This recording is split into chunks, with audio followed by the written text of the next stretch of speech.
Mic check. 1 2 1 2.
Sorry, I went to go fill my water. What's up, chat? How y'all doing?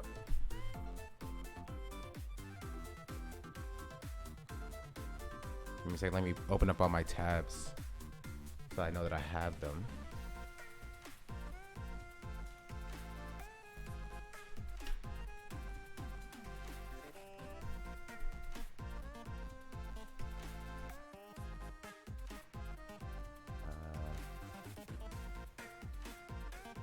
What's up, LB?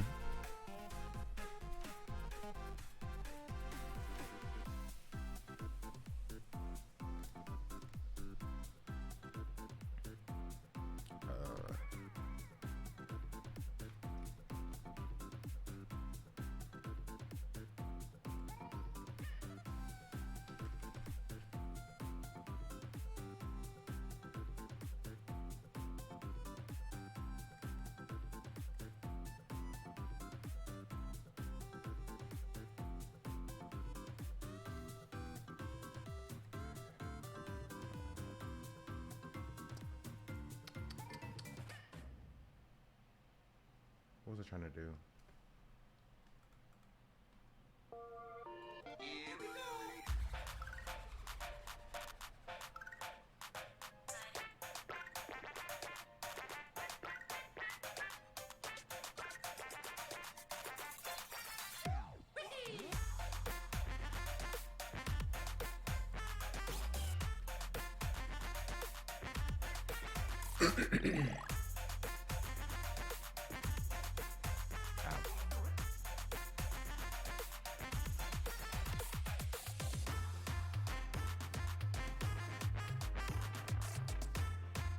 My phone buzzing. Just my email. Yeah. What's up, chat? How y'all doing?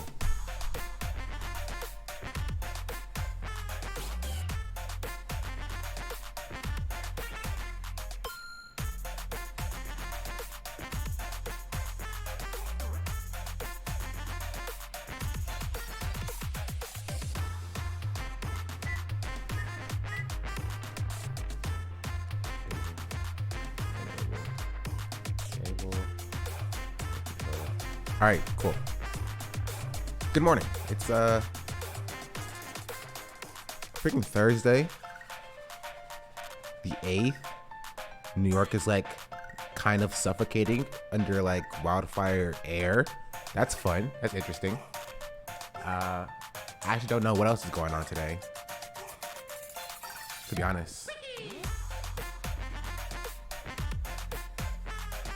You have Burger King in here as well. Welcome in, Burger King. How y'all doing? How you doing? I don't even know what's really going on.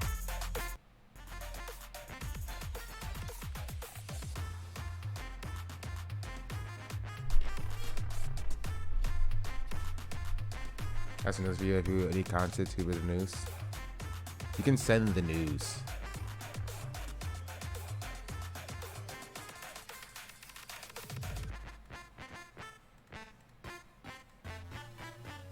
There's some things that I want to look at as well.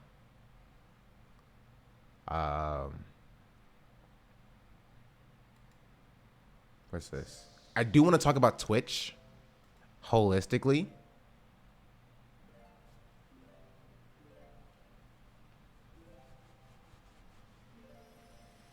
Per died, conservative evangelicals and Christian coalition founder, dies at 93. I have no idea who that person is. But he's a conservative, so you can extrapolate my thoughts on that.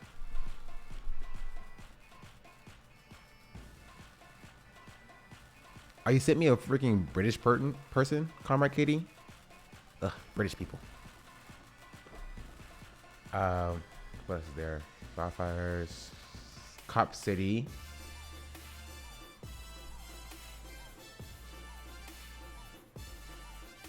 Racist, sexist, misogynistic, homophobic, AIDS phobic, xenophobic, Islamophobic. Oh, bro, he's hitting all the boxes. And then the debate. Okay, we got some stuff to talk about. I don't know if you reply. Yeah, I said you can send it if you would like to. You know the faces of evil? No, I don't.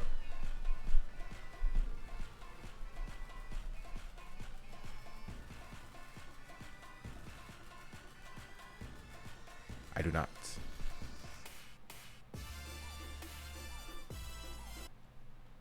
I pause the music. Zelda music kind of goes hard though, not gonna lie.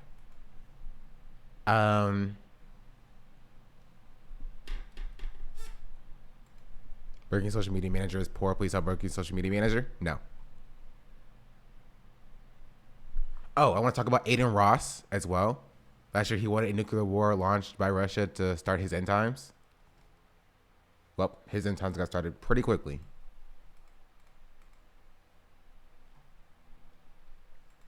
And the Illuminati drama. We got drama to talk about if you want to talk about a little bit of drama.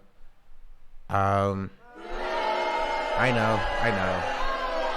I got it. I understand.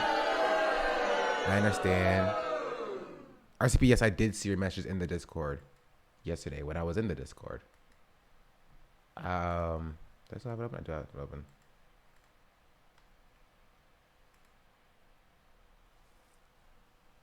And I shall use your blast off image. I shall do it now before I forget.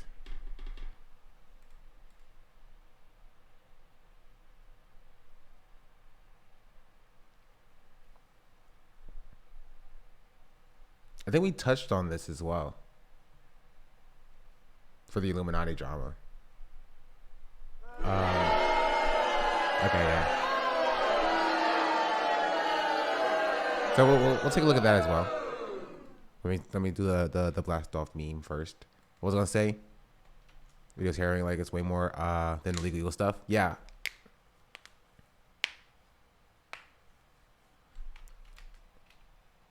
We talking about? What we talking about?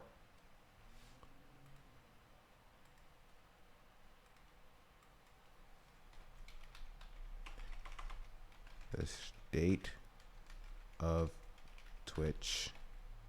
We talking about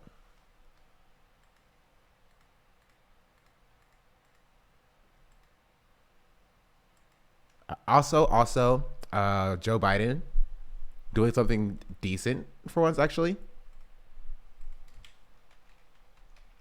T Swizzle and Matthew Bartholomew Healy. How do you spell Healy?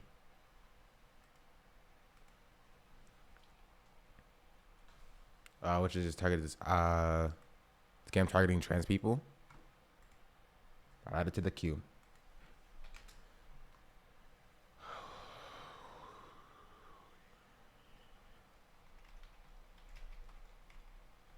CYT debate. How do you spell this lady's name? Illuminati. That's a long name. Drama and others. Today.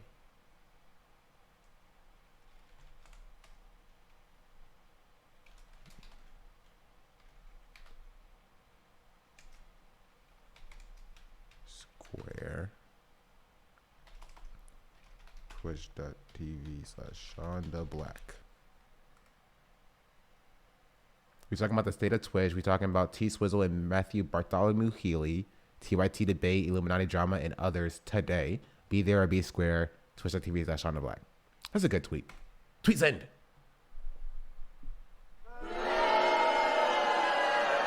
Fair. The chat, like, retweet. Get in there. And yeah, I guess we can get started, actually. We can get started. What's the, like, what can we start with? This video is like 20 minutes for the Matthew Healy drama. Let's start with Twitch, actually. Or, actually, we'll start with something less, you know, impactful. We'll start with the Matthew Healy drama. Nick is Not Green has made a video on the Matthew Healy drama.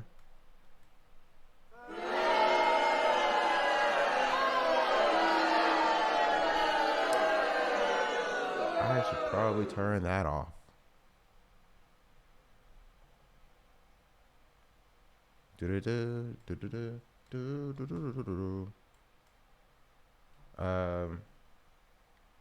Actually, we'll move this up as well. Perfect. All right.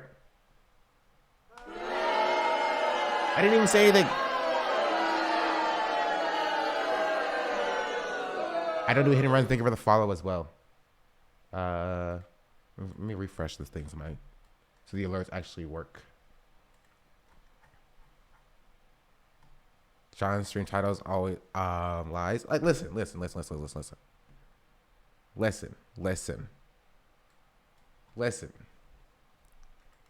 On a Tuesday, welcome. Sean's about to go on Rumble. Yes. Back to the channel. I'm Nick. I'm gonna tell you about drama and news that doesn't actually matter in the world. I've been getting countless suggestions to talk about this story the past few weeks, but finally, it is. I just love how Nick, his channel is turning just into like a drama T channel, and that's hilarious to me.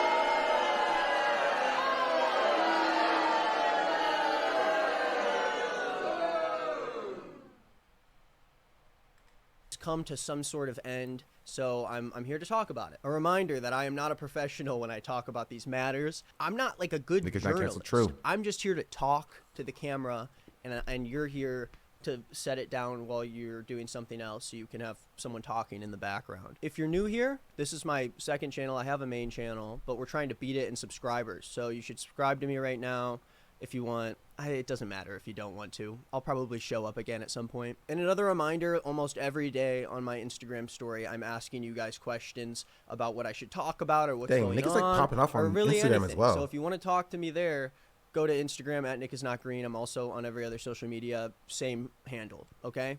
Let's get into it. Let's just jump right into it right now. So today we are talking. Yeah, we can talk about Hassan beating Diablo as well after this video. About the Taylor Swift and Maddie Healy news. Maddie Healy. Just a joke. Of course, I know who Maddie Healy is. I was in high school. I was a big fan of the 1975. I saw them a few times in concert, and it's a band. Yeah, the 1975 is a band. Maddie Healy is the lead singer. Taylor Swift, another singer. You guys probably don't know her. Just a better singer, and now a single singer, baby. Yesterday, we found out the devastating news that these two split up.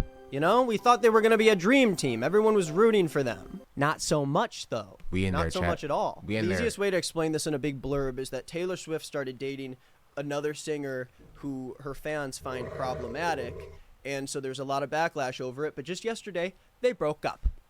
They broke up after a month or two. But you all know that. You just want the tea from me. You want to hear me give my take on it. I tweeted out that they should call the show Taylor Rick and Morty Healy. I tweeted that, and I don't think people thought it was that funny. Thinking back on it, it was probably a mistake. But yeah, I have a history. Was that a real thread? People were trying to. I don't know if that's real. Was that fake, chat? Was that fake? They only have 4 likes on it. Were people trying to cancel Nick for that joke, which was off? Admittedly, it's a pretty bad joke. 75. I used not to like in bad taste, but it just wasn't a great joke. But I don't think it was supposed to be like a great joke. A fan of them when I was in high school. I have kind of stopped listening to their music in the past few years because I'm just not what I'm into. But Matty Healy himself has always been an interesting figure and a controversial one at that. Oh yeah, I also wanted to ask what stories you want me to cover next. I was either going to talk about George Not Found from Minecraft. Everyone hates that guy now, apparently. All the Minecraft stans hate him. And then the other thing was the new show, The Idol, on HBO, that Sam Levinson show that's got a bunch of controversy. I'll talk about one of those probably on Friday. Should I hear about the George Not Found drama, chat? Okay, let's jump into it. Since 2015, the past 8 years, people have been spreading rumors that Matty Healy of the 1975 and Taylor Swift were dating. Now, I didn't know this at the time because I'm not super plugged in with the Swifties. Since 2015, Taylor's been dating a few different guys. Apparently, they're all like British, which I didn't realize. I didn't even know this Joe Alwyn guy was British. Everyone's talking about Joe Alwyn. It's over, chat. It's over. It's so Jover. It's so Jover, dog. I'm not British. Do I not have a chance? Actually, no. We know Taylor has a type for this. I would venture to say that this photo is edited. Who's emailing me? Oh, sorry. I'm putting on do not disturb, actually. Actually, no, I'm not going to do that. I am not fit for this job. They threw me into the TikTok drama corner of YouTube, and it's fun, so I'm doing it, but I'm not good at it. Okay? You have to remember when you're watching me that I'm not going to give you, like, really good, solid news. I gotta stop having this imposter syndrome, though. I'm good at this. I'm really good at this. So Taylor put out this album last year called Midnights or whatever. Massive album. Did it come out this year or last year? It's not my problem, okay? But I'm only bringing that up because it was like confirmed that Matty Healy or all of the 1975 collaborated with Taylor on her new album, but their songs never actually made it out. So anyways, April 2023 comes around. The Swifties are freaking out because she broke up with her boyfriend Joe Alwyn, apparently British. Everyone thought they were perfect for each other, and they were upset because they were like, everything was going so well. Well, they weren't perfect for each other because he wasn't me. Speed it up, N-word. Catch a charge. Extra large and extra hard. Put this P-word right in your face. Swipe your nose like a credit card. Hop on top, I want to ride. I do a kegel while it's inside. Spit in my mouth, look in my eyes. This P-word is wet. Come take a dive.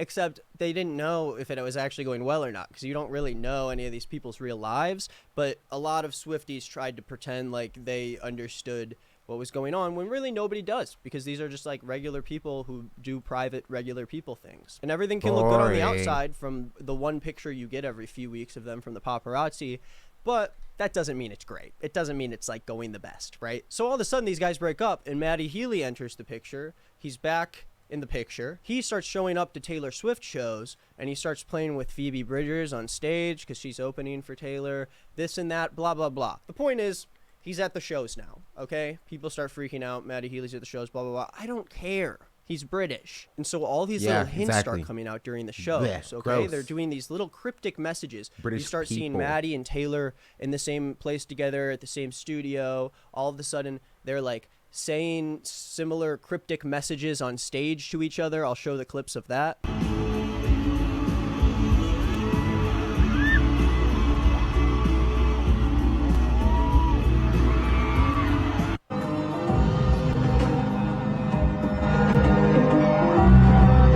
They were caught like holding hands or something, I guess. And during one of the Taylor Swift shows, Matty was seen with Taylor Swift's dad. Taylor, you could do so. Okay, that's her dad? Bro, okay. The genes must have come from her mom or something. I don't know. So all of a sudden, the Swifties go into this like outbreak because suddenly Matty Healy is in the picture for Taylor Swift, and they do not like that. Why are they mad about that? Well, let's talk about it. Marty Healy has had a long list of controversies over the past few years that have made people who are fans of Taylor Swift not very happy with him. Now, all of these controversies to say, I do think that Matty Healy is a good artist. I think he makes great art. I don't know if he makes a great guy, though. Okay? Let's start listing the controversies. Now, my least favorite one, that was something that has been happening for years now, is that Morty Healy likes to kiss fans on the mouth. I'm sorry, he's what? Performing on stage.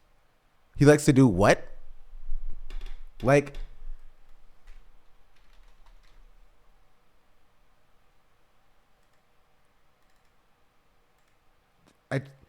you don't know how old your fan. Does he check? Does he at least check how old his fans are before he just starts like making out with them?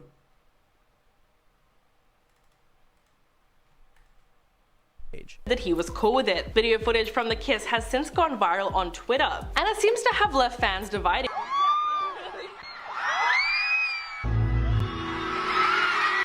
Hey, at least he's like, listen, girl or guy, bro, if you my fan, I'm making out with you. I lied.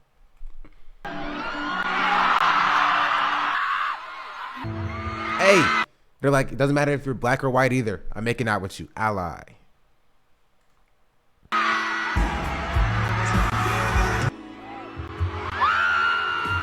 It's something that has happened multiple times at shows, and people have confirmed that he like asks their age. Okay. So he knows that he. All right. Dang, that's not what your mom said last night, though. Got him. You're banned now. He has consent before he. Also, okay, no. Actually, take it back. Unbanned. Post pic right now. Post your Instagram right now. Do it. Post your Instagram immediately. Expediently. Do it. Them, but most fans of the 1975 are female minors who cannot kiss a grown man. And so despite whether or not someone's showing him a license or like an ID or whatever so he can kiss them, it doesn't change the fact that it's weird. Maybe it stops him from being a criminal. That's why I banned him the first time. But no, if he wants to talk shit,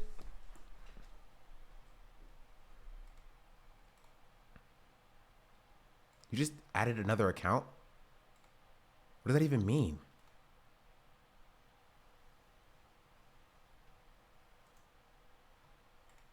On that's his IG?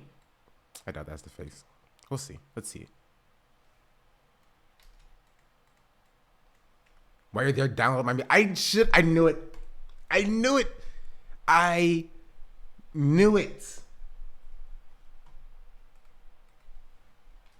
Now I have to see his music, chat. See, if I would have banned him, I wouldn't have gotten this gold, this content.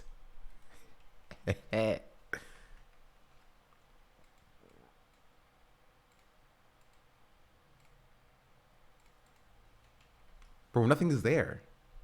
It doesn't exist.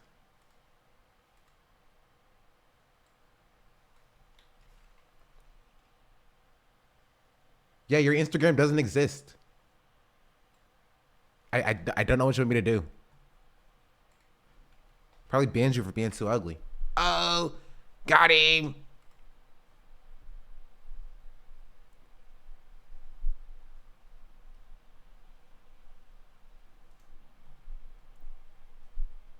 Got him.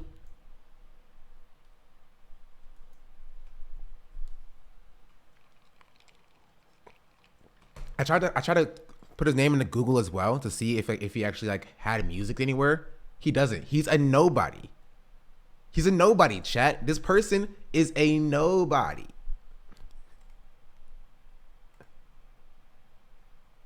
She's just a nobody. Dang. I don't know what you want me to tell you. Didn't maybe come back with like a new account and some better roasts. Like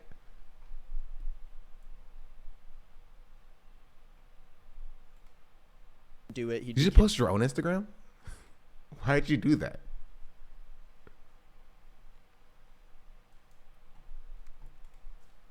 kissing all of these young women, but that doesn't suddenly mean it's okay. Because Oh, he did come back. Oh, chat, he came back with another account. He actually did it. No joke. But how do I check his logs now? Oh, he banned him too soon.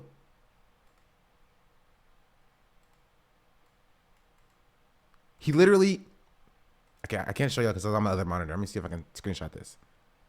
I'm literally not joking. He literally came back and just posted the link again. Dude, your Instagram is not there. I don't know what you want me to tell you. I'll check again.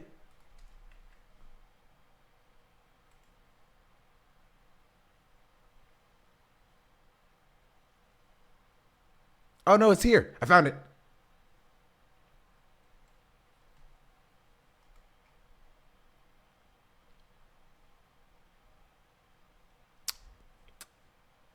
$113 followers.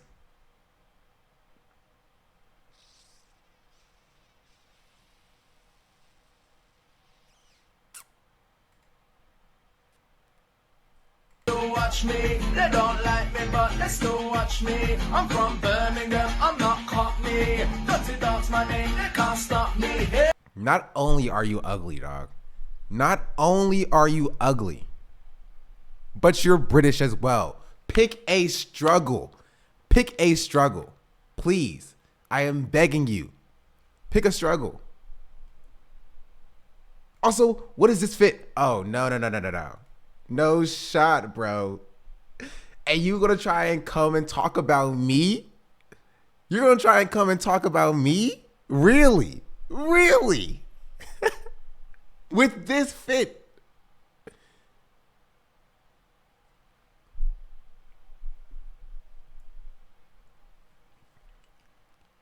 I'm just gonna let this play for a little bit longer.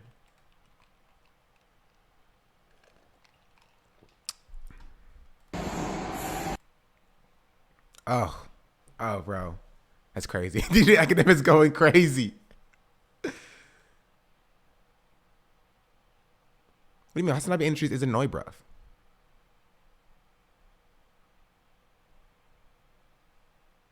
No. That's pretty sad. I'm gonna block you here too, just in case.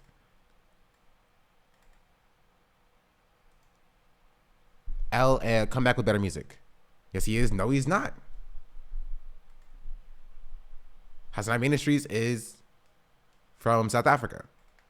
I hear a lot of people go, oh, it's so gross, Maddie Healy kisses on stage. And then some 1975 fan is like, no, guys, but he actually asked the girl for her ID before he kissed her. No, dude, that doesn't make it any better. That makes it almost weirder. It makes it like, I don't know, this whole thing's gross. I've never been a fan of when art. I highly doubt he asked for the IDs.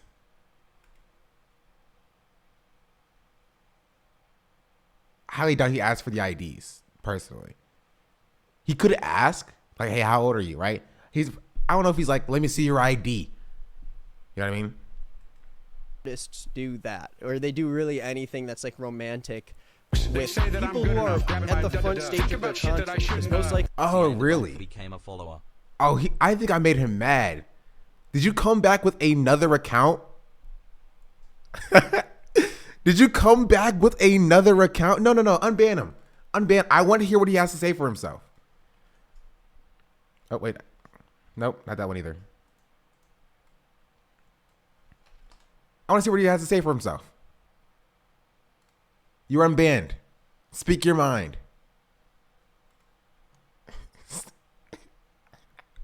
What do you have to say?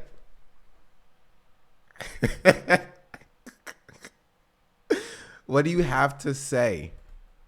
If you're at the Barricade at a 1975 show, you are a big fan of the 1975. You have to give him a chance, right? I give everybody a chance. Here.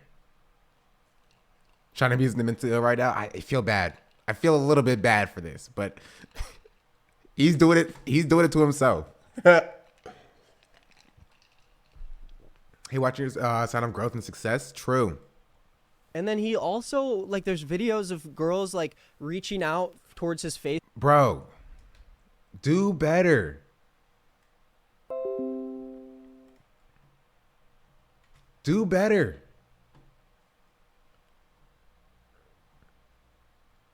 It's so bad. He's gonna write the most trash diss about you. True.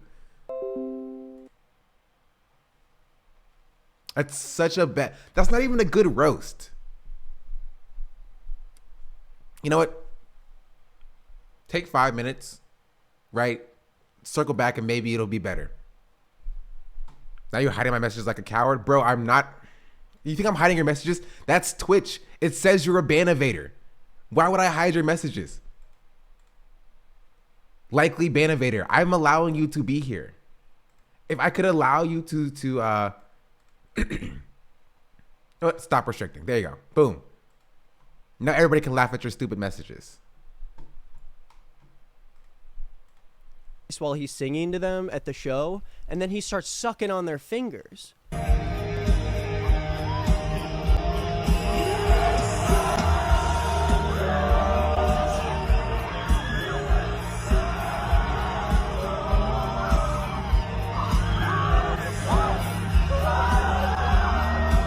So gross, bro. Me? You cannot suck on a fan's fingers. You shouldn't be sucking on their mouths. You shouldn't be spitting in their mouths. You went black. You could have went with black.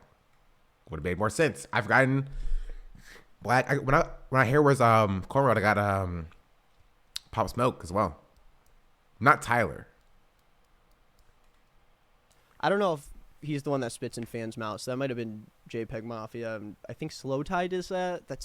I don't like that. And then I remember seeing a clip a few months ago where all these people who were fans of Matty Healy were gushing over the fact that at a show he grabbed one of the cameraman's heads and put the camera on his crotch and just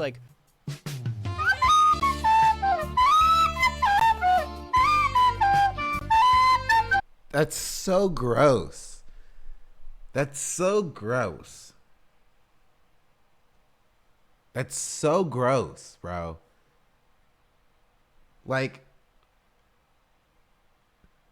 It's so nasty.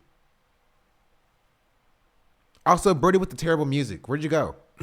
After I unrestricted his account, he just disappeared.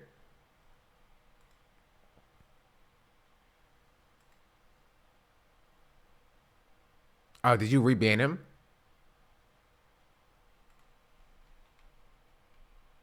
Where'd he go?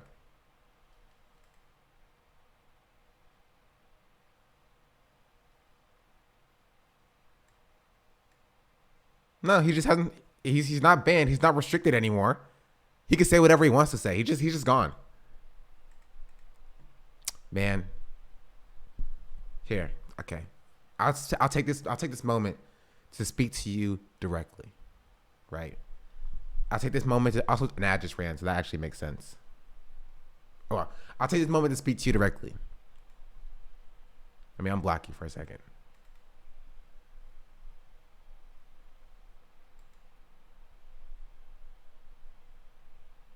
Your songs are kind of trash. Kind of garbage.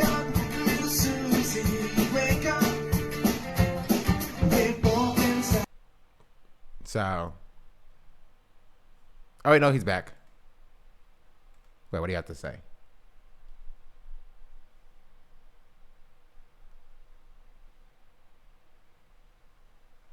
What? There was a self-help video for you? Please, come back with better roasts. I beg of you. $5 a month. I beg of you. Come back with better roasts. You are 40 years old. Please. But nah, I'll keep him for a little bit.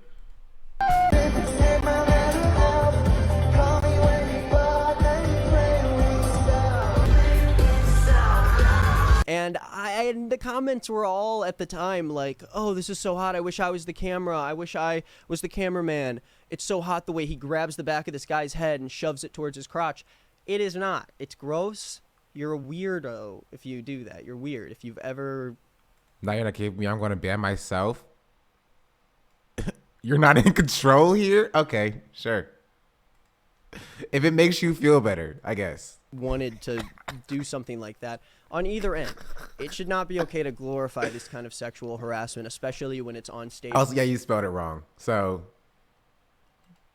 in front of a ton of people when you can't really do anything. You're trying to do your job. The cameraman's trying to do his job. And despite whether or not there was like some consent... See, LB, if I would have banned him, I wouldn't have gotten that terrific content. Before or after it, it's just not a good display of... I don't know. It's not a good example. You're not setting a very good example, Morty.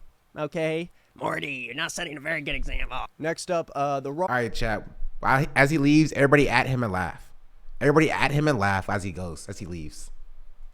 Raw meat situation. There were people who were really upset and grossed out with Maddie Healy, I guess, eating like raw meat on stage for one of the parts of their set when they were playing a show.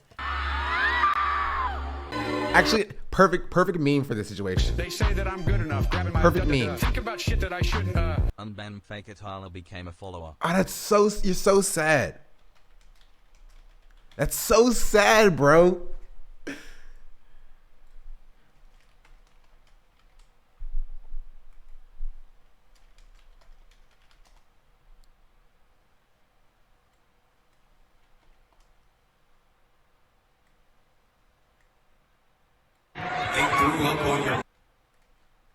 Perfect meme.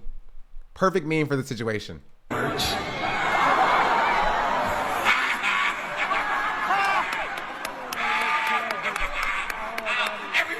boo this nigga.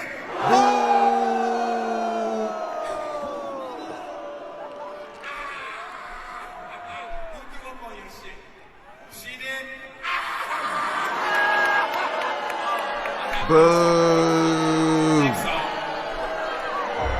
Boo. Chat, this is how I know I've made it.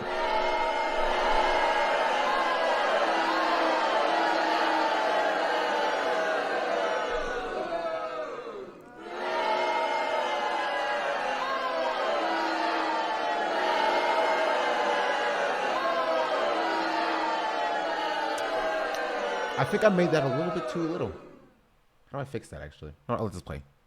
Get to the back of your head, name 5 DDG songs. The fuck are y'all talking? What y'all talking about, bro? You're dying. You're literally dying. And You're it was dead. like supposed to be this, I think, like art thing, but people found it disgusting, and like especially people who like don't, you know, like when people eat meat. It's probably not very fun to be at a concert and see a guy like downing a raw bloody beef at his show. You understand what I'm saying? Not that I'm like saying we need to make the vegetarians feel comfortable in the place, but could he at least do something a little less like barbaric, you know? There's like blood and meat juice everywhere. It's just... Bro, you're sad. You are a sad person. This is just sad. This is the only attention I'm going to give you. This is the only attention I'm going to give you. I'm going to ban you because you said the N-word and you're definitely not black. So, you've said your piece. You're not funny.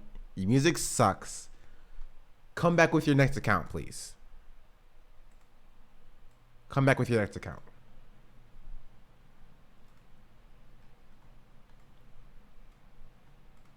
Just, I don't know. No one is looking at that part. Actually, no, he might be black, but I don't really care.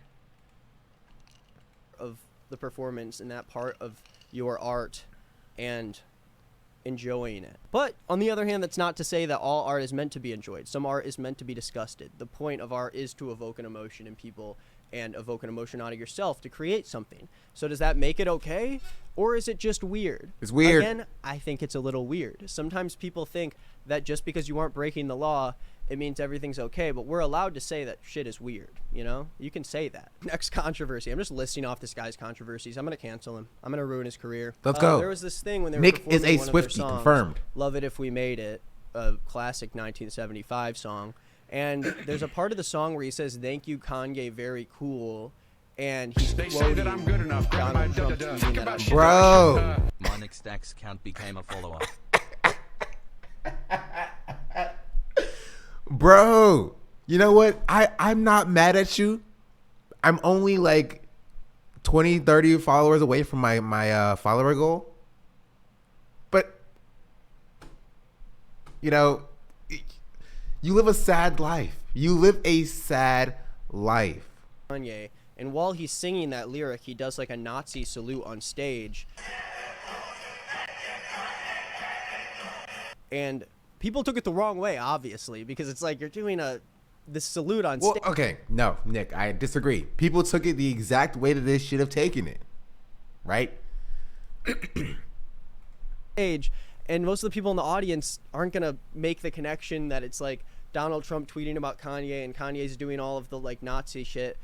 I don't know if people can. If you're going to be a satirist and if you're going to satirize Nazi iconography, you have to be very specifically anti-fascist, right? You have to be very specifically anti-fascist, and you have to do the work of anti-fascism before you can properly satirize Nazism, right? Matty Healy, up until this point, from what I've seen, has never shown himself to understand fascism and understand Nazism to be able to properly satirize it. From what I've seen, that's the main problem. Should we get them a sub so he can live in chat the way you live in his mind? No. If you care enough, you can come back with another account.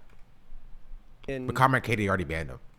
All see that and understand it in real time. So I feel like doing a Nazi salute on a nuanced thing, probably not the best choice at a concert. People were not happy about that. Like, I understand where he's coming from. Performance art can be interpreted in a lot of different ways, and it can be performed in a lot of different ways. He wants to be profound, right? He wants to be profound. He wants to be Pink Floyd's The Wall, but for like Zoomers. But I don't think he truly understands it, if that makes sense. But I don't know if their audience demographic is huge on that kind of performance art when it comes to the raw meat and the Nazi salutes. What's next? The Ice Spice thing. A lot of people probably heard about the Ice Spice thing, okay? Marty went on this podcast called The Adam Friedland Show. That is this very satirical show that was created out of another podcast called Come Town, which also had a lot of satirical, like the whole like edgy comedy type thing. And a lot of the jokes on that show, at least from what I understand, are made to be overly offensive and edgy and like to a dumb extent. Like, it's supposed to be making fun of people who would be that bigoted. But Matty Healy joined in on this podcast, and there was a part of the show where they were talking about Ice Spice, and they like leave my queen Ice Spice alone. Compared her to like a Chinese lady, and were saying that she was like native and all. Like, I don't know, they were making all these weird jokes. I'll play the clip, but people were very upset about it. Ice Spice, you know who that is? Nick doesn't know who it is. She's like one of the Spice Girls. Yes, that's she's right. like this rapper. She's the rapper that has Spice Girls. Inuit Spice Girl. Just this chubby Chinese lady. Yeah, I rap about music. Do they talk like that? Do Inuits talk like that? They don't talk with a Chinese accent. They talk like a more Hawaiian style. Yeah, more Hawaiian. Yeah. Welcome to Hawaii. She's a very attractive woman that released one song, and basically she's sliding your DMs. You're like, so what are you, a fucking ass? Yeah. Now, there were a lot of 1975 fans, or just people on the internet in general, who friend of the show, by the way.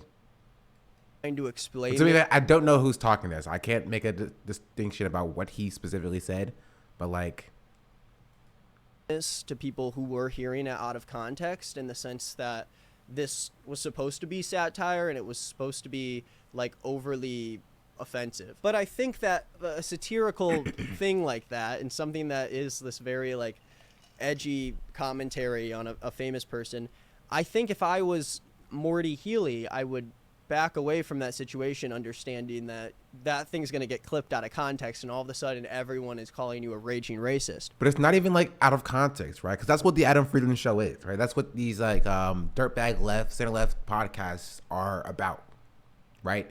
It's about specifically making people mad. And so when you get that reaction and you make people mad, then you can't be surprised when people are mad at you for it. You know what I mean? You did your job. You did the thing, right?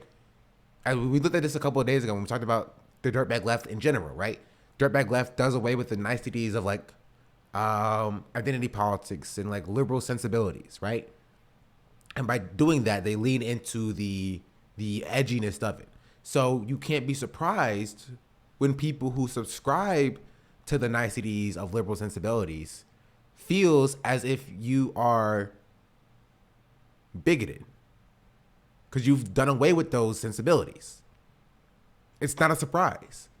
So the reaction to Matty Healy is the exact, or at least on this podcast, is the exact reaction that he was going for by going on this podcast. He can't blame anybody but himself for that fact.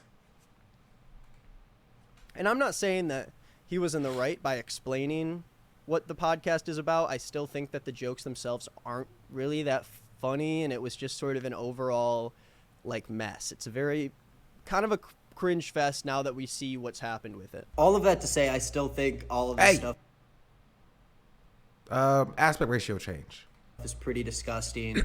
I want to figure out like the angle that fans of this podcast are going at, so I'm trying to like see how they're justifying it, but personally I still am in the camp of the jokes are pretty shitty. If you throw a bunch of dudes in a room and it kind of sucks because Ice Spice literally like a day before, 2 days before the podcast was even released, was like, yeah, I like 1985, right?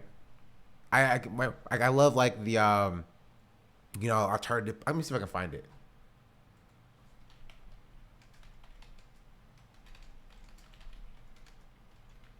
Wait, is that the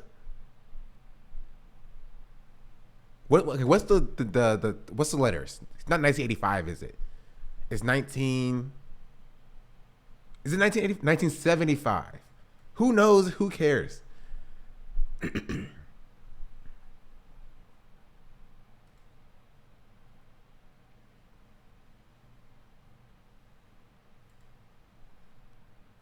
I think this is it.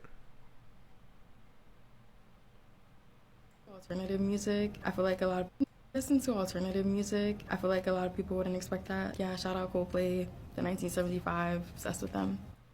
Yeah.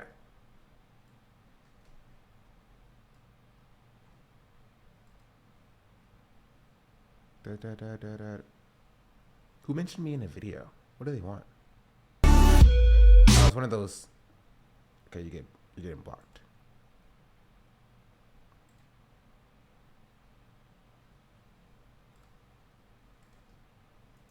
Okay.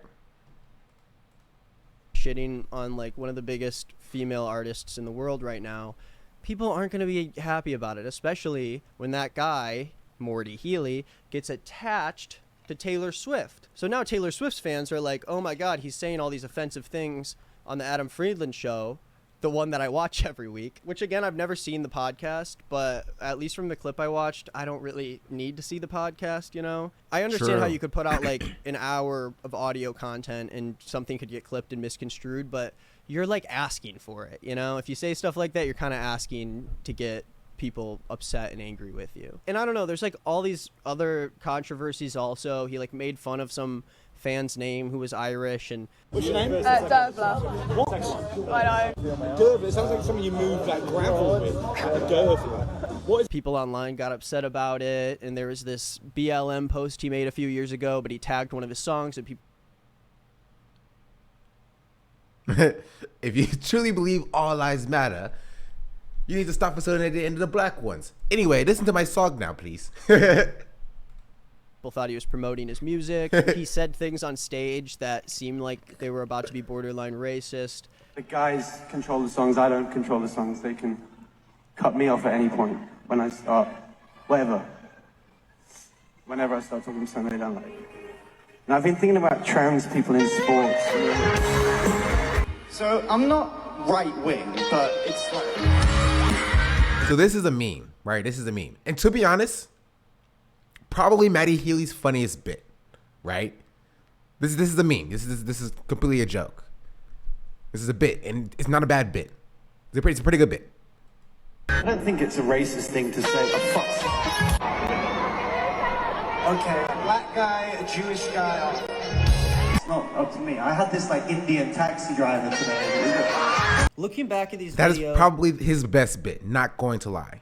The rest of his stuff is cringe. This is a fine bit.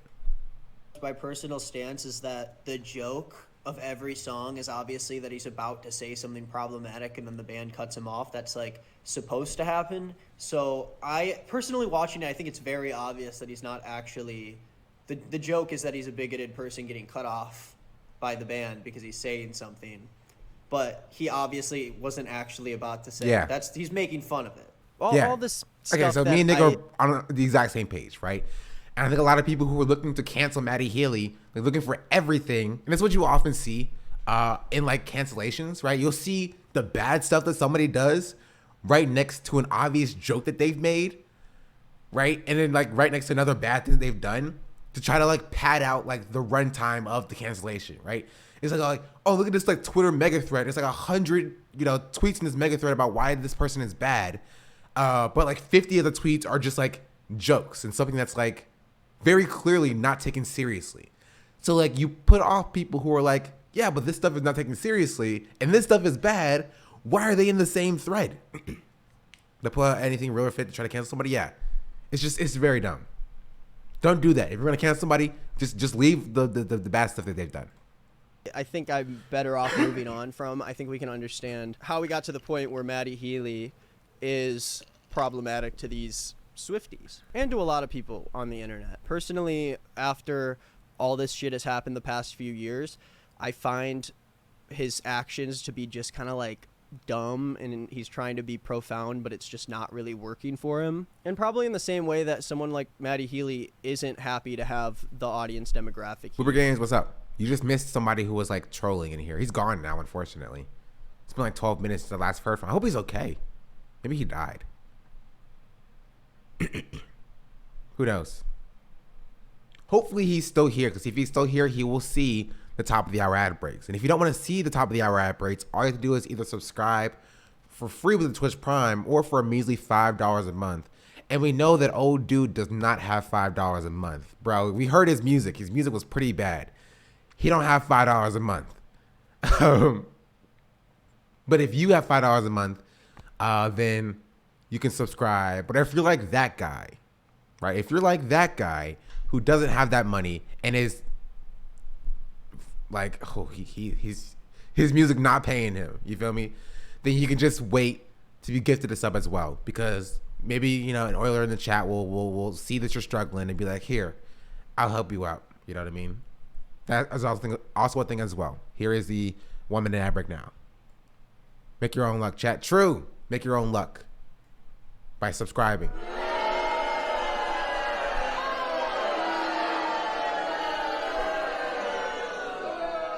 Nobody even said the word.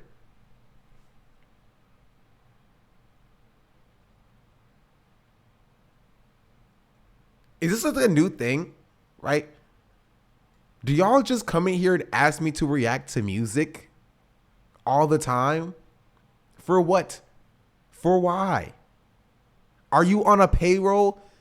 Is this person paying you to go into people's chats to react for the music?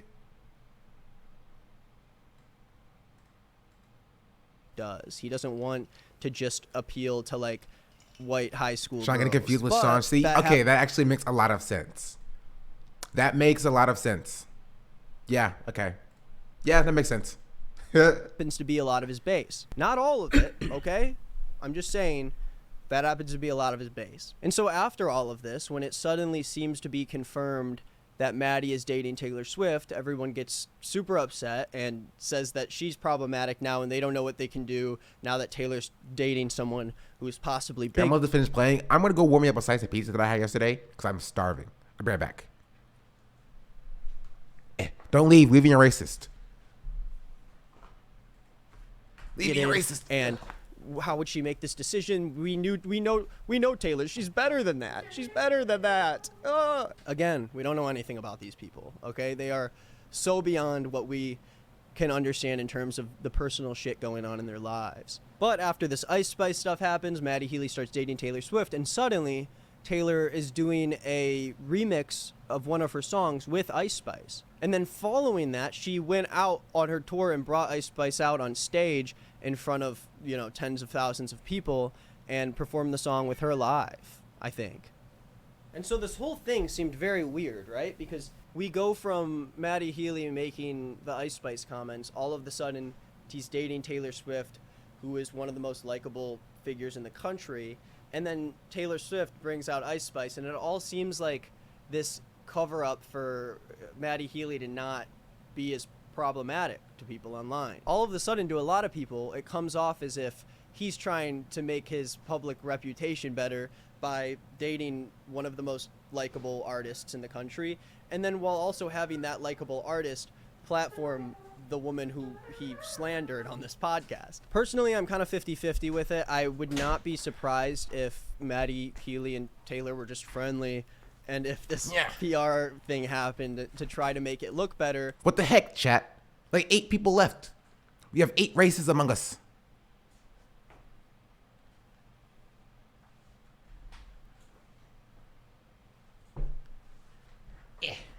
I knew you guys hated me.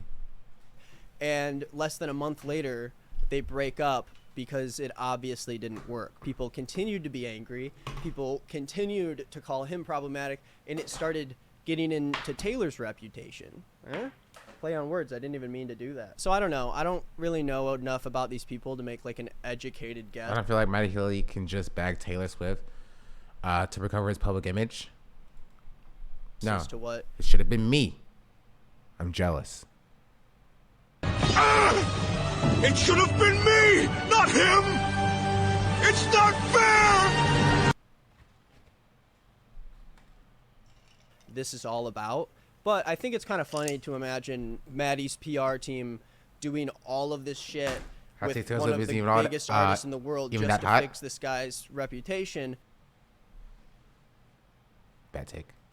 Just for it to blow up even more in their face, and now they're broken up again. So does that make sense? Does that cover all of it? People are upset. They're not upset anymore. We move on from life. Don't kiss your fans at your shows.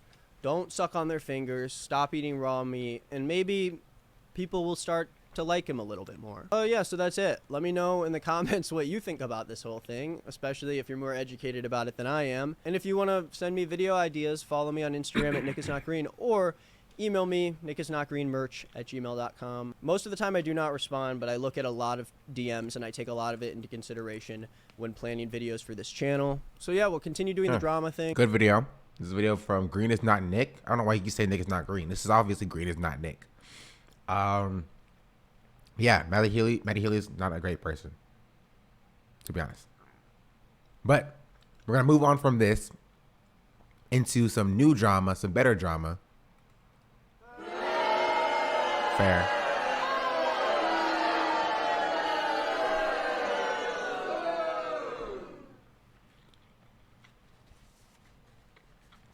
Twitch drama. Actually, we're gonna start with Mogul Mail.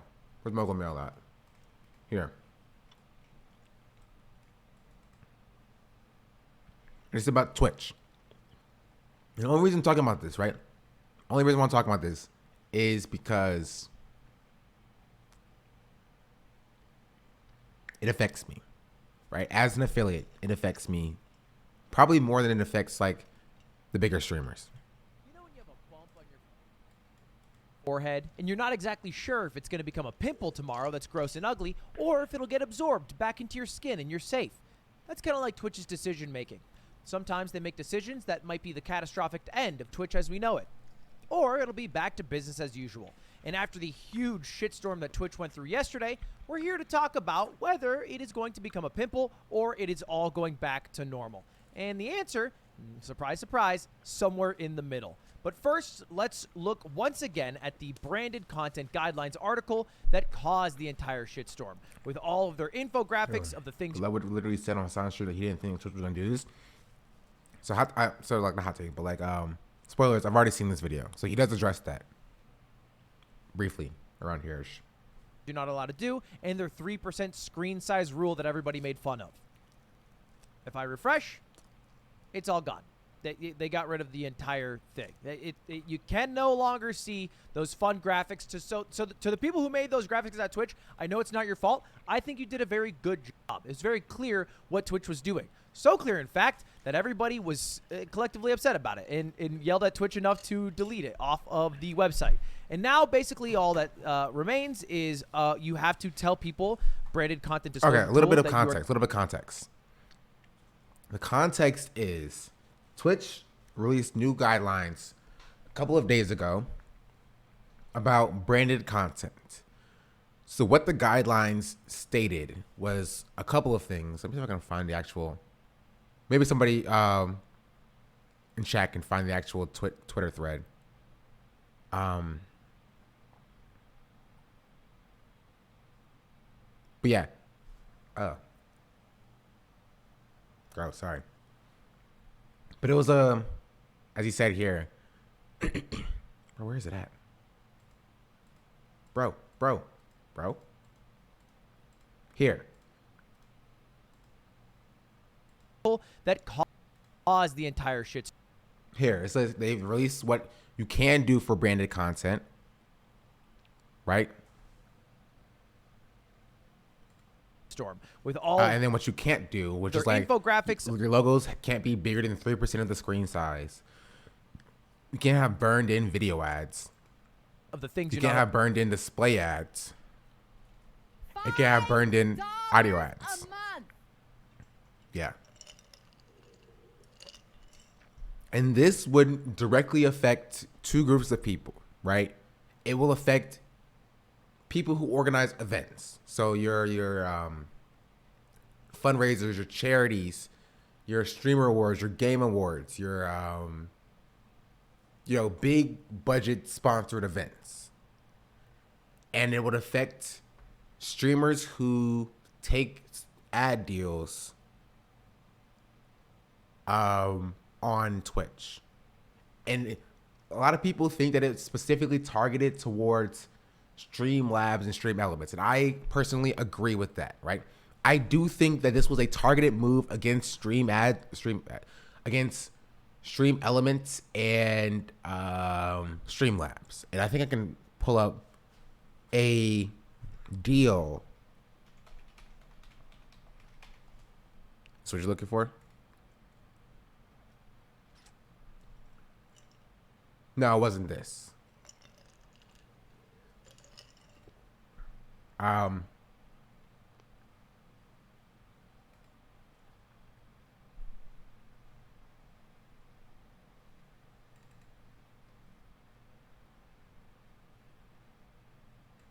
So I'm going to show you one of the deals that you get from Stream Elements.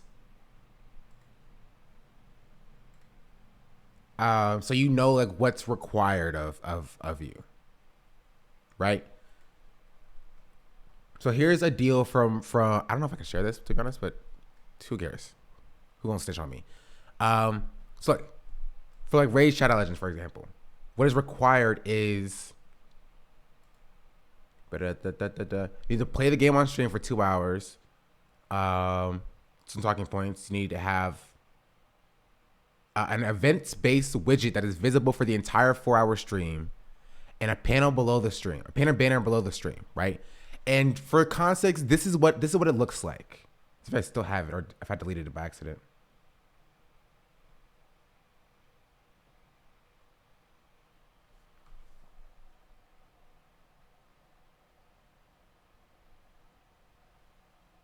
Do I still have it?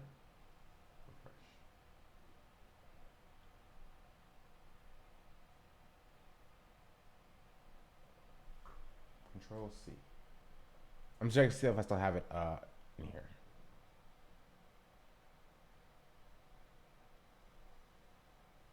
Yeah, I do still have it.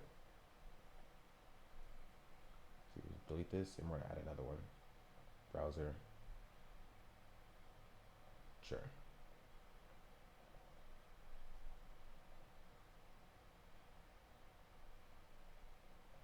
This is what it would look like. This is not sponsored, by the way. But that is what is given to us from stream elements, and from raid specifically. That right there, that over there is way bigger than 3%. Way bigger than 3%, right? This would be deemed incorrect or are not allowed under Twitch's guidelines. And this is what is specifically required in the deliverables for the campaign. You know what I mean? This isn't sponsored by Raid, by the way, just so make it clear. I didn't take the deal. And there's other things where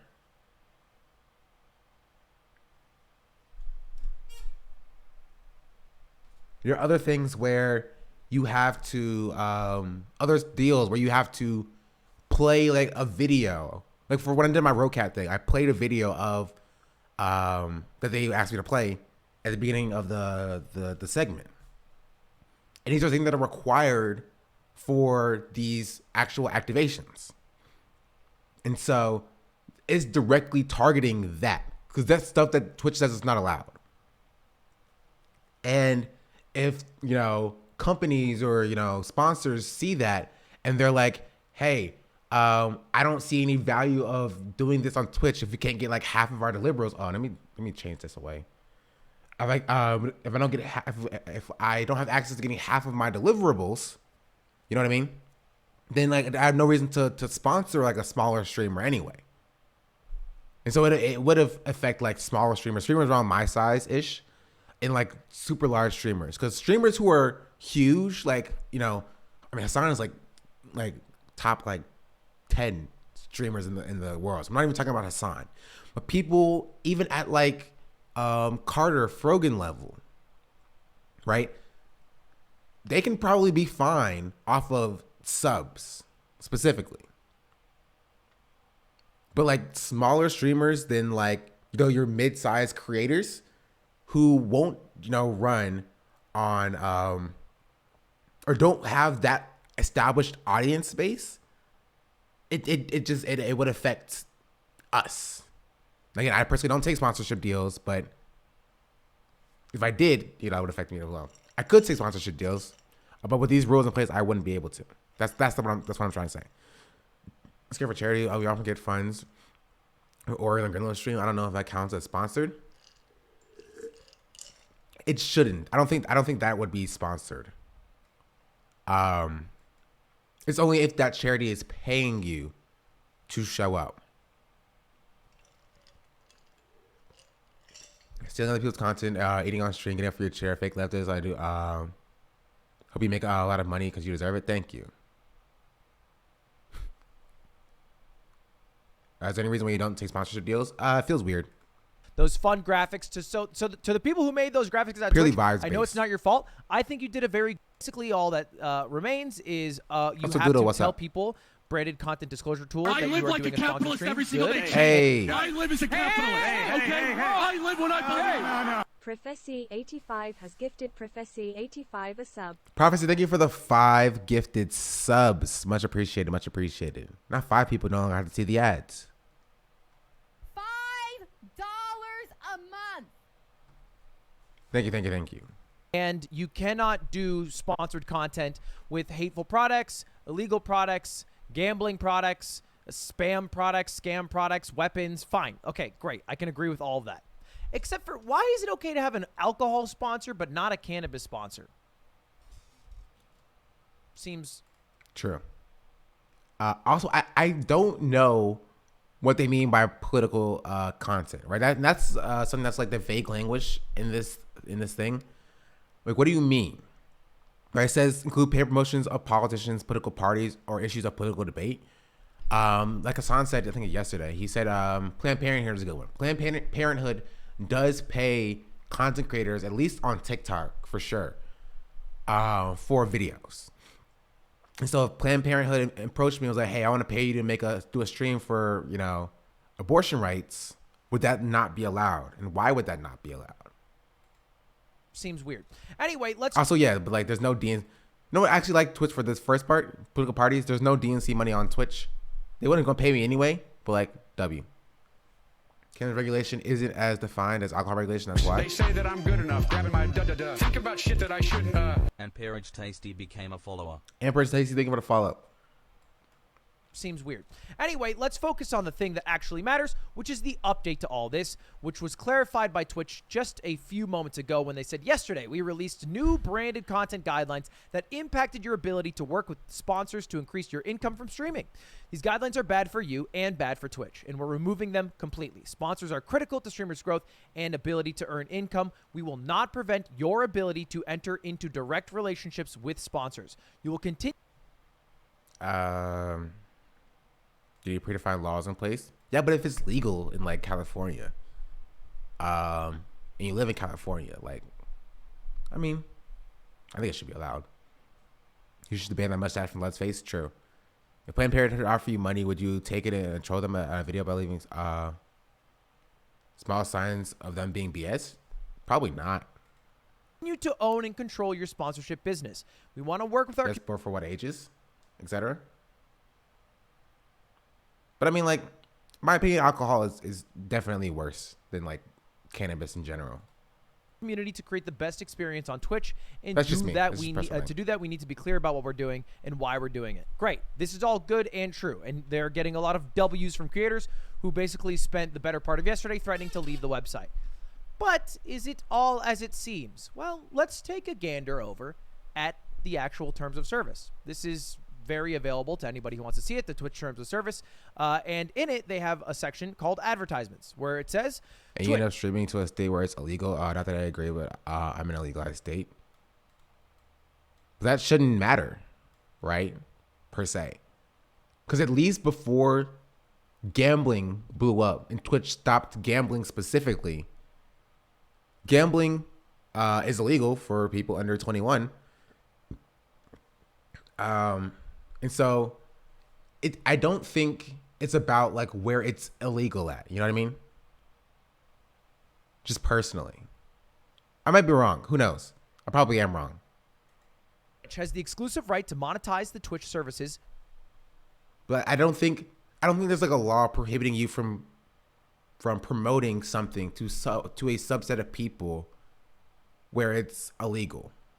Right? I don't think there's a law prohibiting like, hey, you can't promote gambling, because if it was like illegal to do so, Twitch would have stopped it way before they actually did, right? It's immoral for sure. Whether it's illegal or not is like a different conversation. Because then you wouldn't see alcohol ads on like you wouldn't see alcohol ads as well. $5 a month. I think it's so silly they make these decisions without talking to streamers. So they can send out a survey to talk to a couple hundred streamers to figure out how people react to it. And they don't do that for some stupid reason. They do have streamer context though, right? Is there like the idea that like Twitch isn't talking to streamers is kind of dumb because they do have streamer context. And I know that somebody was probably aware of this, right? The problem is that streamers aren't fully, knowledgeable just because they're streamers, like on a specific topic, right? If you go to a streamer and you're like, tell a streamer, hey, we're going to limit the amount of like ads that are run on your channel, the streamer might have been like, cool, okay. But like, okay, that's annoying. Including, without limitation, the exclusive. I do know that there are Twitch ambassadors, right? How much they're engaged, I'm not sure. But Twitch does have people that they could and should go to as well. Exclusive right to sell, serve, and display ads on. Yeah, so we're going to talk about that in a bit. This means you may not, or you may, this means you may not, nor may you allow a third party to insert, embed pre-recorded advertising units into your live stream, including without limitation video ads, pre-roll, mid-roll, post-roll, or banner advertisements or audio advertisements. Basically, everything that was in the article yesterday still stands. Don't freak out yet. It's not a big deal. Hold for a moment. Why did they include this in their terms of service and then run everything back on Twitter? Well, the reason is because they had a goal. No one knows what the goal is. There's some theories out there. I talked to Hassan. His theory is that they're going for a stream elements.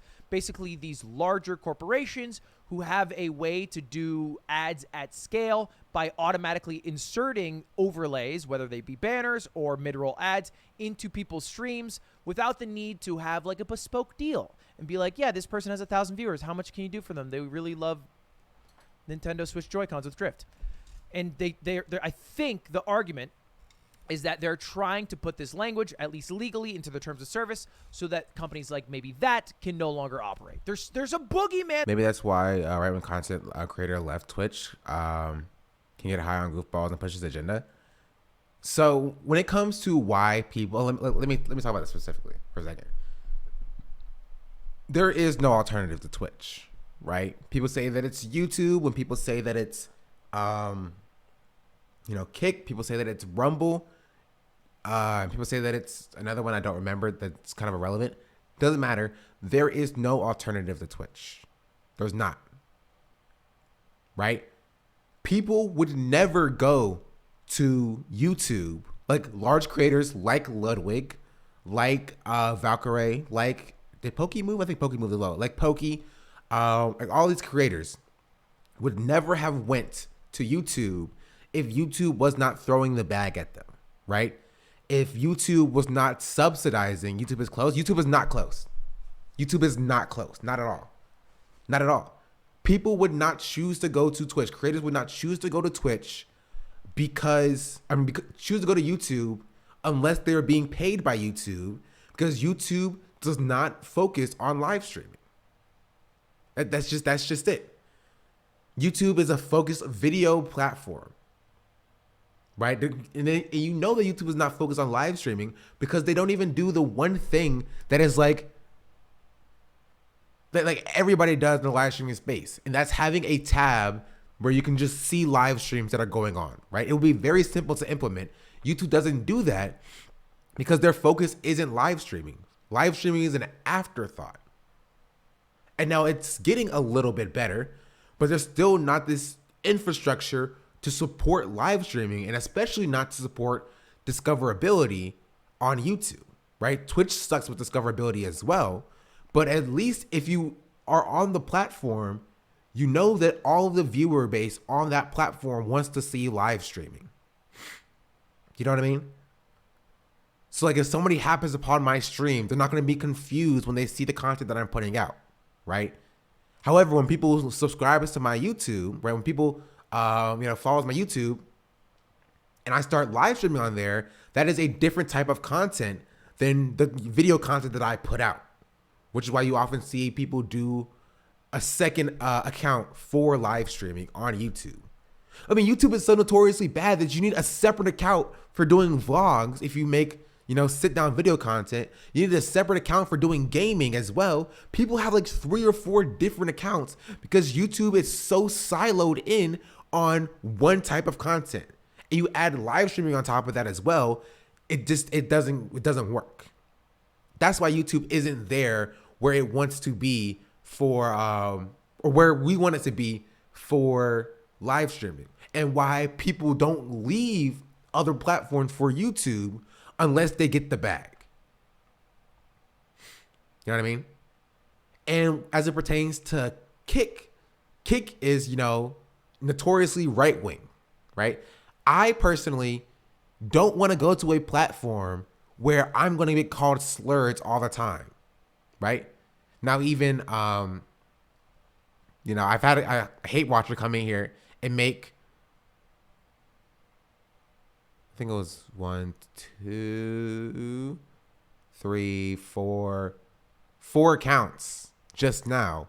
But imagine that times 100 or times 1,000 people on the platform who are only there to troll. Why would I justify moving content elsewhere, right? But even separate from like the trolling, I'm growing on Twitch. I'm growing very well on Twitch. My growth on Twitch is insane. Like, just to give you some context about how my Twitch growth is. month. Here. Right? Oh, I almost leaked my revenue again. That apparently is illegal to do on Twitch. Here, right? You can see clear and defined growth month over month as well. Also, chat, I'm at 70 average viewers. So I only need 5 more average viewers to be able to apply for partner. Just keep that in mind. Yeah, like I'm showing clear growth. Moving to any platform, YouTube included, will kill my growth. I will have to basically start from null again and try to build my way up to the point where I'm at now. And while Twitch may suck, at least it has a robust viewer base that are there specifically for live content. Kick is a bajillion% lying about its numbers. There is not enough people on Kick to justify the numbers that multiple streamers are getting at the same time. They don't have the numbers that they say they have. I will stand by that. 10 toes down. You know what I mean? Kick is lying about the numbers. They don't have the viewer base that Twitch does. YouTube doesn't have the live viewer base that Twitch does, and also doesn't have a good discoverability that Twitch does. And Rumble is just a right-wing Nazi platform. So it makes no sense for me to go anywhere else and do content anywhere else if specifically it's going to stifle my growth and I have to start from zero again to try to build a following on there. Also, yeah, YouTube chat sucks. Up until like May or March of this year, you couldn't even gift memberships. So you had to like only like buy one of the membership tiers. There are things on Twitch that like I just like how they run better. And again, live streaming just feels worse on YouTube. That Twitch is scared of and they were going for, but the boogeyman. A lot of creators don't want to go on right-wing platforms so they can never reach the same size. Yeah. Another problem with Kick is that there's a good chance they might be related to organized crime. A lot of these online gambling sites unfortunately are. Well, I think creators don't really care about that. It's not you can multi-stream on there, so you have a good chance to grow on YouTube. Yeah. And the multi-streaming thing is a new phenomenon, right? When I reached affiliate, which was like 3 years ago at this point, that wasn't a thing. I did multi-stream a couple of times on YouTube and Twitch. And I think Restream, which is kind of funny.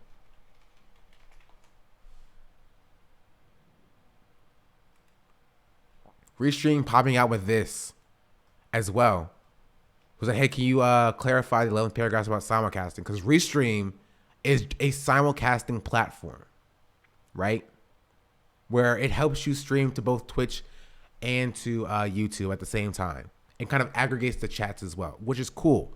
However, I freaking hate Restream. I hate Restream with a passion. With a passion. Don't ask me why. Because I have no real reason why. I just don't like it. Do not like it. Not a fan. The way their platform is like run, I don't know. I just don't like it. Not a fan. And is not the individual streamers. I feel like Ramboon of all people had a good take on switching platforms. I haven't seen Ramboon's take. So basically, the article wasn't wrong. It was just interpreted to be the most severe version of it, where they're going for everybody. And I guess technically with this language, they could still go. Why'd he post the Tumblr post? Hey, yo. Why? I know people still use Tumblr.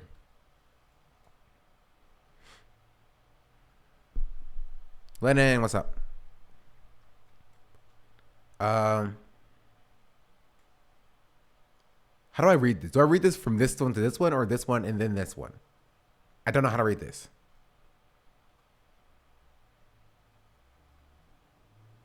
Top to bottom? Okay. It starts with also, so I didn't know. Also, just saying this here to avoid it getting too far outside the community, mainly because I don't want to cause a huge thing right now. But there's no way now that I'm going to switch to any other site than YouTube. The other sites are funded by the wrong people, and some of the people that they choose to be the face of the platform really shows what they care about. If I were to switch to anything, it would be to YouTube.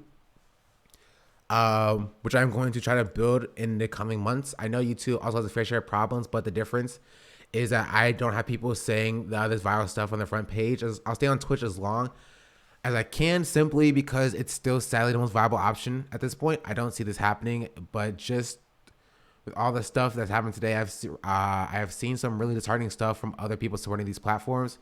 I do not respect any creator that switches to those sites if they are fully aware of what's going on, unpunished on these platforms. If there's ever an alternative that isn't funded by right-wing dumbasses that harbor communities that spam W while talking about genocide, I mean, I'll consider it. But until then, I will sadly have another option. Yeah, this is true. This is true. Rambo has a good take. Rambo Live clears George Not Found. I'll say it. I'll say it. Clears George Not Found. But he's right. And I will never switch to Kick. I joke. Actually, I'll take it back. Kick, 500K. Then I'll switch. For the average streamer.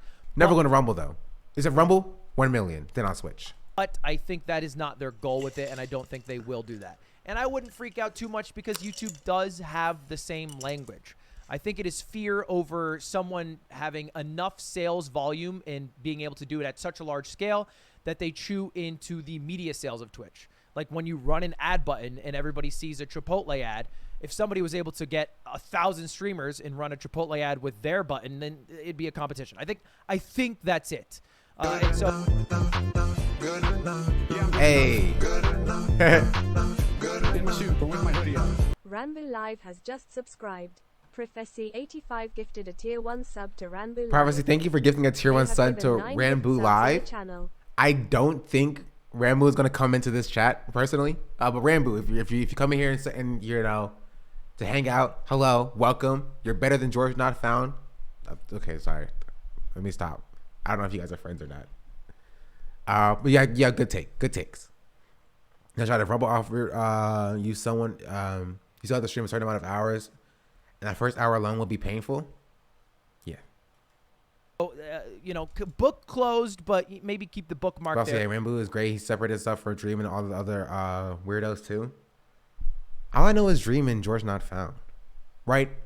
I don't know. Somebody said, and we'll look at the George Not Found stuff as well, eventually, if somebody has anything about it. But yeah, Dream's getting canceled every couple of days, and George Not Found is getting canceled the last week. So, because we might have to open it back up. Why isn't the boo working? Because I moved it. VIPs and mods can boo using the D word, but everybody else needs to use their channel points on it. It was just getting distracted. Catch a charge. Extra large and extra hard. Put this P word right in your face. Swipe your nose like a credit card. Hop on top, I want to ride. I do a kegel while it's inside. Spit in my mouth, beat it up in my eyes. Catch a charge. Wet, extra large and extra hard. Put this P word right in your face. Swipe your nose like a credit card.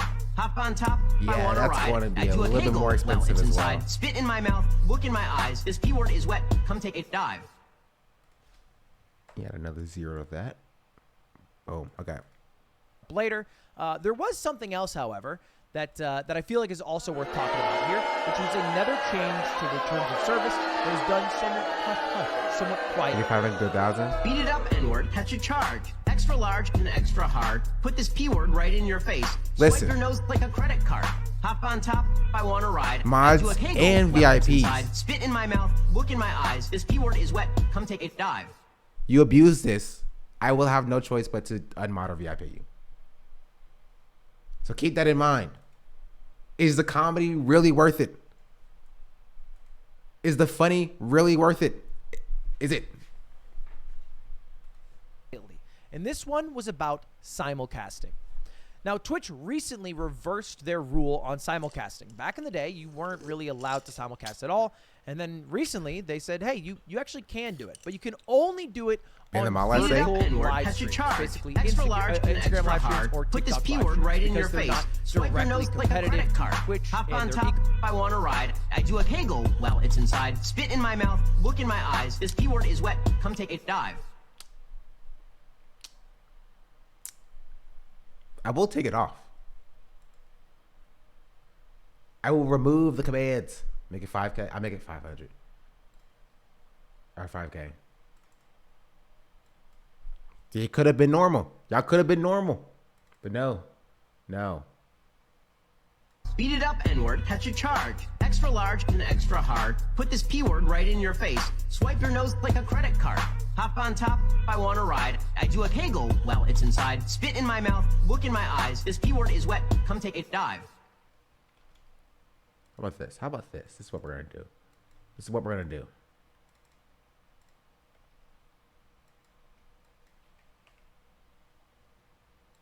There. Fixed. Ecosystem, and they're somewhat additive in a way because the people who watch vertical live streams might be interested in a horizontal live stream. But they updated this and they said when you are streaming live on the Twitch services, you may not simultaneously live stream or no way. They can't help themselves. On any other Twitch-like service. Now, this has been a rule for a while now. This was a rule probably starting last year, right? The simulcasting thing. Because again, when I hit affiliates, which was 3 years ago, this wasn't a thing. This wasn't a thing. It's also stupid.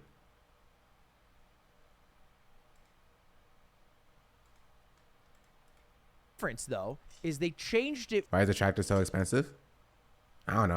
I bought it. From you are not allowed to do it, what it is now, from what it was before, partners are not allowed to do it, or affiliates are not allowed to do it. For a long time, when I hit affiliate, it was only partners weren't allowed to simulcast, right? When you signed your partner contract, you were signing exclusivity with Twitch, and that made sense, right? That made sense. As a partner, you got a 70-30 split. You got a bigger percentage of your subs. You had more ad revenue. You still got all the bit revenue. You had a direct connection with Twitch. You had a Twitch partner manager, right? Something similar to like a YouTube partner or a YouTube channel manager as well. You had a direct relationship with Twitch, right? Being partnered meant something 3 years ago. However, I think as more partners started being partnered, right, as Twitch grew as a platform, especially during COVID, there were just so many more partners, and Twitch didn't have the infrastructure to keep up with the rising amount of partners. And they couldn't, in their head, justify keeping partners at a 70-30 split or giving every partner their own partner channel manager or like a Twitch, partner manager or whatever. And so Twitch has been like whittling down the differences between partners and affiliates. So now there is very little difference between partners and affiliates, except for like quality of life stuff. Like partners get to choose the emote tags, like the stuff before the emote. Like mine is SeanDa2. SeanDa2, right? And then you just put like a whatever the end is. And then that's how you do an emote, right? Partners get to choose theirs. Affiliates don't. Partners. $5 a month. I didn't even say anything. Partners get the badge next to their name. Partners get to go into like the partner lounge during TwitchCon. So there's not many differences now between partners and affiliates. They've whittled the differences down, right? I still think it's absolutely insane that the 70-30 split disappeared. Even YouTube has a better split for memberships, right?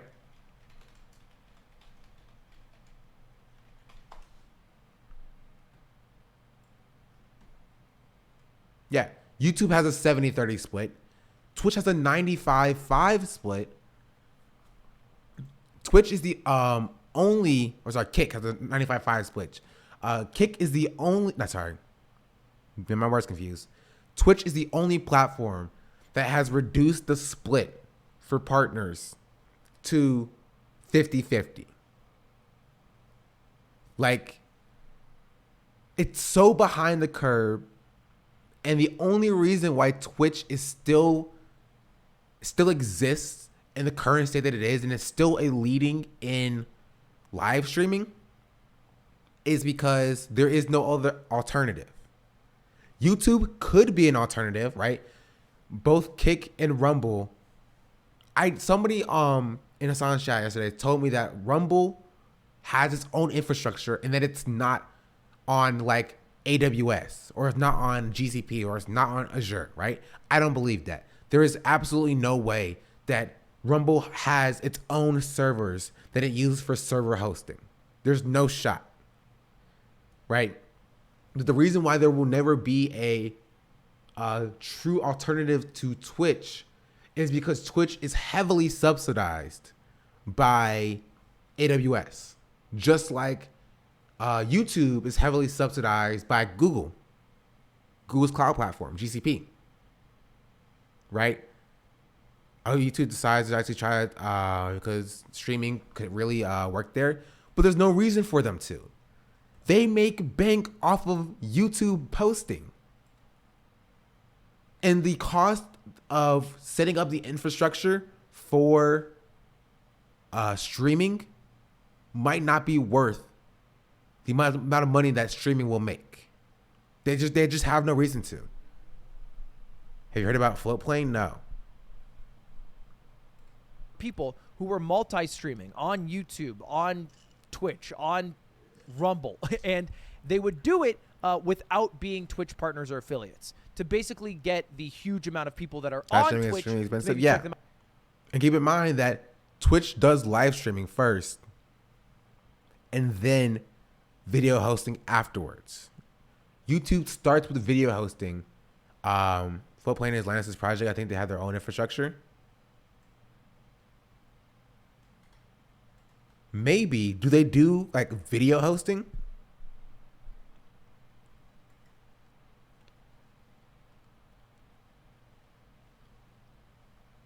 Floatplane is a streaming service that offers a wide variety of content, shows, reviews, and more. All viewable to thousands of interconnected stuff. Is why I Floatplane.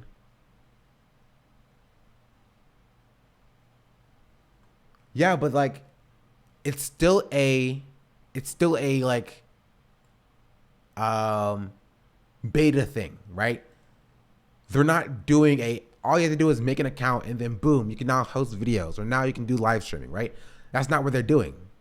And maybe they're trying to build that out, but it's not there yet. And also, I don't know if they have their own infrastructure. You're telling me that they're not on AWS and they're not on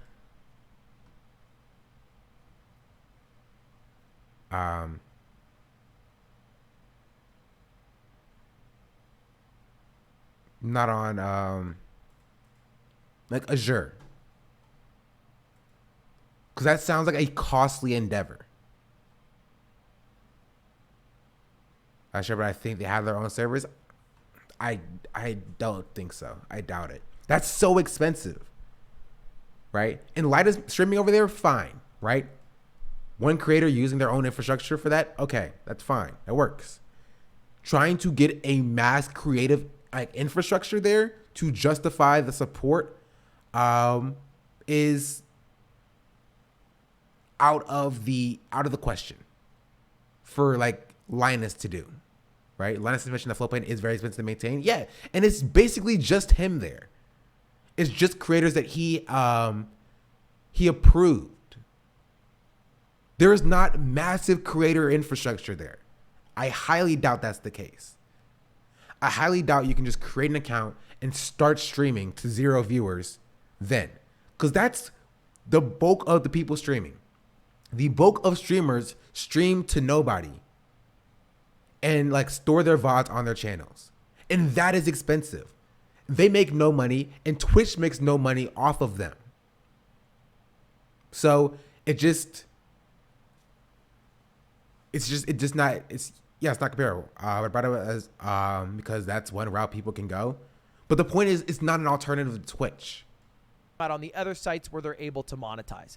Now, You're just not allowed to do it full stop. You're not allowed to stream on Twitch and any other Twitch-like service, aka YouTube, regardless of whether you make money on Twitch or not. And you can only do it if you have advanced written permission from Twitch. That's so dumb. And of course, you are allowed to still do vertical live streaming, but it's not really the big question here. And why does this matter? Well, it affects people. It affects a lot of streamers who have made a concrete decision to try to monetize on the websites like YouTube. But imagine where with Twitch limits your streaming time unless you are a partner. I can see it. I think YouTube actually floated that idea, Chad. You know what I'm talking about? I think YouTube actually floated the idea of limiting how much you can post for, unless you were like a creator or something. Was that? Maybe I'm making that up. Use the larger viewer base of Twitch to get people over to those sites and basically maximize their viewership. It's not like YouTube where you need at least 50 subscribers.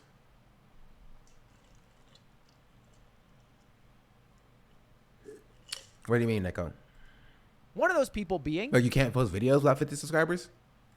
Ninja, who had a pretty poignant conversation about this on stream today that I'll play for you guys. They're basically forcing my hand. To go live? Oh. I'm not partnered on Twitch. I don't make money there. I make $0 on Twitch.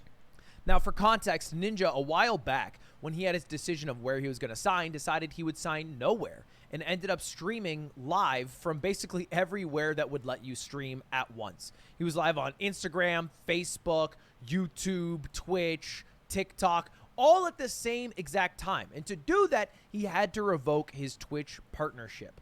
And because of that... Bro, his hair is so bad. His hair is so bad. He doesn't even have the ability to make money on Twitch.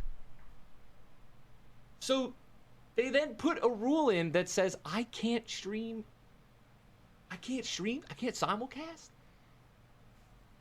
What am I going to choose? What am I going to choose? Am I going to choose streaming to YouTube, TikTok, Kick, other Facebook all at the same time? Am I going to choose streaming all to there? Or am I going to just only stream to Twitch and make no money? Like zero. What? Well, okay. This is kind of not necessarily true. Because if he does choose to go with Twitch, he can just be repartnered and then he can make money. You know what I mean? So the idea is that like, oh, either I can stream to all of these other platforms or I can stream on Twitch only and not make any money. Like you can just get repartnered on Twitch. Whereas I technically wasn't allowed to do a stream on Facebook. Like it's always been a rule. That's not true, LB. It was only a rule for partners. It was only partners cannot stream on Twitch. Or cannot simulcast or multi-stream. At least 3 years ago, that was the rule. Because I saw that in my affiliate contract when I was an affiliate. It said if you are an affiliate, you don't have exclusivity. Right? You can stream on other platforms simultaneously. Which is why Restream was a thing, right? If that was always a rule, Restream would have came after immediately. I think people were telling him that he couldn't and he was not partnered. Well, they were wrong. Right? Like Restream is a huge company. Right? And multi-streaming was their thing. They've been doing this for years. And if it was actually a rule where you couldn't multi-stream to like Twitch and then other things, they would have taken down Restream immediately. But it might have been maybe in the TOS, but like Twitch just let it happen. But I am for sure in the... Okay, let me check.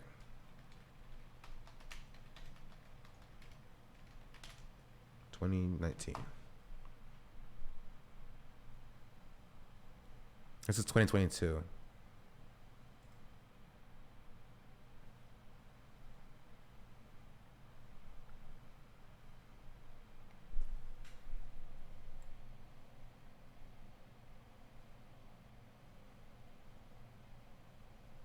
Okay, now maybe I'm stupid.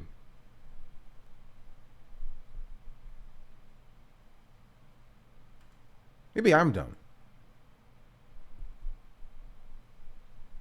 Okay, never mind. I'll take it back, LB. You were right. apparently 4 years ago, people were saying no.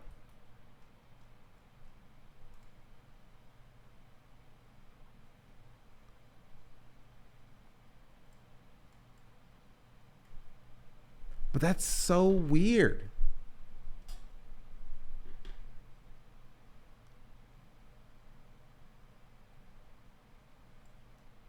That's so weird.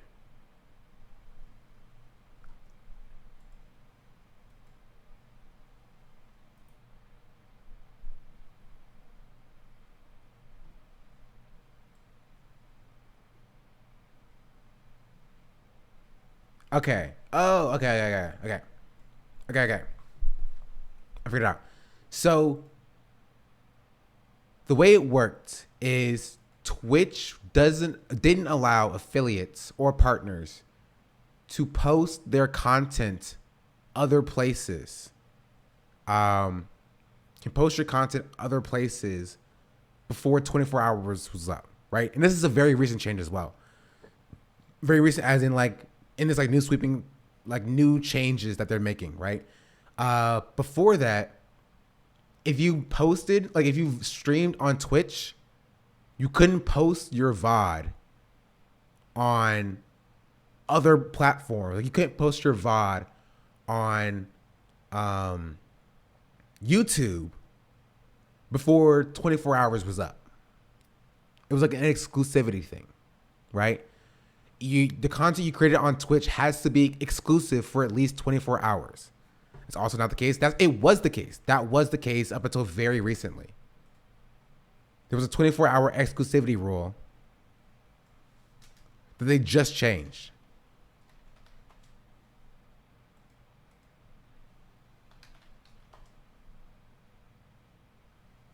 Um, 24. Here. This is the affiliate agreement from 2022, right? Solely for any live audio-visual work you choose to provide to us as user content, your live Twitch content, starting from the beginning of the initial broadcast of any such live Twitch content and continuing for a period of 24 hours following the end of the initial broadcast of such live Twitch content, the exclusivity period. Such live Twitch content is exclusive to Twitch, even as to you. During the exclusivity period of any live Twitch content, you will not nor permit or authorize any Twitch third party to broadcast, stream, distribute, exhibit, or otherwise make available such Twitch content in a manner, notwithstanding or foregoing, you have the right, right? And yeah, I don't think they enforced it, but it was the same for the multi-streaming, right?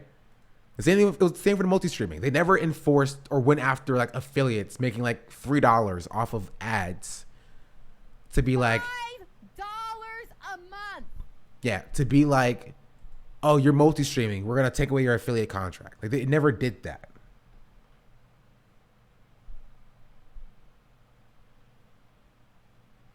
Hello?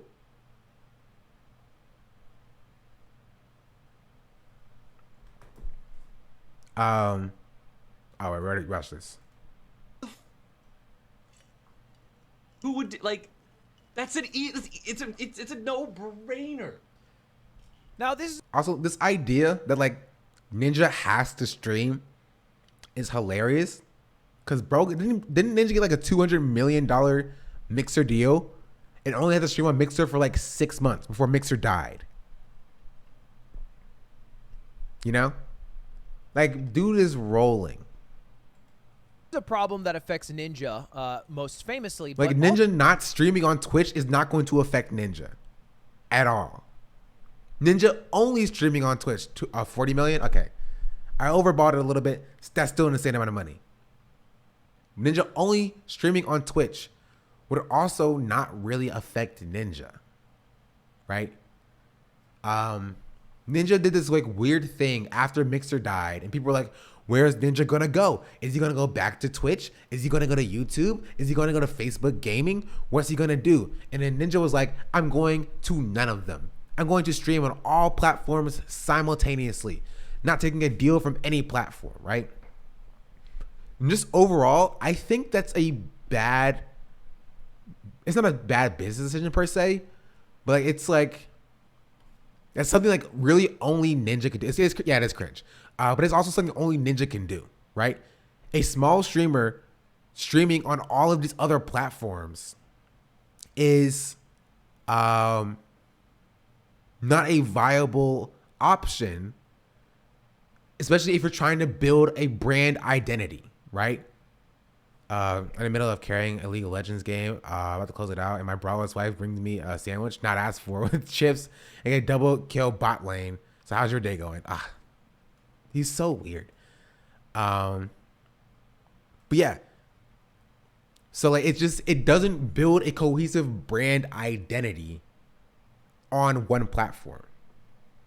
Like if I'm in like your YouTube chat and like people are talking in your YouTube chat and you're like responding to YouTube chat, but you're responding to Twitch chat, but also responding to TikTok chat as well.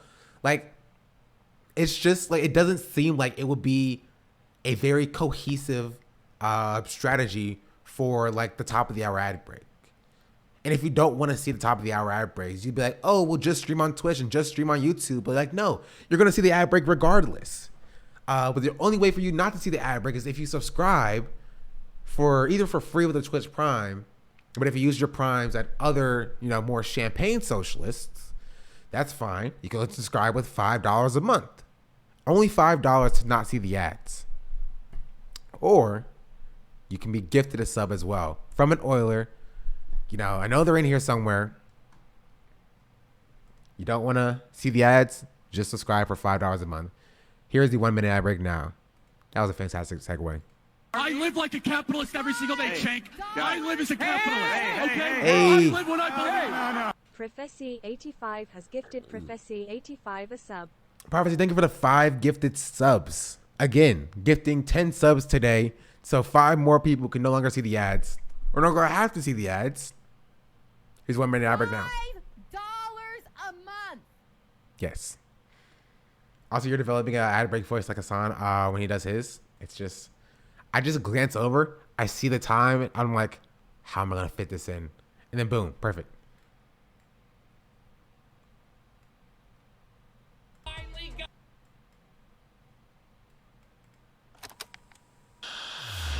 Hi guys, what's going on?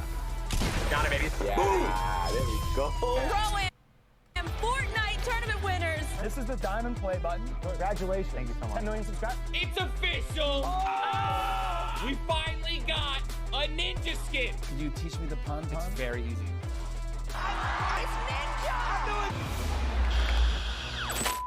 I am Tyler Ninja Blevins, and I'm going to be live everywhere. Twitter, Instagram, TikTok, Facebook, YouTube, Twitch, Patreon, maybe OnlyFans. Are the Lions going to win the Super Bowl? Yes. This was so he fumbled. He fumbled. Right? To be honest, it was a bad business decision. It was a really bad business decision. He could have approached YouTube and be like, YouTube, Mixer died. I'm free now. You see the numbers I'm putting out? 20 million. 20 million deal. Right? YouTube might have took it. Could have went back to Twitch. Just be like, YouTube is offering me 20 million. Twitch, 25 and I'll stay. You know what I mean? Actually did business deals to try to, increase the bag. But he was like, no, they're not paying enough. I'm going to go live everywhere, right? And then now look what happens. Twitch is like, not here. Not here, buddy. Not here. And yeah, Disguised Toast did as well.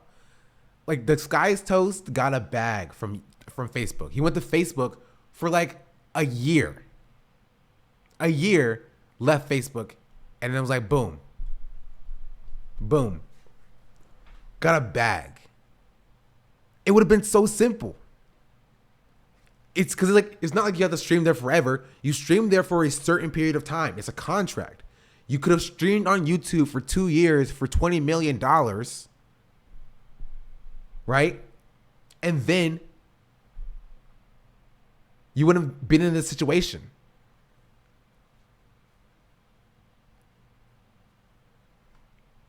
You know?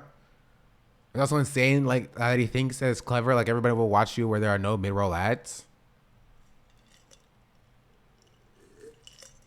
Well, it's dumb because, like, who goes to TikTok to see live content, right? Most people will just, like, fall into TikTok live content. As you're scrolling, you might see something crazy on TikTok live and you click on it to see what's going on, right? That's probably the extent of, like, TikTok live content. People don't go to TikTok live and be like, you know what? I want to see live content on TikTok. People go to TikTok because it's TikTok. It's short form content. People aren't on Instagram to see long form live content. They're not.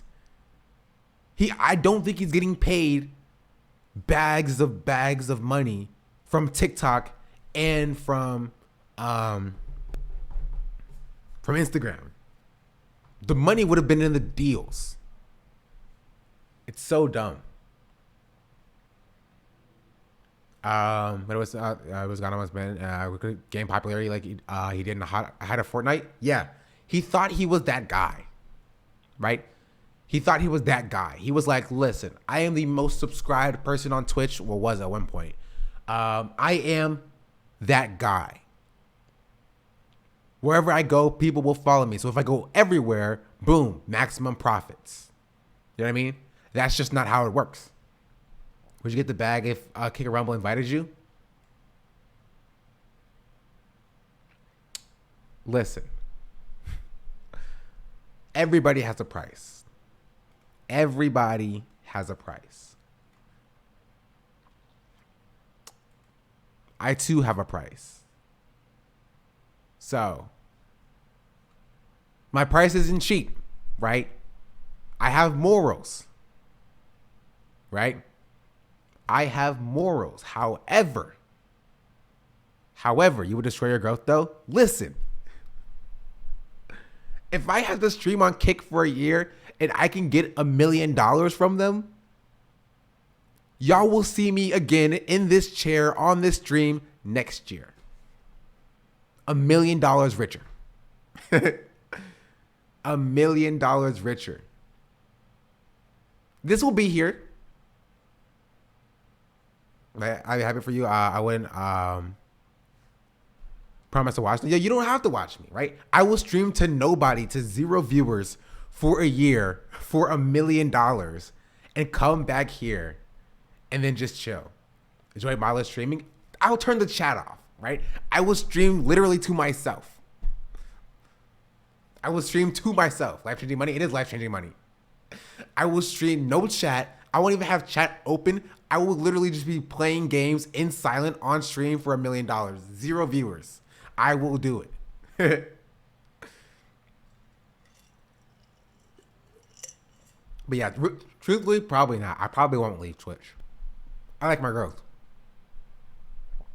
I like what I'm doing. I think Ninja learned the opposite lesson that Stroud did. I think Stroud, when he left and got the bag, very quickly realized that people will just go watch others if you leave. Yeah. Yeah. Also mostly affects smaller streamers because at its core, people who like to stream on multiple. Do the low tier god $50 donations to turn your face cam? You know too much about low tier god. Are you a low tier god watcher? Websites are people who are trying to attract as many audiences or new viewers as possible. And it's honestly a pretty good strategy because you're able to get people who are more native to Twitch and people who are more native to a YouTube or a Facebook or whatever and cultivate communities in many different pockets. That was in finding a community? Okay, fair. That maybe you can have all conglomerate in one area where you're monetizing your best. Whether that's also chat, if I can show you. I bought Street Fighter 6. Bro, this game feels weird to play. It feels weird to play. Be a YouTube. I'm not playing it on stream. Not until I'm partnered, but like it feels weird, right? They have like they split it like classic controls and modern controls. I wanted to learn classic controls, but I haven't figured out a good way to, because they don't have like standard like quarter circle forwards. You know what I mean? There's still quarter circle forward, right? But then it's like down, right, downright. Like, how do you, like, doing that on like a stick, like a fighting stick, makes sense. Like, I could probably do it on there, but doing it with like the analog stick, it just doesn't work. It does not work. I can't do it. Even Patreon or a Kick or whatever it is. And now that's just fully dead. I need more practice, to be honest. At least the Twitch part of it is dead, which is pretty big because Use Twitch the D-pad. I was using the D-pad, but like, I don't know. Maybe it's because I'm not the biggest fan of the DualShock 4 D-pad. I could use my Xbox controller or my PS5 controller, but like my fingers are too massive, if that makes sense. I still have to get used to it. Because when I play fighters, Dragon Ball Z fighters, I just use the analog stick because I like moving with the analog stick. It feels smoother moving to where I want to move. Movement using the D-pad sucks. I am not a fan. Still, in all fighting games. $5 a month. What did I even say? I said pads, and that has the word in it. $5 a month. Yeah, okay, that's fair. The biggest live streaming platform in the world. And it doesn't seem like Twitch is going to bow down on this one, but it is kind of a fucking L because there was no conversation. There was no article about this. This was just a sneaky little change in the terms of service that now impacts hundreds of streamers who were using that feature that they allowed previously. Not only that, by the way. It does make, okay, not to be like pro Twitch here, it does make a little bit of sense, right? So when you think about how they don't run ads on non-affiliates, $5 a month. like non-affiliates and non-partners. So somebody who's not affiliated or partnered with Twitch, they don't run ads on their thing because they don't make money. So it makes sense to be like, yeah, you have like 5,000 viewers, right? But we're not running ads on your stream because you're not an affiliate. So there's like a lot of inventory here that we're not using. So either you stream with us and let us run ads on your stream, or you can stream elsewhere, right? So it does make sense from like the capitalist perspective. It's still stupid, right? But I can see why Twitch does it, right? People saying like it makes no sense for Twitch. I can see why Twitch does it. It's still dumb though. But they're kind of forcing this decision very quickly on everybody because the new TOS, if you are a current partner with a deal that you've been really happy with, that you know you signed a year back, that you still have 2 years on, not anymore. As of yesterday, Twitch partners are getting notifications that there's a new contract. No, this is horrible. This should not be allowed. If you sign a contract, if you present a contract to a streamer for them to sign, you should not be able to change that contract in the middle of the contract period. The same goes with affiliates.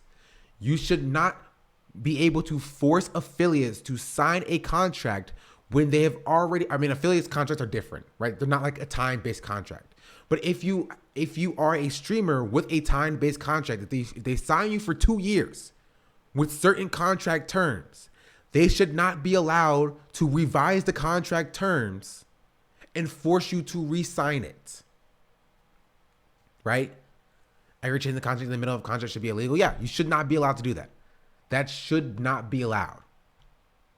Because if I'm a streamer and I build my stream to work a certain way and you're like, oh yeah, we're going to give you, a week to get your affairs in order and re-sign this contract. And if you re-sign it and you're still out of order, we're going to ban you. If you don't re-sign it, you can no longer make any money off of this. We're going to terminate your partner contract and you'll just be an affiliate. Right? It's legal for employers to do it, so it should be illegal for Twitch to do it too. Yeah. It's not because streamers are like I-9 contractors. Not I-9, sorry. W-9. W-9 contractors. And they can do whatever they want. There is no protections for contractors. Zero. Whether that be Uber drivers, right? Twitch streamers, or just like regular independent contractors. Contractors have zero legal protections as it pertains to the workforce. So yeah, Also, like, what a streamer is supposed to do if they've already sold that ad space, like, they themselves can't just break that contract. Yeah. A streamer that has already signed with, they walked this back, right? The ad stuff back. But if they didn't walk it back, and a streamer signed, or was forced to sign this contract, they would either have to choose between signing this contract or fulfilling their ad obligations. And there's a chance that they can get banned for fulfilling those ad obligations, which would also be a breach of the ad contract, because some of the deliverables are like, yeah, your stream needs to stay up for at least a week, right? The VOD needs to be up for at least a week, and getting banned would break that contract. It's so bad on so many levels. What's the point of a contract if it's not legally binding for both parties? To protect the company. It's essentially gig work, yeah. My chair's also, I need to tighten this chair up. It's moving. Don't accept it. Their partner contract will be terminated at the effective contract date, and they will be made into affiliates until they do accept. So they're really trying to get this TOS signed and stamped immediately. I think there's some big decisions and big things that Twitch wants like legality over, and so they're making sure everybody's on board with this new TOS from here on out. And by the way, if you don't sign and you decide to break your partnership and then your affiliate agreement, you also have to pay. If you or we terminate this agreement, a maintenance fee will be deducted from your remaining balance. The maintenance fee will be lesser than the accrued program fees for your Twitch channel, or $25. That's crazy. It makes no sense, right? Makes no sense why they can just take $25. That's 5 subs, chat. Actually, no, that's 10 subs. This is because keep in mind, Twitch already takes half of every sub. This is 10 subs, right? And for a streamer of my size, that's an entire day's work, right? I get, around like 10 subs a day, sometimes more, sometimes less, around 10 subs a day. Twitch is like, yeah, no, if you cancel your affiliate contract, that's it. $25 of your dollars are ours now. 10 of your subs are ours. It sucks. The remaining balance after that will be paid to you. So they take $25 out of your last paycheck if you do decide to leave Twitch as a whole because of all these decisions after signing a affiliate contract. And don't even get started on Twitch payouts, right? Twitch payouts said they will pay out every 15 days. But I think that someone said that they changed it to like 45 days. Let me see.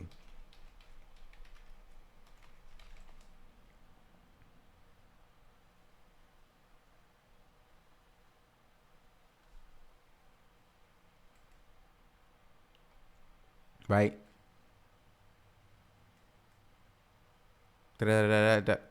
Yeah, 45 days. Affiliate payout is now 45 days. So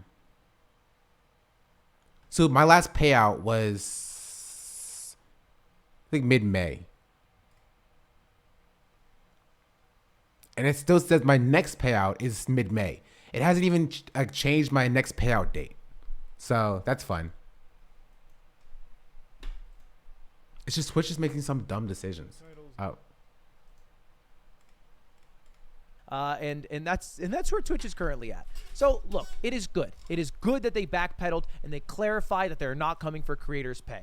It is bad that they snuck in a provision to their terms of service that stops creators from growing on Twitch and other websites while making no money from Twitch anyway. So I don't know why it would matter. Streamers can't unionize like in the traditional unionization way. They can collectively get together and be like, hey, Twitch, if you make these policies, we're going to stop streaming. But there was actually a good discourse I want to bring up on that as well. Let's continue to play. That's your update for Twitch. Anyway, thanks for watching. Subscribe. Tomorrow we'll be back with stuff that's not related to streaming platforms. Because there was a little bit of a tussle on my timeline between Orthodox and Carter.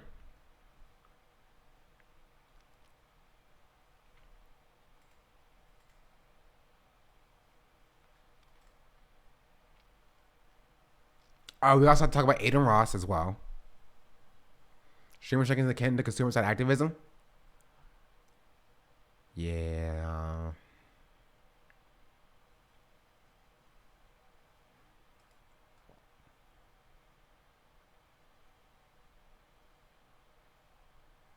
Here, right?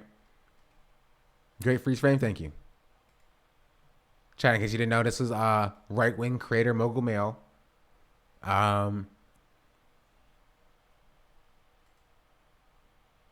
Yeah, so Ms. Kiff said this, right?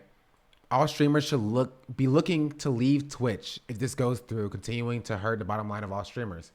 ODK will go to YouTube, Rumble, or Kick. Streamer awards will not be possible. Any high-quality production will be too expensive to make, if not, and will not be possible. Right? And Ostonox says this: if streamers had any amount of solidarity, they can pull off a strike and cripple Twitch. But core concept to being a streamer is a harsh narcissism that stops everyone from actually working together for their common interests, right? And then Ostonox called it correctly. They'll probably get some parts of this road back. ODK working as a block is collective action that wielded 200K viewers, but imagine a world where streamers actually work together. And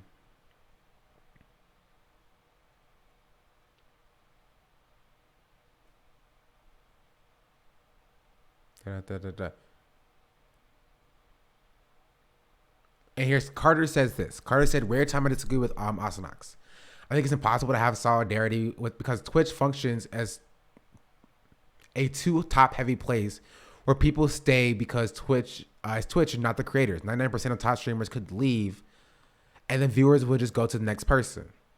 And then Ostonox said, you really think the viewers aren't watching you? You really think the viewers aren't watching for your personality and just because you're a body in front of a camera?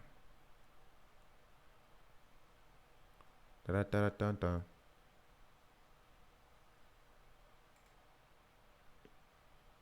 And then you have Lil Chris just like saying, like, what do you say? I think they like me, but I 100% think Twitch operates on a fear of missing out with Twitch culture.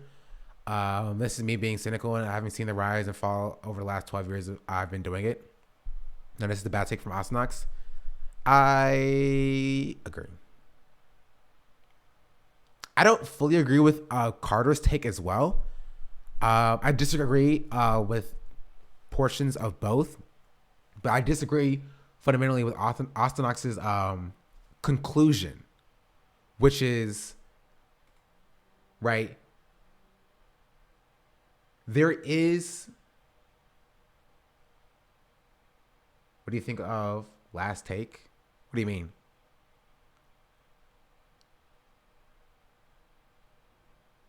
What last take? Right? The problem is, I agree with Ostonox, to be honest, but I think enough streamers take part in a boycott collective action. A lot of chatters and viewers will take part in it. See, the problem is you're viewing this through a lens of like big streamers, right? Take me, for example, right? Take SeanDaBlack. If SeanDaBlack stops streaming on Twitch, my growth is dead. It's fundamentally dead. Right? Some of you will come back after like a week, 2 weeks of not streaming, right? Right now, my growth is consistent. So this idea of a streamer boycott only really works for large established streamers. If Hassan takes a week break, when Hassan goes live again, he knows that people will be there to watch him. Streamers of my size, and definitely streamers of smaller sizes who are trying to grow an established audience. And as content creators, we all know that one of the biggest things. Viva Peter, thank you for the follow. My thing didn't go off, right? One of the biggest things about content creation is consistency, right?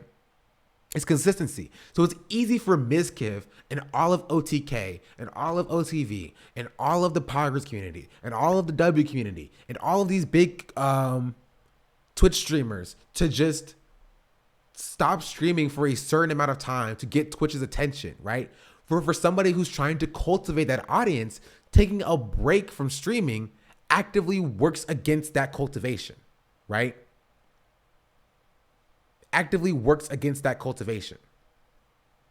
So it's very hard to justify that idea that, I don't know, I disagree. I think that if streamers worked together and made it content, people will come. It's just a few clicks to switch to people will come for the drama. You're wrong. You're wrong. You have this idea that like, because again, this only really benefits big streamers, large streamers. It only benefits large streamers. Large streamers can be like, yeah, especially if you have other platforms, right? If I have a Twitter, I have a YouTube, I can continue posting there and be fine. If you've grown an audience on Twitch specifically, right? This idea that a boycott will fully, again, a boycott would have an impact on smaller streamers, right? That's the thing. That's the point. Small streamers will see it as an opportunity for them to gain viewership in the absence of others. Maybe, but also, would it not be, smaller streamers want to survive, right? Don't take this from Miskiff, right? Normally when people go on strike, they have all the same beliefs. Exactly, right? Don't take this from Miskiff is a millionaire. Hassan's a millionaire, right? Ludwig and Cutie, millionaires. So this idea that it's going to be like, there's going to be equal stakes for everybody involved, right? It's just not true.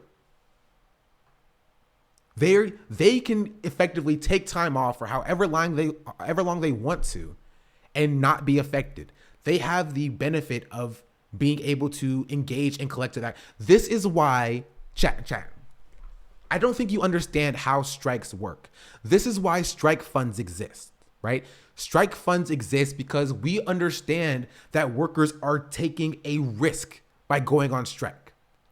And this is why we need to have unions, right? This is why strike funds are important. However, because streamers don't have a union, because there is no streamer union and there is no streamer strike fund, there is no way for people to be taken care of, especially if streaming is their full-time career. You know what I mean? Like, so yeah, I mean, it would make sense if this was specifically large streamers. Large streamers with above 1K average viewers, right? Streamers can go on YouTube as a means to strike and organize their audiences to follow. That way it's not void of their audiences. No. You are mistaken on how content creation works. It's already hard enough to get your audience to follow you from like one platform to another. Conversions are already so difficult to do or to get under normal circumstances. Now take into account every streamer doing that same thing, right? Every streamer doing that same thing. There is no shot that a medium-sized streamer, small-sized streamer, a tiny streamer who's trying to get established is going to effectively, they're going to have to start from nothing. We just talked about this like an hour ago, chat. If I were to, the reason why I wouldn't leave Kick is because I would effectively have to start from nothing. Start from 0 viewers again, 5 viewers again, and build it up from there. Right? I mean, you don't need to bring your whole audience. The idea is give your viewers something else to do so they don't switch to other streams on Twitch. Yeah, but you have this concept, like people streaming on Twitch to make money, to survive, oftentimes, right? But I think SeanDaBlack is correct here. Bigger streamers need to collectively strike. Here comes coming for Hassan, Charlie, E-Rob, Pokey, and Will. He's need more collective action from the top dogs, along with solidarity from a lot of smaller streamers. Yeah, if it was a bigger stream, if bigger streamers actually got together and made a union, it would have more of it, because we know that Twitch is a top heavy platform, right? all of the bigger streamers not streaming and all of the smaller streamers continue to streaming will have an impact, right? Probably have a similar impact to if all streamers stop streaming on the platform. Realistically. You know what I mean? Because Twitch is so top heavy. Most people on Twitch are watching the big streamers, right? If OTK left, if Hassan left, if Charlie left, if Will left, right? If all of these streamers left Twitch or stopped streaming on Twitch, it would be probably the same effect than if all of those streamers left Twitch and the smaller streamers left Twitch, right?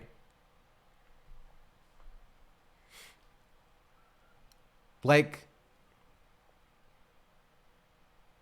that's just it. That's what I also wanted to focus on. I skipped a couple of things. Viewers are very liquid. It's hard to nail down a type of people. Like any time a viewer who doesn't find something entertaining or engaging to just tab off and making it possible for mid to small streamers to survive. I mean, that's why it's already so hard for small streamers to exist. Oh. Streamers could go stream on YouTube. I mean to strike. Oh no, I already responded to that. So it's just the large streamers could participate in a strike. A small streamer could try to weather the storm. Yeah, that would be more impactful than not having a strike at all, right? A union is even more necessary when you consider competitors' competition services to Twitch hasn't been successful. Yeah, but all of this is not necessarily addressing Carter's take, right? And Carter's take was, it's impossible to have solidarity because Twitch functions as too top heavy where people stay because it's Twitch and not because of the creators. 99% of the top creators could leave and viewers would still go to someone else. I disagree with Carter here as well. Because if that was, I mean, it's not necessarily wrong per se, but it's not like the entirety of the issues, right? It's not the entirety of the issue. I do think it's fundamentally correct, which is why, you know, we put Gremlin refugees in the title, right? We put Daniel's refugees in the title. We put Hasanabi refugees in the title. We understand that people who will go to Twitch looking for a specific type of content, if that person isn't live, then the chances are that they'll go to somebody else, somebody similar, right? That's the idea. That's how I've grown so far. So that does happen. It does exist. However, I do think that it would be impactful if all of the big streamers did get together and did actually strike, right? That would have been impactful, or that will be impactful. That's what my original comment was response to. Basically, if the fear is that viewers will move on to the other streamer if the big streamer leaves, then it may cause more people to stay off Twitch for the day for the streamers just to stream elsewhere instead of doing a full work stoppage. Potentially.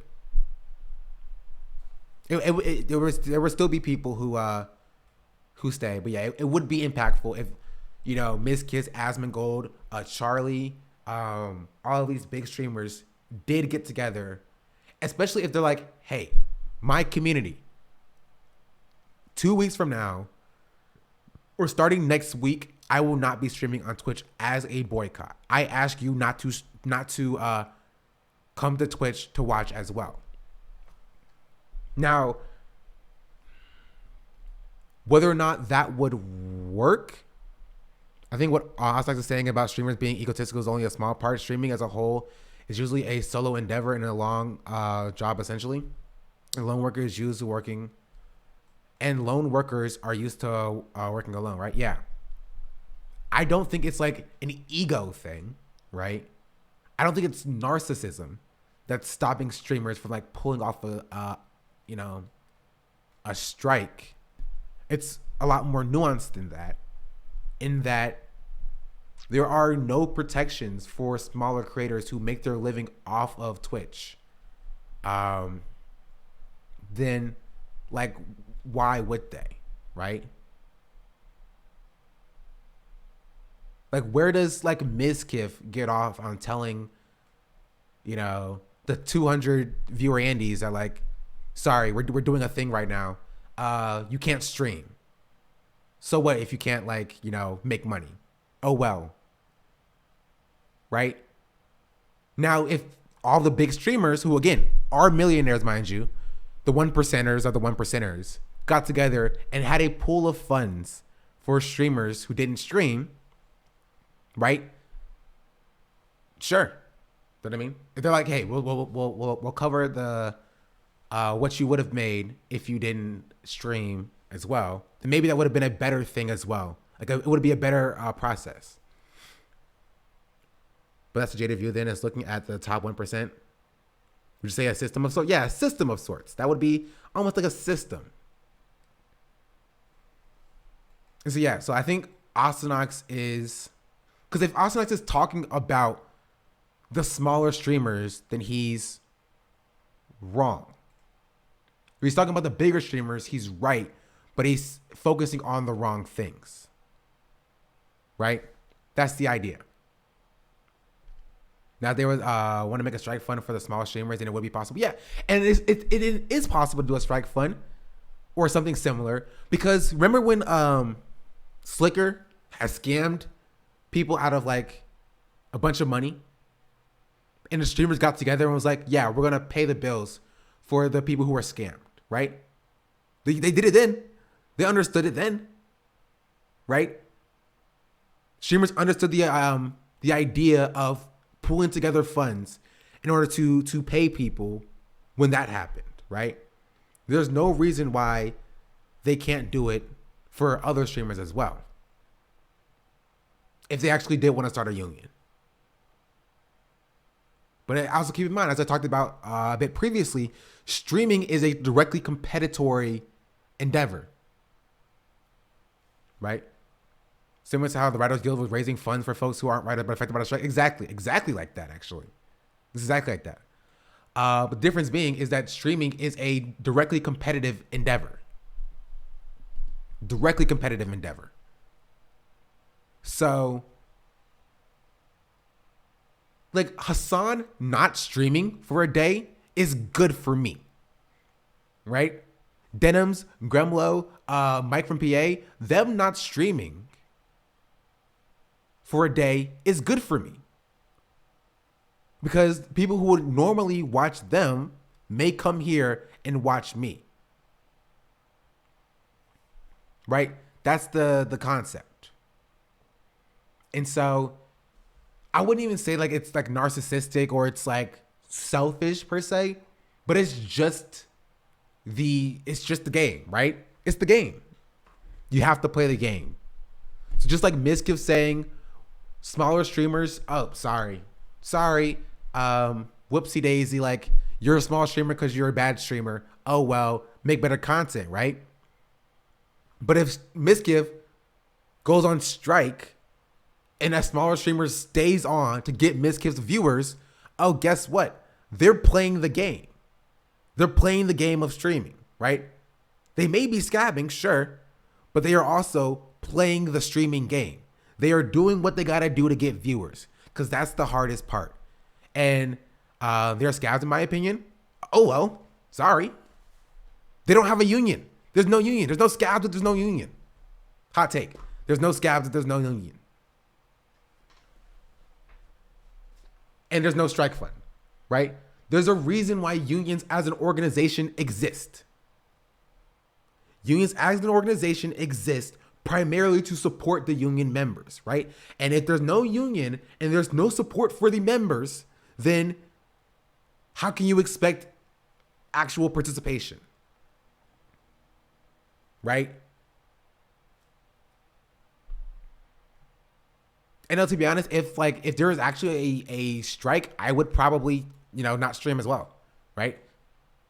But I'm in like the lower camp. You have the higher camp who can afford not to stream because they make so much money when they do stream. You have the lower camp who don't make enough money off of streaming to like justify it being a career. I have other jobs. I have another job. But there's people in the middle, which I assume that Carter like falls into, in that they don't have another job and this is their entire career, and they will be affected by not streaming. Right?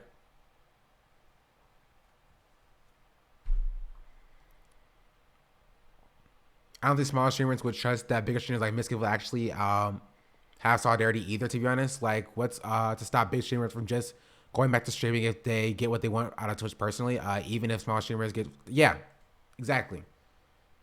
And I don't hold, like, I completely think that that's something that Myskiff would 100% do. I was going to say no offense to Myskiff, but like, no, all offense to Myskiff, to be honest. That's something that Myskiff would do, right? Myskiff would 100% stop streaming until he gets what he wants, and then he would start streaming again. Because that's what streaming is directly compensatory, right? Smaller streamers have been getting effed over for years. Bigger streamers don't care. Myskiff even says, because like smaller streamers have been begging for discoverability on these platforms, right? They've been begging for more discoverability tools on this platform. Myskiff has directly opposed that, as we saw before, by saying you're a small streamer because you make bad content, right? He didn't fight for smaller streamers there, but now they expect solidarity when they're getting effed over by Twitch now. If that makes sense. Let's see if I can find what I talked about.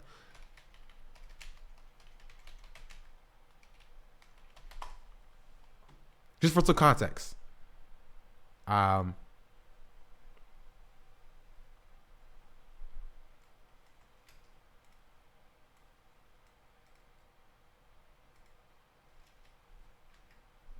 I can find.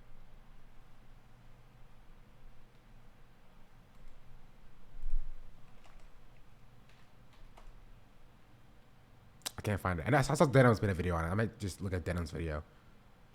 Socialism for the rich and individualism for the poor. Yeah, exactly. Look at Denim's. On the topic of streaming. Here. Oh, so it was on Dixardo.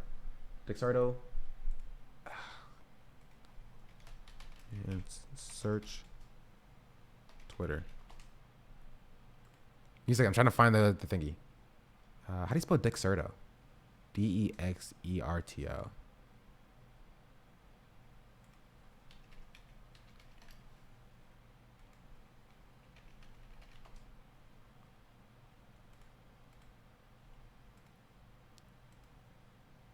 Oh, I keep spelling Myskiff wrong.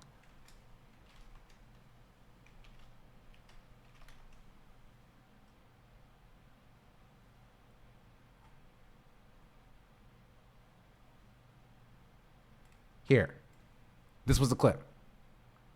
Bitch and complain and say, oh, I know people want to bitch and complain and say, oh, I'm a small streamer and I don't get any viewers. Yeah, do better. I don't know what to tell you. Go on TikTok. Make more TikToks. Do more YouTube shorts. Try to grow outside of the platform. Because if it hasn't been obvious for the past 6 years now, you're not growing on Twitch anymore. That's not how it works. You have to find discoverability through other places. But people like to complain a lot and say that it's Twitch's fault. It's not Twitch's fault. It's your fault.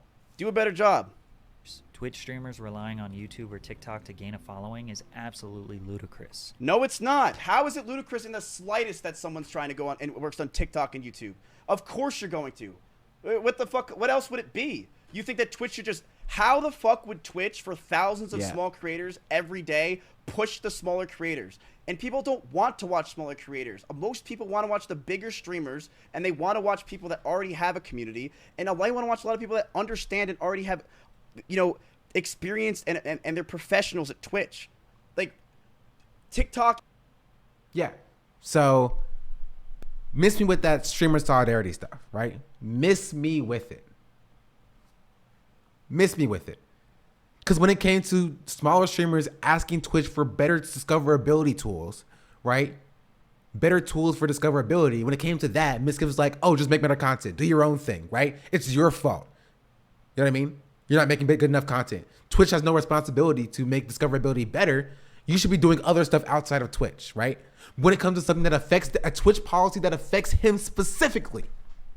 When it comes to a policy that affects him specifically, right?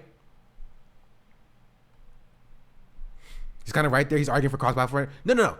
His idea is that Twitch shouldn't need to have discoverability things because streamers should be expected to go elsewhere in order to grow, right?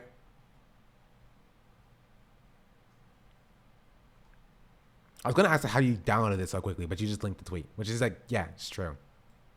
It's true. Now he wants solidarity. When he wanted smaller streamers to fend for themselves, when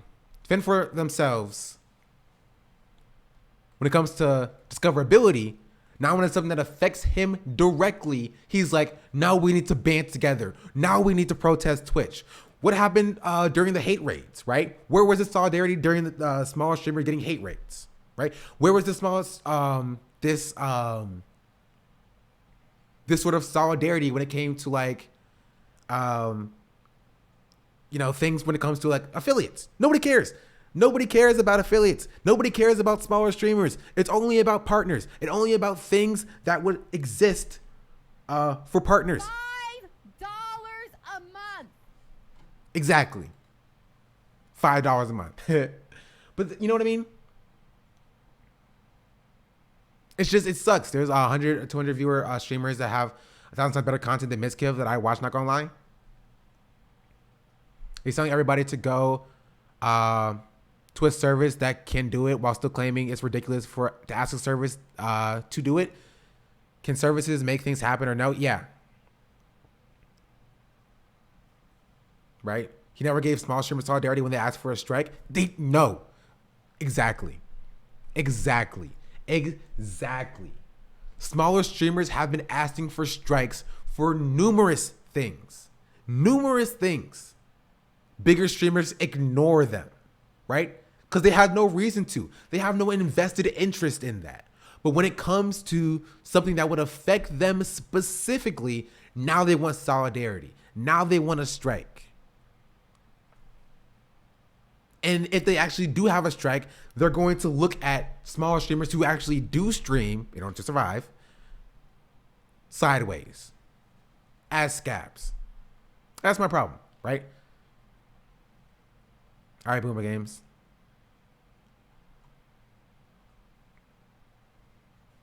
That's the problem. What can be done about that? Is there a system to force cooperation? No. If they want to strike, start a proper union, yeah. Starting an actual union with actual like union leadership, elected representatives for the union. Start with the bigger streamers who won't be affected by a strike. Have people join if they would like to join, and then actually organize. Actually organized. This happens every 6 months. Twitch makes a bad decision. People are like, we should strike. Nothing ever happens. No organization started. It's over. Without international streamers, I actually have no answer to that. I don't have an answer to that, to be honest.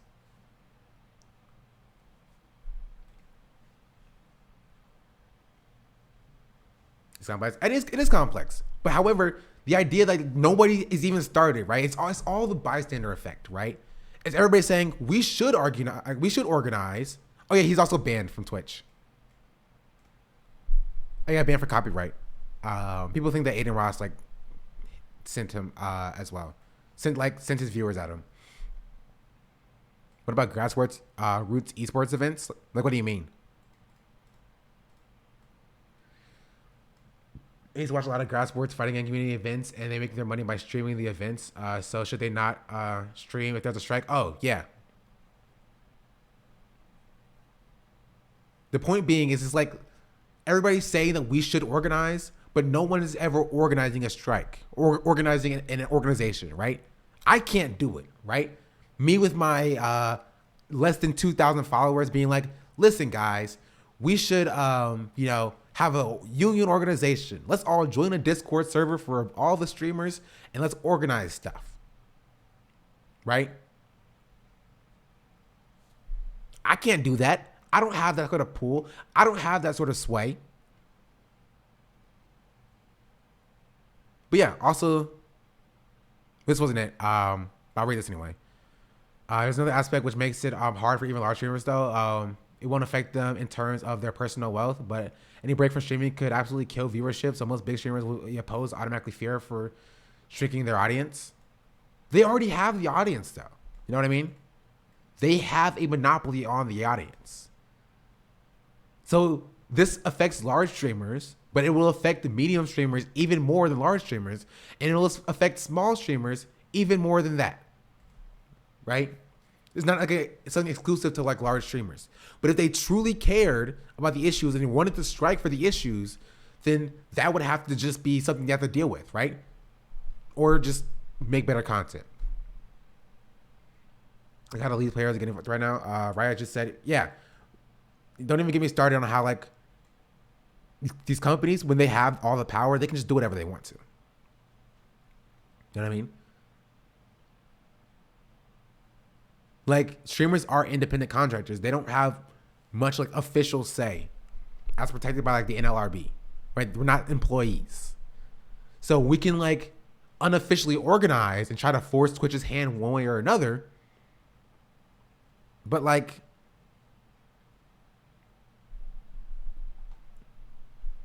that's it. That's as far as it's only unofficial. It's only as far as we can go. In that case, they're without support. Unions usually have different legions from other countries follow Leo to the first, but yeah, Elby's right. It would have to be US based. But yeah, that's my take on the whole Twitch thing.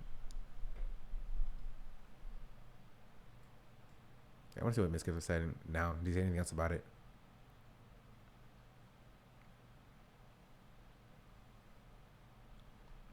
Oh wait, I was addressed this specifically, right? And like all streamers should be looking at to leave Twitch if this goes through. Like there's also this idea that like, you know, that it's easy to just switch platforms.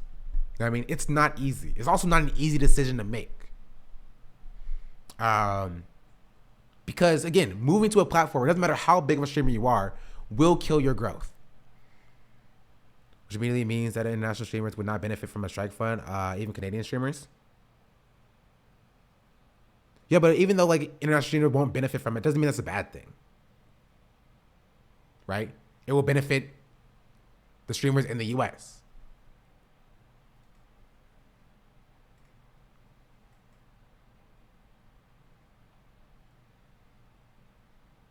I saw this as well. Yeah, but there's an idea of leaving people behind.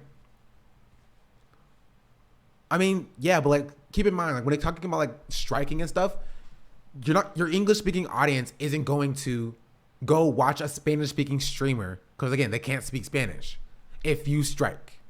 So that's like the point of the strikes. Like if the Spanish streamers want to organize, they can organize, but like they're not going to be specifically watching you know, non-English speaking streamers or other international streamers because so like I'm saying that they can't Canada. I mean, they can, I'm just saying in general. In general, right? I'm sure Strike Fund could help Canada as well. They don't use like PayPal and stuff. But the idea of a strike is that the viewers won't watch somebody else. If you have a strike fund to remove as many English-speaking streamers from Twitch as possible, allowing them to continue doing their thing and subsidizing their income, those English-speaking Twitch viewers aren't going to go watch international streamers in order to, you know what I mean? Or get their Twitch fix. That's the idea.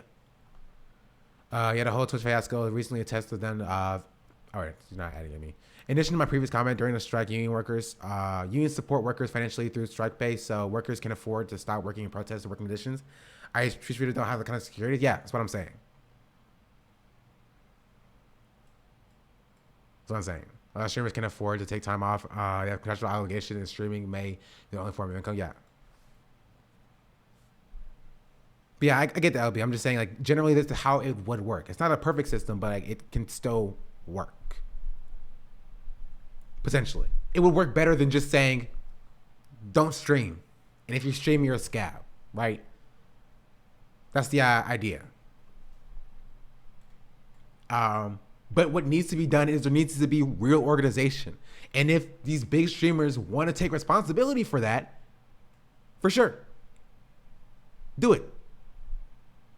You know, start a Discord invite a bunch of streamers to the Discord and actually organize or something. You know what I mean? Organize strikes, organize work stoppages.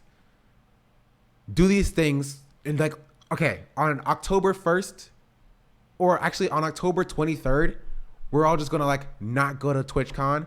We're gonna tell all of our subs to cancel their subscriptions and not sub for the next 2 months or whatever. Organize that in the back end and then actually do it and implement it on the day, right? That's the organization that you need instead of just being like, listen guys, we just have to not stream and Twitch will listen to us. Hit them in hit them at the bottom line, but like just not streaming, right? It's a half measure at best.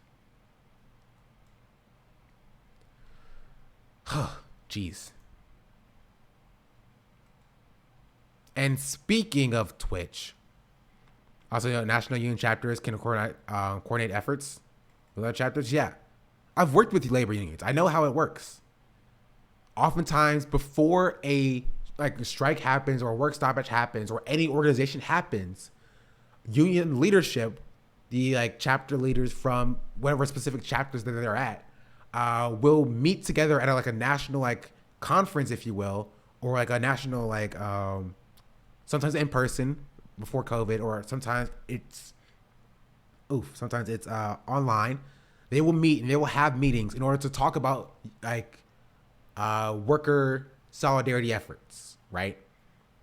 And then so when things actually happen and they decide to strike, right? Everything's already in order for when that happens. Twitch streamers just don't have that. They could have that or have some semblance of that. They just don't have that. That's why you should have a union before you strike. Organization element is critical. Yeah, exactly. And without the union, it's just going to be like everybody saying, guys, we should strike. And nothing ever happens. Until something else happens. It's like, guys, Twitch is acting crazy. We should really strike. Yeah, it's literally just general strike. That's it. No organization, no goals. There's no real things. Like, guys, what if we just not go to work tomorrow? Then they have to listen to us. Like no, there's no organization. Some people are still going to go to work. Today I'll be streaming a black screen for just 8 hours. Exactly. It's just like you need to have actual organization. And if OTK and Miskiff want to handle that, then sure, by all means. If what other big organizations, streaming organizations? If 100 Thieves wants to handle that, then boom, by all means, right? Like the Gamba stuff with Pokey-san and others, yeah. Right? If OTV wants to handle that, then by all means. Right? If a big streaming organization wants to get together, then sure. If OTK doesn't take the reins here now, I don't think it will happen. Yeah. At least until next time Twitch does something. But they could do it. OTK, OTV, 100 Thieves, Misfits Gaming, whatever big streaming organizations can just get together. Actually, OTV is pretty much YouTube now. I don't trust OTK though. Yeah, but I'm like, if they want to start the organization thing, then sure.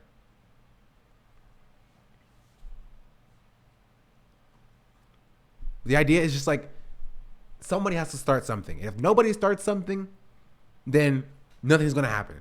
And we'll just keep doing this big dance around in circles. Every day. But speaking of Twitch,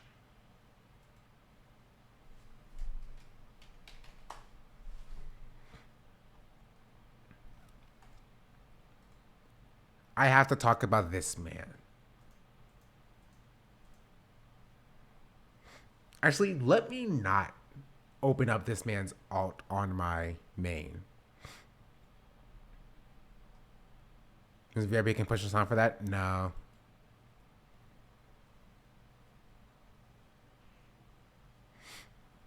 You can require some people who hate each other to get along enough to do what needs to be done. Yeah, but they claim that they will, right? They claim that this is bigger than us. Oh, jeez. Your nose freaking itches.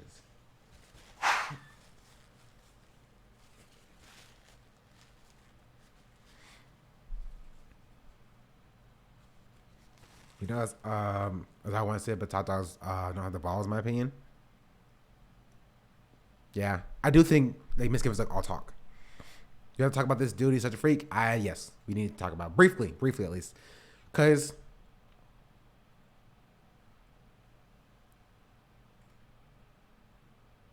one of his tweets got removed from violating Twitter rules. 2 of his tweets got removed. Oh, I think the one that he was calling for people to kill themselves. Yeah, you can't do that. That makes sense. So yeah, if you didn't see Aiden Ross. See, where's my music at?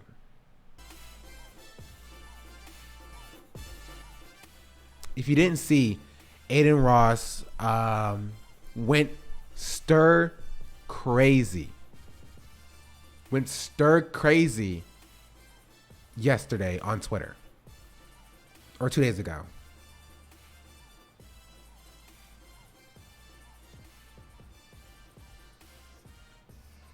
He like called for like Hassan to kill himself. He called for Jake Lucky to kill himself.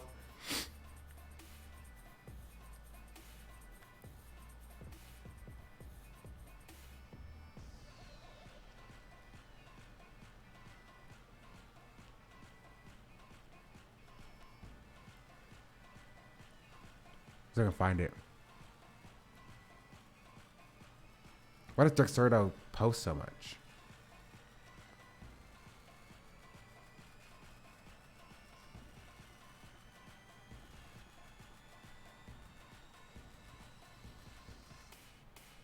Okay, actually, that's not how it started. I saw people linking this. Hassan just decided not to watch it, which makes sense, to be honest. So how this started is Aiden Ross is sad that his bestie, or his supposed bestie, yeah, let me pause this because I'm getting distracted. Kai is not joining Kick. That's how it started. He's sad that Kai isn't joining Kick, and so he's trying to do everything to get Kai to join Kick. Now, it's my personal belief that Bruce and Aiden have like a huge bonus if they can get Kai to be on Kick. Kick is like, listen, if one of you gets Kai on Kick, we will give you $1 million or whatever, right? We will give you $1 million. And they're like, bet. And so now they're doing everything in their power to make sure that Kai sees the top of the hour ad breaks, right? He's like, Kai, you have to see the top of the hour ad breaks. And if you don't want to see them, all you have to do is subscribe either for free with the Twitch Prime or for a measly $5 a month. And if you don't have that and you're a brokey, you can just wait to be gifted a sub, because it's only cost the gifter $5 a month. They don't just like my tweet because she follows me.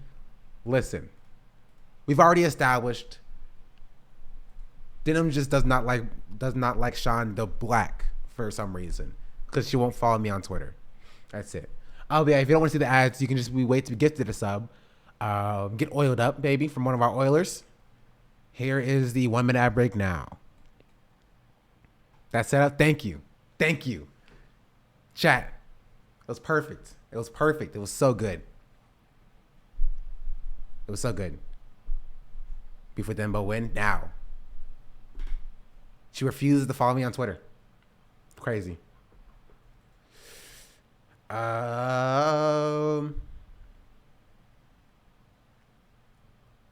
So why do you think the W community goes Nazi platforms? I don't understand.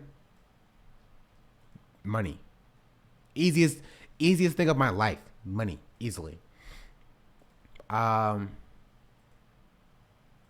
So yeah. And so Aiden Ross.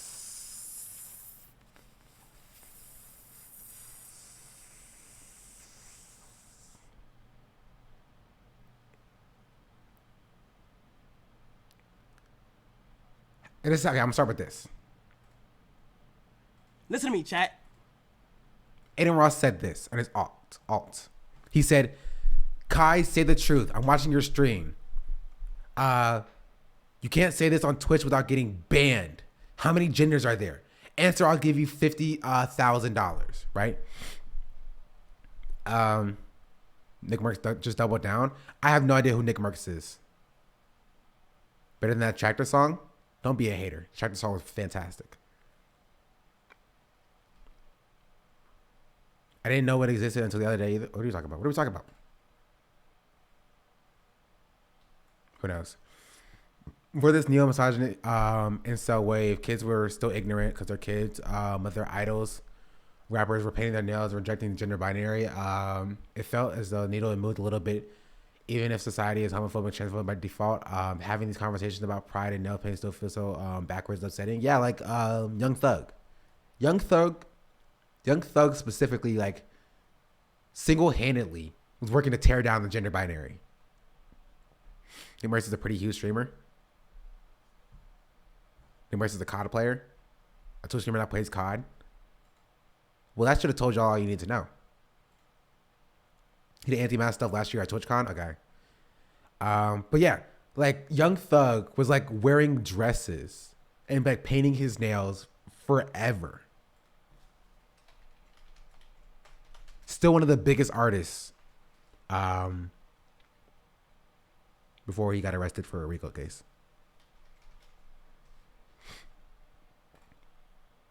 This is Young Thug, bro.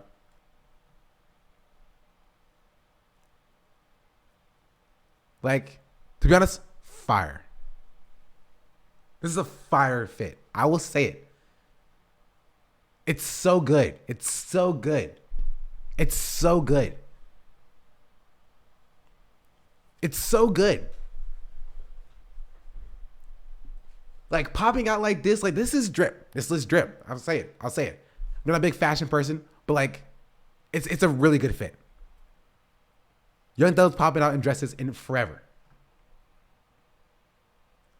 Right? So this idea that like, you know, and keep in mind, I think it's like a curve, right? Where you're like, it's approaching like, maybe not curve, maybe like a value dip or something. It's some sort of like the way the society runs, where like you see more pushback from conservatives and from like, you know, bigoted people against the against like the acceptance of like a marginalized community, the more that they are accepted, right? So don't feel like things aren't changing. That's what I'm trying to say, right? Don't feel like things aren't changing and things are going backwards. This is happening specifically because things are changing. Things are getting better, right? More people are accepting of trans people. More people are accepting of, you know, well, I would say gay people, but like this has happened with gay people as well, right? Now this is happening with trans people. Now you see very little people being like, you know, gay people are bad, right? Gay people are accepted in society holistically now.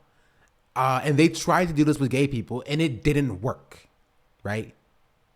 And now they're trying to do it with trans people and trust and believe it won't work then either, right? As more people come out, more people realize that they're trans, as more conservative people have trans kids, right? This will shift. It will shift. People like Aiden Ross will fade into non-existence. Whether ask people for their pronouns now, same. My dad does as well, right? My dad will see somebody on screen and he's like, is that person trans? Like, yeah, that's it's a trans person. It's like, okay, are they like how does that work? Like, do they go by like he, him pronouns? Or do they go like she, her pronouns? Like, oh no, they go by he, him pronouns. Like, so like, yeah, the transition, they're a man now. Like, okay, like that makes sense. Like, you know, it's like, I still don't really get it, but like, I'm trying to learn. You know what I mean? That's like, and as you see this like idea elsewhere, right? Well, that's Rage. Rage is farming here, right? This is the 2 thing. Yeah, Rage is farming here, right? I like don't believe Rage is like transphobic per se, right? He's farming. Now he could have not done this, and that probably would have been better, right? But like, yeah, I think he wouldn't have done it. I'm not gonna lie, I'm iffy. I don't know. That's fair. That's fair. I don't think Rage is transphobic personally. But who knows? Rage is pretty progressive. He's definitely farming. Yeah. He's a Norman. Yeah, but he's like a progressive Norman, right? He's a progressive Norman. I think he's farming. Listen to me, chat. Okay, let me tell y'all something. And so here's how it started. He said this. Aiden said this. And Kai responds to it, right? Real quick, bro. This is a good bait. It's a good bait. This is great bait. This is great bait. I don't have time to be on Twitter I don't have time for the negativity. I am blessed. I'm living my life. I'm chilling.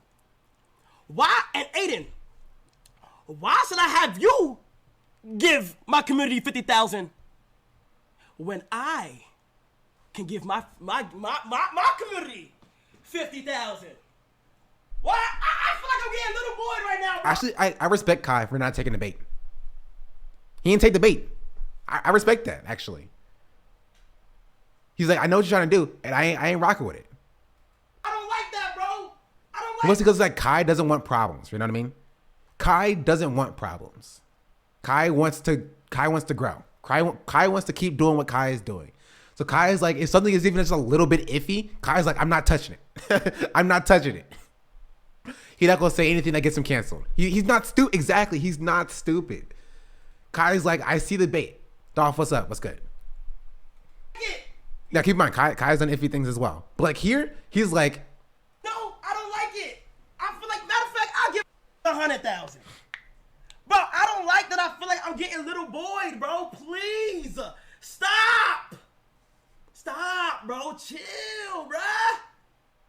Listen to me. Right? Yeah, he's just got me. He's farming because he's aware. So yeah, so this happened, and then yeah. Hey, where's it at?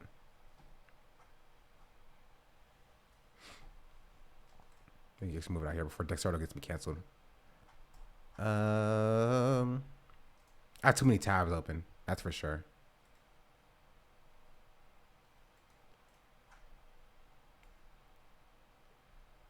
So he said that. Now in front of 70,000 niggas, bro.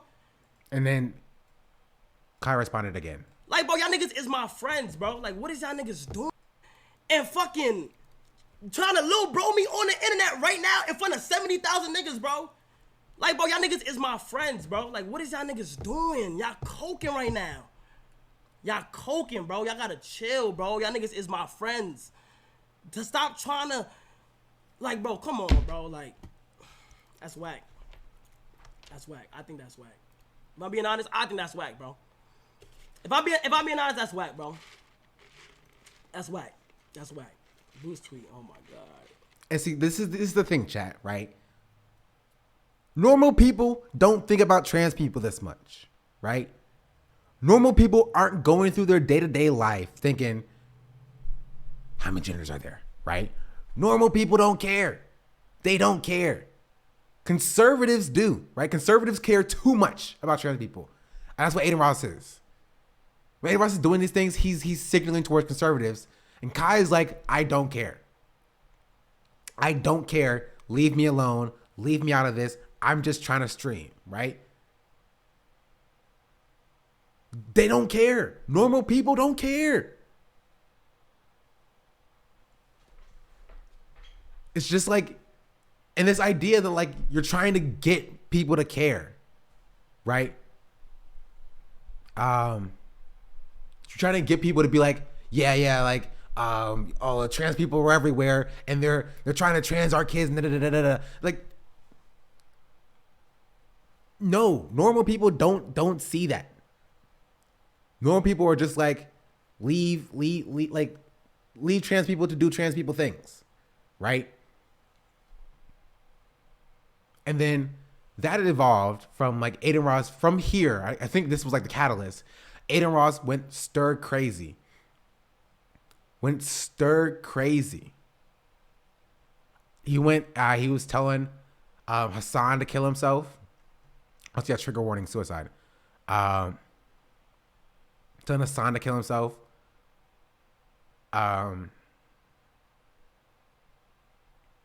Where's it at?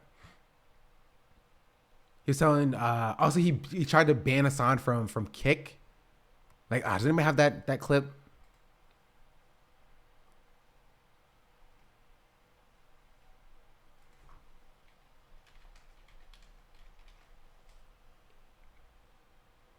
I found it.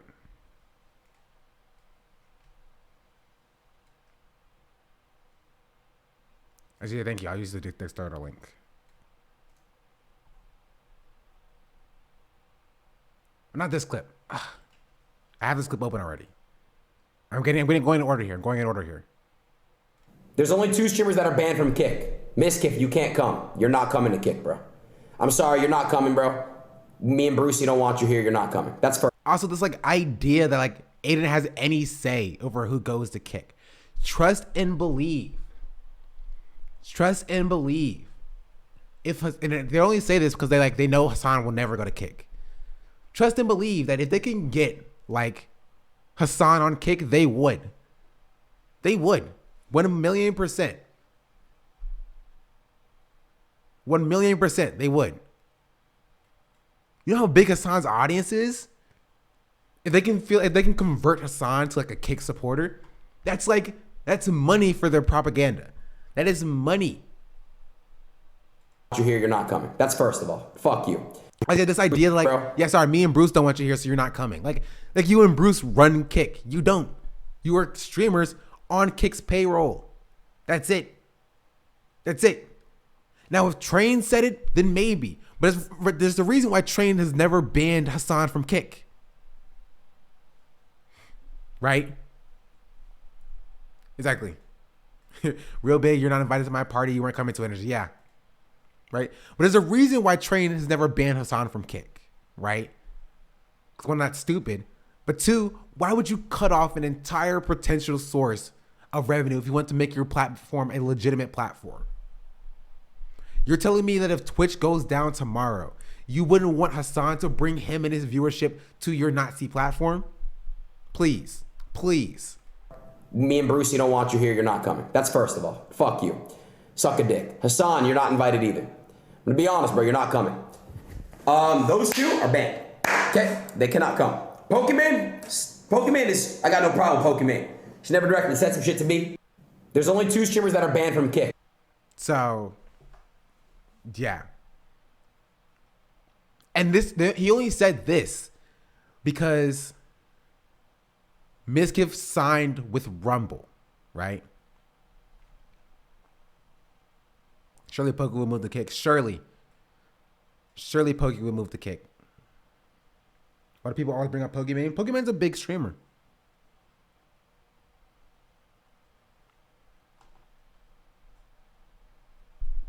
Don't know what's up. The fact that these big babies act like this is why nobody ever comes to them. No, I think nobody ever goes there because they're Nazis. Right? Rambo had a great take. I will look sideways at anybody who goes to Kick or Rumble. Truthfully.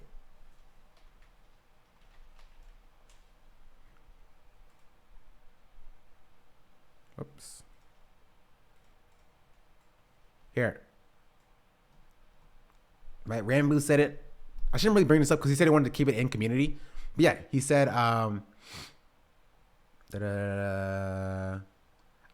respect any creator that switches to those sites if they are fully aware of what's going on, unpunished on these platforms. Yeah.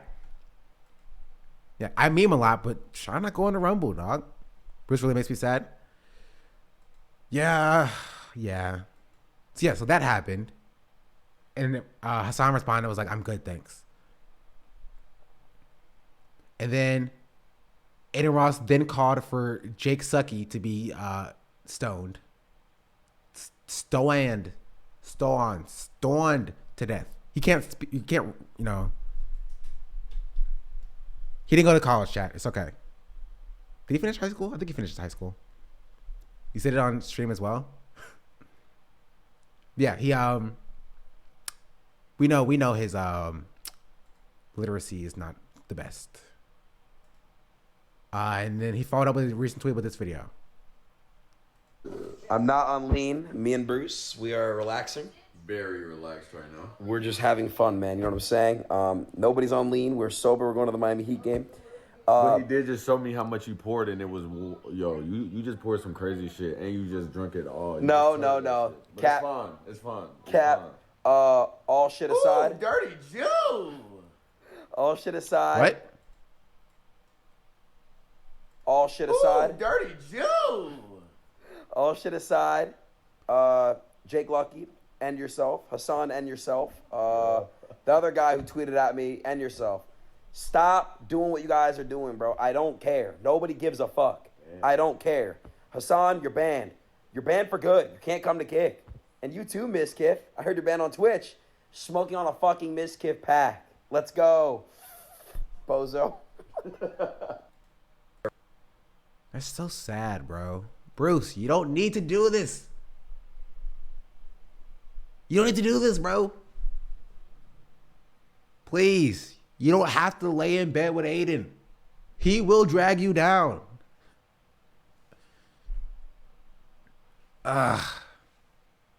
Besides the fit in, I did not see that coming. Yeah, it's just.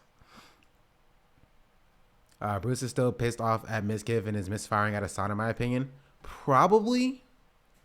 Like, Miskiff sucks, right? We talked about it. We established this. Miskiff he sucks. For sure. Right? But you don't have to do this, like, this Nazi stuff to, like, try to fit in with Aiden, of all people. Like, First Bruce got in bed with Miskiff OTV, not Aiden. Bruce, just get your bag. Yeah, just get your bag. Keep your head down. Right? And mind yours. Right? Like, I don't like fault Bruce for going to kick. Twitter finding out that streamers ain't gunning Hassan other millionaire streamers. True.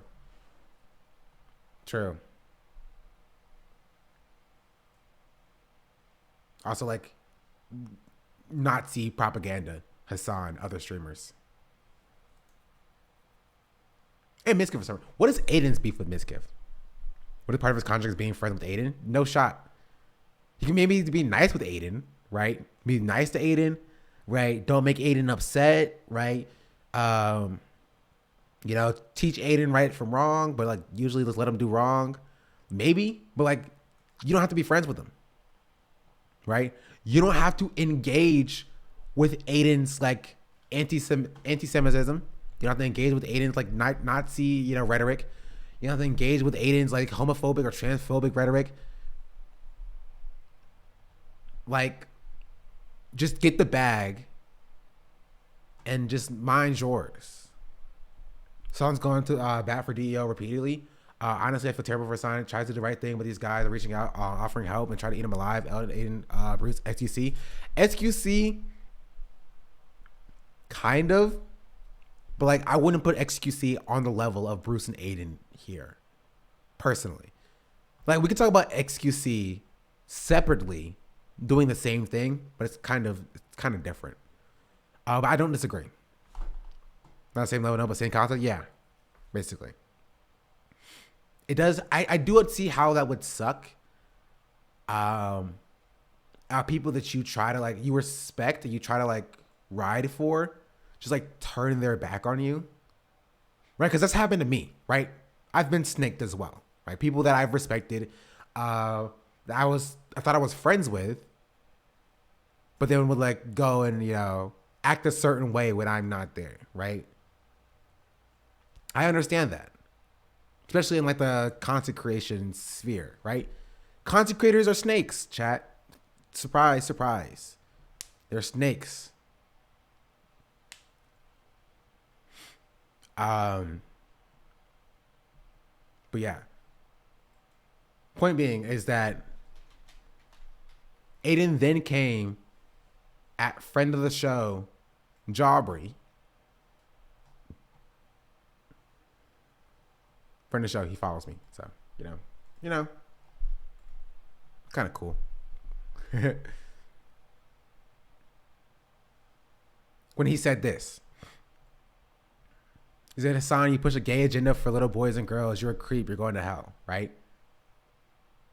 Just like kind of unprompted. Like, also, he like came out Hassan's like profile picture, which was weird.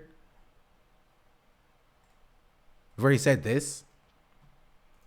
He said, in response to Aiden saying that Mizkif and Hassan were banned, he said, Hassan said, more streaming platforms means Twitch can't make decisions like the ones from yesterday. This will improve. This will improve the space for streamers and watchers alike.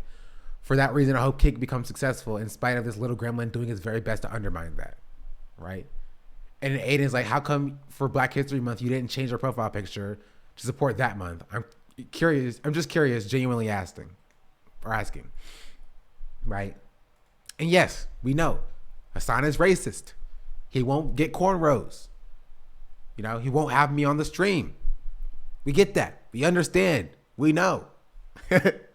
This is the bad angle. You could have been like, how come for Black History Month you didn't have SeanDaBlack on the stream?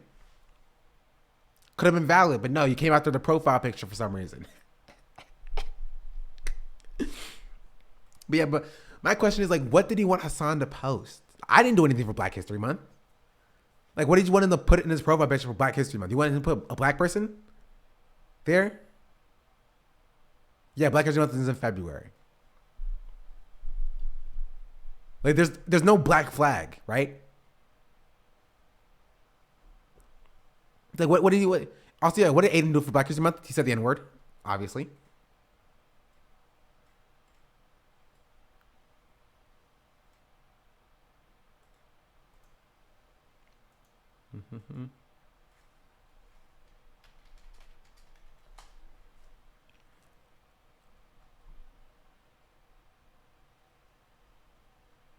I got you. You know, I got you. You know, I'm just wearing. You know, I'm just wearing some cool, chill shit. You know. Yeah. You're so chill. Huh? Yeah. Just just some chill shit. Exactly. All the pillows in the background. Thank you. Okay. Do a spin. Yeah, I got you. You know.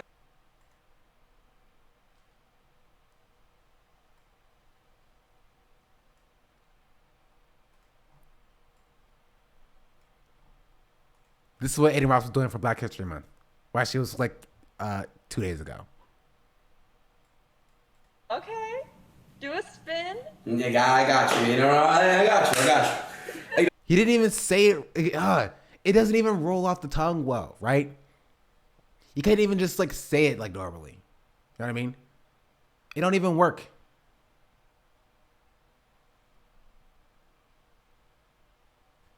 He clearly said, "And I got shoes." True. True. Okay. Do a spin. Yeah, I got you. You know, I got you. It's just like Elon Musk. Oh yeah, Elon Musk did say this as well. Elon Musk claims that Twitter could compete with Twitch streaming, which is hilarious. True. True. Real ally. He stands with us.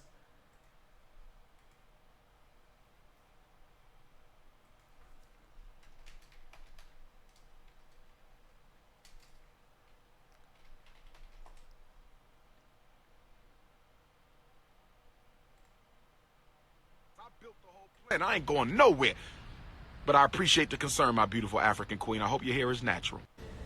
You're not natural, baby. I see you got that perm in there. I still love you. You're gorgeous, but you're not nappy. You got to be nappy, baby. You got to be nappy. I can't grab it, I can't have it. It only takes a little bit of white brainwash to activate the cool chip. Heterosexual couples only. Whoa. Too far. Too far. It was funny, now he's homophobic. Get out of here, Dr. Umar Johnson.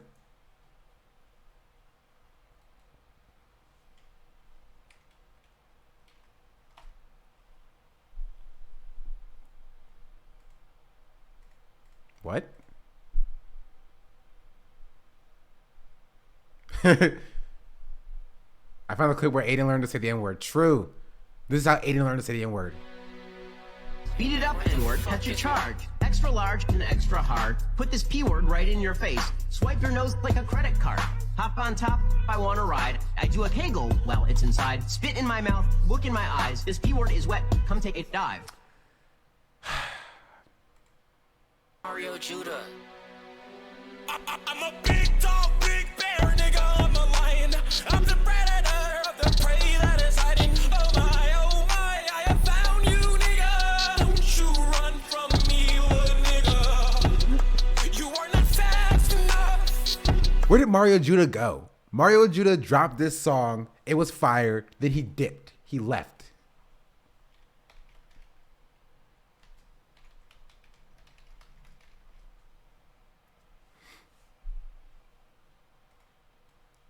So, explain this. This is one question I got for you.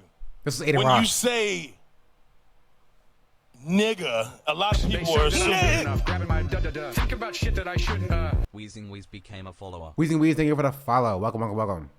Chat, only 30 followers away from the follow goal, 2K. Nigga! That's got to be racist. There's no way.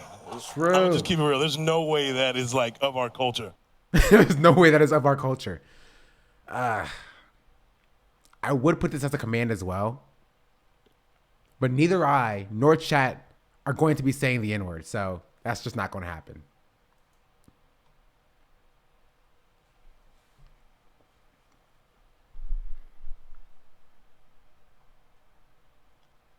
Also, Mario is going to, you feel like I'm getting ready to be lynched whenever he says the N-word. He told me, good. Really? This is the guy from earlier? True.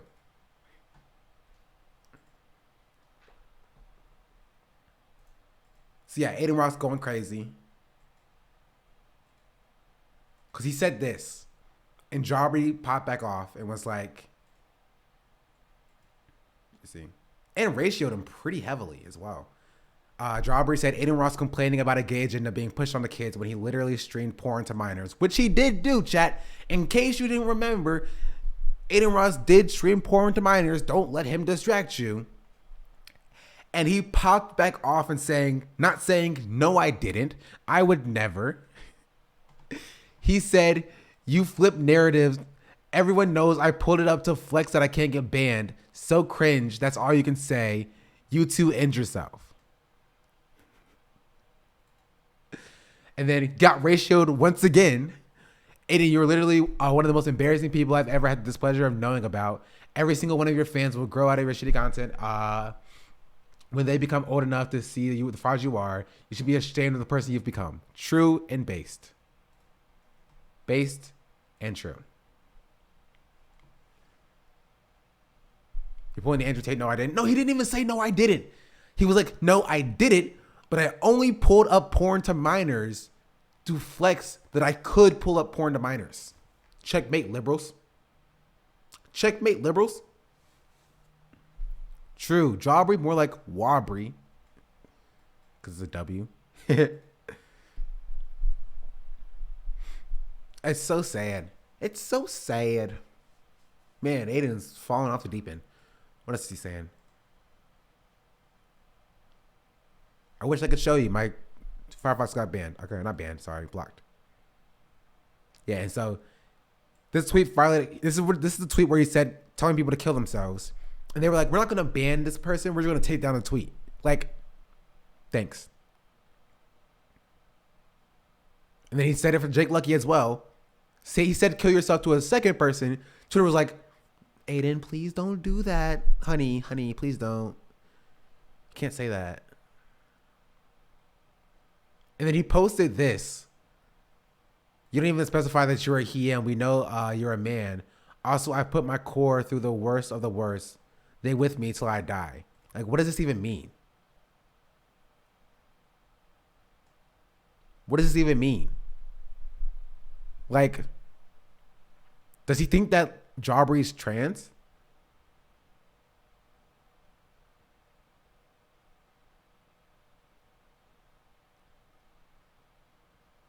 Like,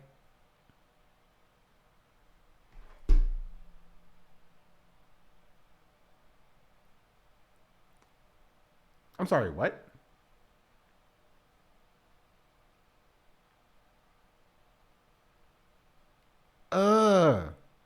Sorry, I just got an email from my apartment complex saying that they've hired a courtesy patrol service. They've hired security to walk around the complex starting yesterday. What? $5 a month. Yesterday it has ads in it. I don't know why they would do that. And they raised my rent by like $100. I'm only staying here for a couple of months. Security for what reason? No idea. There's been no emails about break-ins, no emails about like noise complaints or anything like that. There's been nothing. No communications about that stuff. Yeah, great. They have they gave you a mock cops to harass people. Exactly. For some reason. That's so stupid. I'm only staying here for 4 months anyway. But yes, I don't know what he means by this personally. Yeah, Aiden Ross is going off the deep end and he's being very dumb and stupid, as he usually is. Pinkerton's true. We got Pinkertons patrolling our community.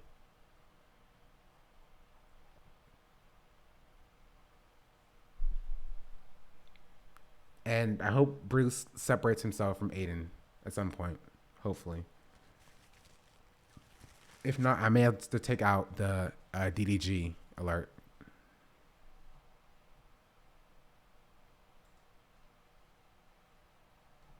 It doesn't even work half the time anyway. But yeah, we talked about that. Now, chat, has anybody watched this? Are there any good clips from this?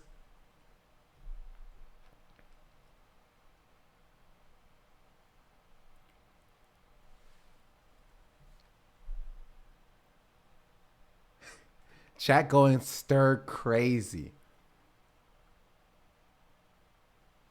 I was waiting for you to watch it, to be honest.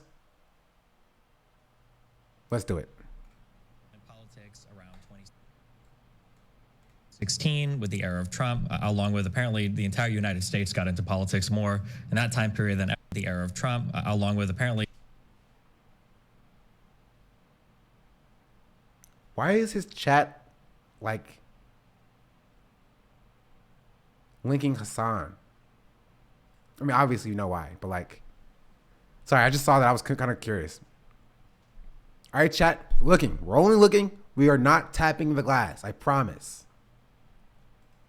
The entire United States got into politics more. And that Elzon, like, literally occupies so much space in these people's minds.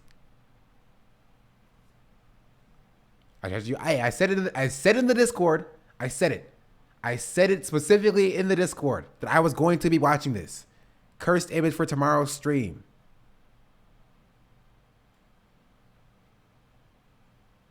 That's it. Right? I said it. Y'all should have been prepared. That time period than ever before.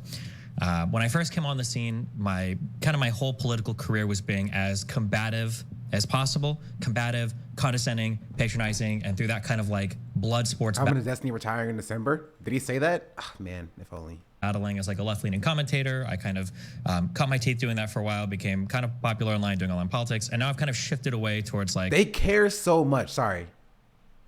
How do you know that, chatter? Right? They care so much. Like, pave it on his own. Paved it on his own. Hassan is watching? Question mark, question mark. Like, that's so sad.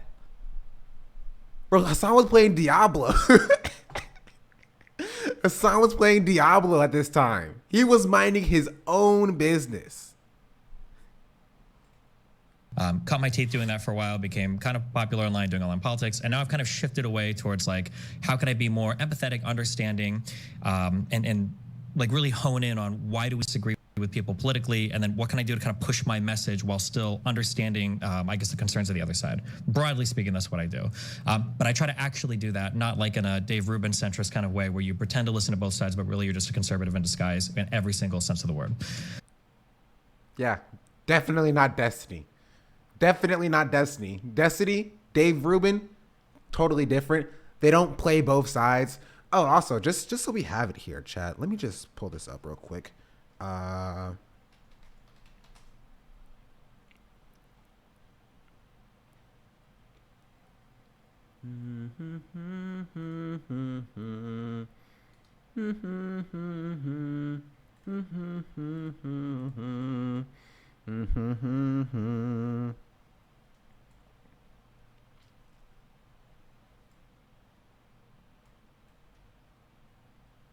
Actually, you know what we're gonna do? You know what we're gonna.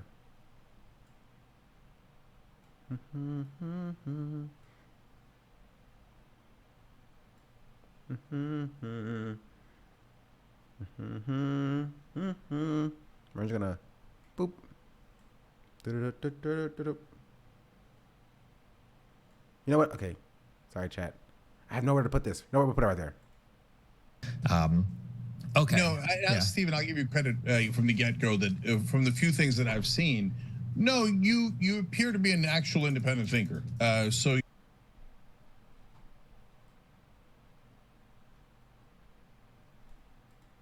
you're not like the fake left for sure. And close bookmark bar. I don't know how to do that. That. Your opinions are so all over the place that you can't help that they're genuine. So okay, I'll take that as a compliment. I'm not entirely sure, but it is a compliment to everybody, but sure. Yeah, I totally agree. And by the way, the way that I look at these, we call them debates, but I really, in my mind, I view them as discussions because there's plenty of things that I'm sure we'll agree on, right? Sure. And things that we'll disagree on, and that'll be fun too. And like I remember going to the debate in the political union in undergrad, and I didn't want the debate club. Because I'm like, oh, we're debating cats or dogs. Well, you're just trying to prove who's more clever, right? Let's get the policy. Let's figure out where we both stand, and then let the audience decide. Yeah. Yeah, I agree. Yeah, independent thinker because he claims to be on the left, but he's friends with Nazis. Yeah. Strange. Let me just put this right here. So if I need it, I'll pull it back up. So one of the things that I kind of bring up when I'm making the rounds on, I got into a little fight with cover D's face because of TOS. I don't think so. We just talked about Aiden Ross for a bunch as well. Right? I don't think you can have them on stream. Yeah, TYT logo too big also for Twitch as well. True. Alex Jones on a panel, I think a couple months ago. I've done Tim Pool's show a couple times. One of the questions that I'm starting to hone in on a lot when I talk to people is after you've said your spiel, you've said your piece, you've gone on your diatribe, your rant, you've explained your issues, what do you want people at home to do? One of the things I'm kind of looking at for a lot of political discourse is it feels like that the way that a lot of it is set up is from the very beginning to the very end, there's this air of hopelessness. On the conservative side, depending on how conservative you go, it's Jewish people controlling the Great Replacement, and immigration is getting rid of us, and everybody's controlling the state-run media, the swamp, et cetera, which basically leaves their constituents with like, what do we have to do? January 6th, Buffalo shooter. It's extremist rhetoric. All we can do is fight with weapons. That's the only thing we can do. And on the left, I kind of notice sometimes that depending on what we're talking about, and then I get this vibe kind of from the Young Turks that depending on what we're talking about, the rhetoric feels similar-ish. Giving you credit, you've said explicitly multiple times, like, don't bring weapons to riots, don't bring weapons to protests, it's not a good idea. But sometimes when it feels like we get so down on everybody, even establishment Democrats, that it's like, geez, it feels like there's no hope. Like if Biden didn't pass something that the most progressive person in Congress wants, then it's a watered down bipartisan garbage bill that he gets no credit for. Yeah. I mean, yeah, right? If Biden only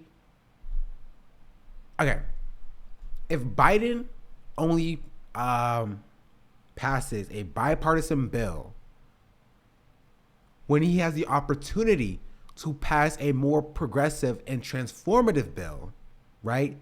That is good criticism of Biden. Does that make sense, chat? Right? If the Democrats have the House and have the Senate and have the presidency, but can only pass a $1.9 trillion infrastructure bill instead of the $3 trillion infrastructure bill that was proposed, that is a failure on the part of the Democrats. Right? That's just it.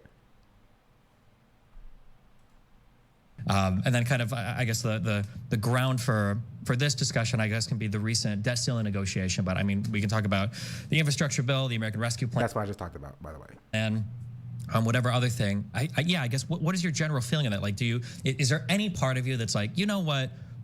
He might not be the most progressive president ever. I think he is, but he might not be the most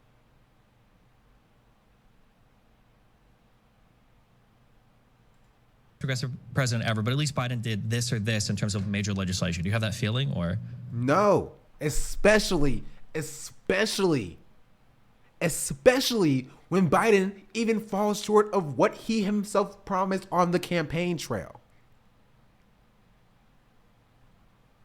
Biden himself said he would do X, Y, and Z. He gets in office and only does W. Why should we not, hold him accountable for not doing the X, Y, and Z that he himself said on the campaign trail? On the campaign trail, he was gonna do. Yeah, where's that? So never forget is that? Yeah. Do I have to pull it up again? I'll pull it up again. F it. I keep pulling this up over and over again.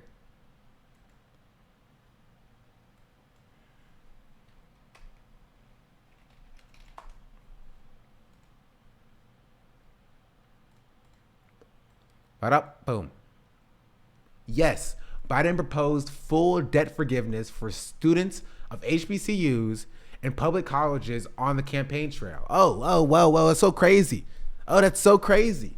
So when he doesn't do this, when he promised he would do this, we are in the best moral position, or whatever you want to call it, for criticizing him for doing that. Right? And now we even have to praise Biden for even just stopping for doing this, right? I was going to talk about this, but it's a good time to talk about it. Student debt relief update. President Biden just vetoed a bill that would have blocked the administration's one-time student debt relief plan. Here's what else you need to know about student debt relief, right? Now we have to congratulate Biden for stopping a plan that would destroy a watered down version of the bill that even he proposed on the campaign trail. We are so far removed from the original campaign promise that even this is like, okay, good job, Biden. Thanks for doing this. It just, it upsets me to the highest degree, because you have people like Destiny who's like, you know what? Biden is the most progressive president. It doesn't matter if he doesn't do what he promised. So what? He's still better, more progressive than everyone else. I'm like, yeah, I would hope so. Everyone else was insane. If you don't get a little bit more progressive as society gets more progressive, I would say we would be like in like full fascist territory. Which, I mean, I would expect presidents to get more progressive as society become more progressive. Crazy.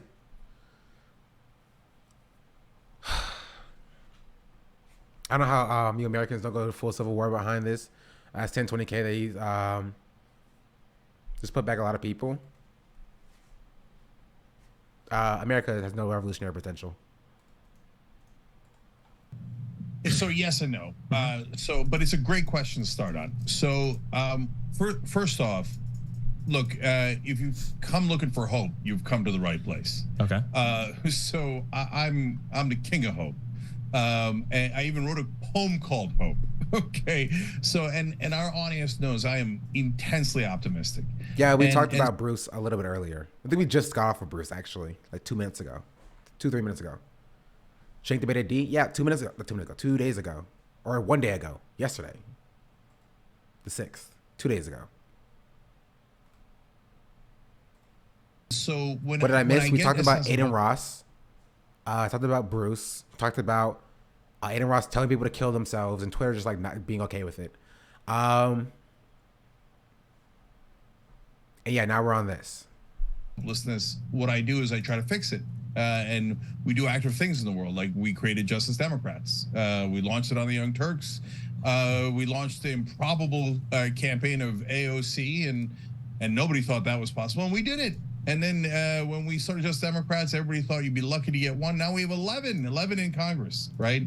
So I 100% believe in hope. Ro Khanna was on the show today on the Young Turks talking about what we can do Does to that make an fight entry forward. into chat joke too? Now, in terms of the Biden, no, look, if you say, hey, is there things that he's done well? Oh, absolutely. So here are a laundry list of things I'll give him credit for. Getting out of Afghanistan. And I did not agree with corporate media. Oh, it was a mess. It was terrible. They always say I agree with this, actually. when we're ending a war. They never say it when we're starting a war, right? So no, I'm thrilled that Biden got us out of Afghanistan. Did Trump start that process? He did. So what? Biden finished it, right? And he did it right away. Why is there a DDG channel reward? Biden, find out. The infrastructure bill is good in the long run. I have a giant asterisk on it, but I'll take it. Even the semiconductor bill, it's a giant giveaway to the semiconductor industry, but we do need a national semiconductor industry. So it's a complicated one. It's nuanced, right? The COVID relief bill had some of the most, some of the provisions that help the average American the most out of any bill. Still, keep in mind, chat, most of these things are good. They are watered down, and literally all of them happened while we controlled the House, the Senate, and the presidency. Keep that in mind. Keep that in mind. Keep that in mind. They all happened when we controlled the House, the Senate, and the presidency, and they were all watered down than what was originally intended to be in the bills. I've covered in like 20 years. Yes. Also, Trump's bill was better than Biden's, for sure. Okay. Unfortunately, but to be fair to Biden here, the state of the pandemic while Biden was in office is different than the state of the pandemic when Trump was in office. It is a different situation. To be fair, he still should have been better than Biden's, but that's not my focus. That's my point. A lot of that already sunset and was obliterated later on. So I can go on and on, right? But in terms of, is Biden a progressive? Absolutely not. Has he done enough? Absolutely not. Okay. Okay. And so okay, Cenk is actually kind of, I agree. It's not me being nihilist. And yeah. Minnesota Dems. What can be done even with the slight majority? Dems can do these things, but Liz would just find excuses not to do them. Exactly. Realistic to say that. I credit where credit is due and then discredit where discredit is due. So for example, and I can give you many, but let's start here. So Stephen, he said like $15 minimum wage was like bare minimum. Oh, of course we were going to get that. I remember when he got into office. Yeah, still hasn't happened. And I told legislators, I said people on air, our audience, etc., they're not going to do it. And everybody was incredulous. No, he promised that 8 weeks to Sunday. He's definitely going to do it. And what did he do? Nothing. He had his 2 Delaware senators that are his top allies in the Senate vote against it. He came out and spoke during the Super Bowl interview against it. He was never going to do it. He was lying all along. He's been a conservative on economic issues for 50 straight years. And I can go down a laundry list of things he was never going to do. Paid family leave, public option. He promised public option 1,000 times. Never once proposed it. Never once even talked about it. Because he was lying. Okay, so this is, okay, I want to hone in on this. So firstly, I love everything you said in the beginning, okay? And I might repeat this line a lot. I feel like sometimes when I get people in front of me and we chat, their takes become very, very, very reasonable. But in going over like the videos for this conversation, the things I'm hearing, like in regards to the debt ceiling, I was like, there are no wins for Democrat, none, zero. Okay, no, he's strawmanning. He's strawmanning, right? No one say that there are no wins for Democrats, right? Even Shank here said that there are good things the Democrats done, but it's not enough. You could have done better, and they should have done better. And then Destiny's like, yeah, but like, before you got here, you said the Democrats done nothing good. Like, he's like, no, he said the Democrats have done something that could have been better.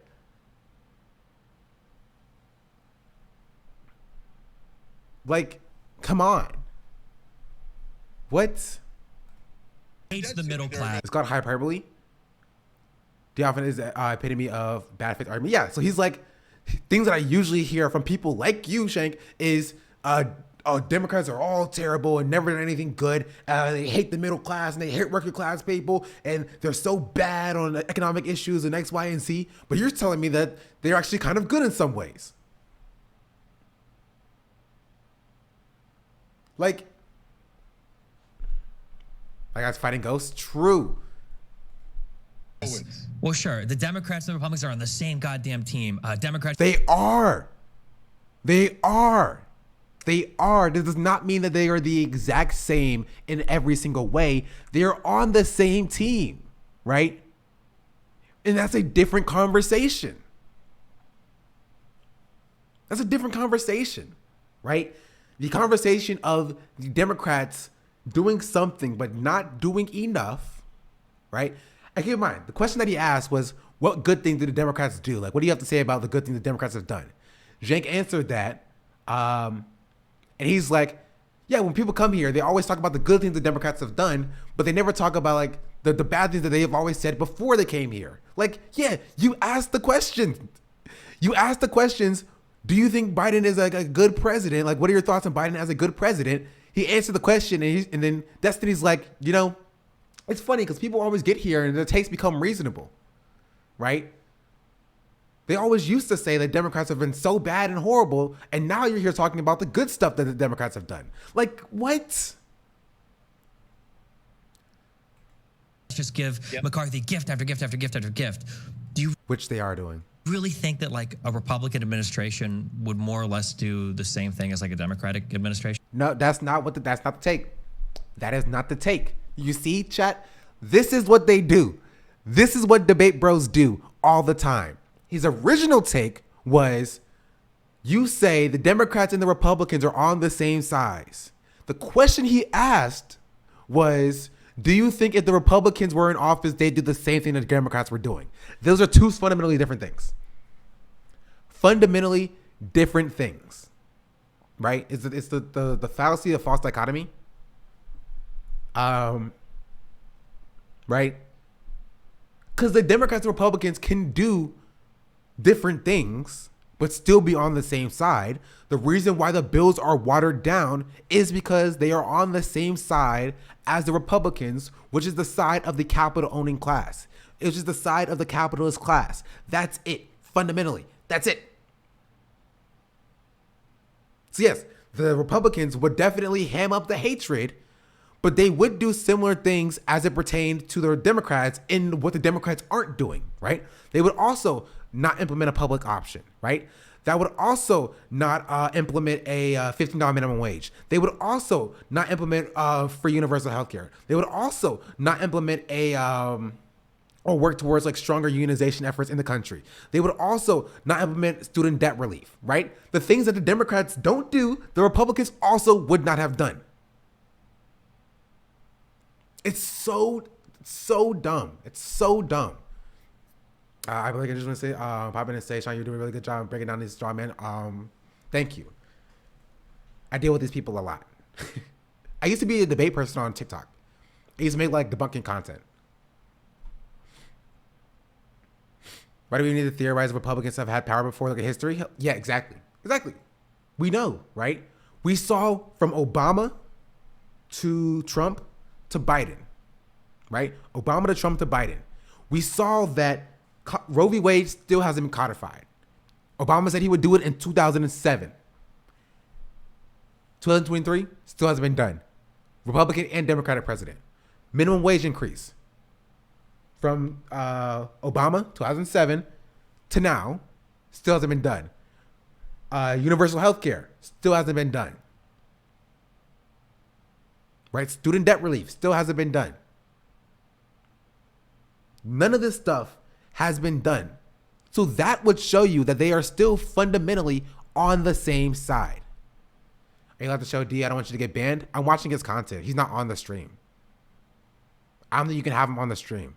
Like Hassan watches Gideon's content on stream. Gideon's banned. I think it's fine.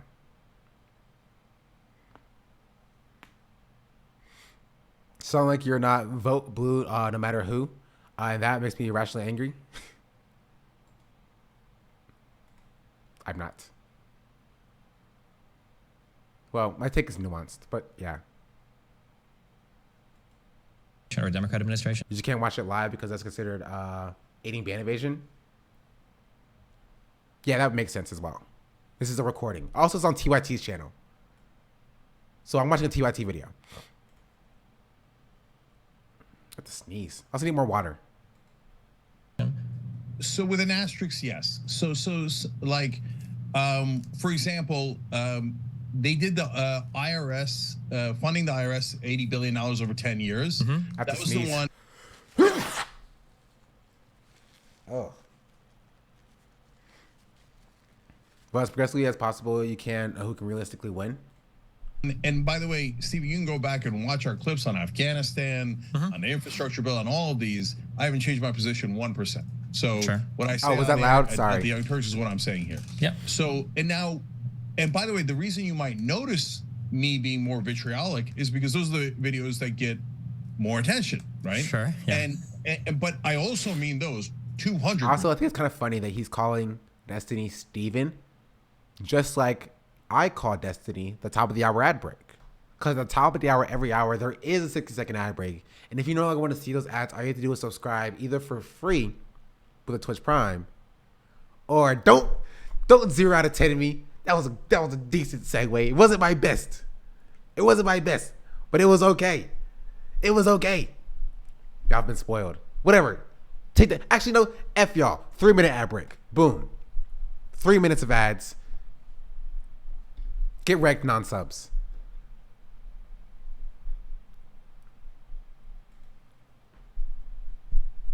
Moving on. So yes, the IRS bill was good, and that was a bill that the Republicans definitely would not have done. And I said, okay, look, give the Democratic Party credit there. There's for real? I do. There's a slight difference, even on economic issues. Okay, so okay. Now, having said that, They say that I'm good enough. Grabbing my think about shit that I shouldn't. No Pickles _0 became a follower. No Pickles, thank you for the follow. Feels like you only got 15 seconds. Check the number of ads. It has been a disaster. So the debt ceiling, there was Yes, one Pickles, tiny no thing we got, and God bless. Okay, we got the exemption for homeless and veterans on SNAP. Okay, but the other 8. Yeah, I'm good enough. Good enough. In my suit, but with my hoodie on. Daking Kojo has just subscribed. Rohack gifted a tier 1 sub to Daking Kojo. This is their first gift sub in the channel. That is a long message. Rock, thank you for the gifted sub. Much appreciated, much appreciated.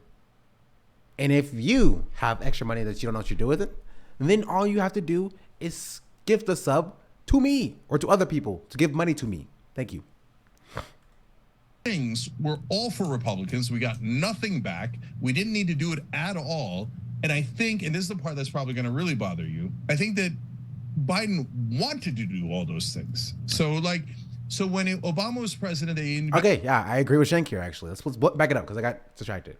Got the exemption for homeless and veterans on SNAP, okay?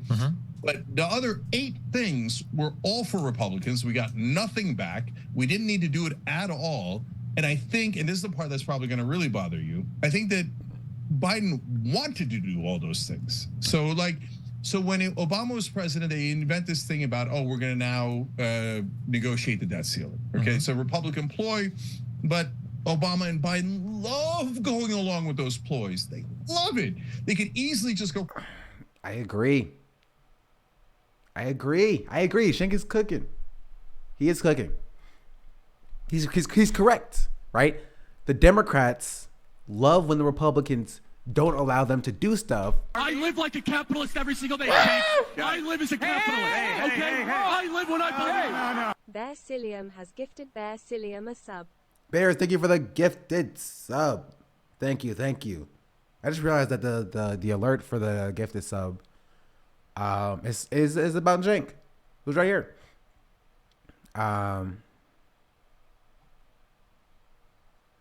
Yeah. Thank you, much appreciated. I'm not gonna lie, I would feel weird. Kind of we're watching this if I was Hassan, but Jink is right here. Yeah, Hassan isn't gonna watch this. He shouldn't watch this. I don't think he needs to. 14th Amendment. I'm done with it. Oh, by the way, if you'd like to wreck the world. That's a 5. See, it's wrong. Yeah, it's very weird when it comes to like gifted subs. I don't know why it does that. I don't make the choice. But I acknowledge you. Economy that is going to be 100% on you. Okay. Well, instead, when he gets into a negotiation, it becomes 50% on him, and then in that negotiation, he gets almost nothing and gets. There's nothing here for Hassan to really commentate on. Yeah. Slaughtered on everything else. Okay. This idea that like anything that involves like Destiny or anything that involves his uncle, he needs to like get involved with is just unnecessary. Also, he doesn't watch Destiny. I don't think he pulls up Destiny on his stream literally ever. Okay, so let's hone in on this a little bit. Okay, so Biden has largely gotten to pass a lot of major legislation. No. Immediately no. That's just not true.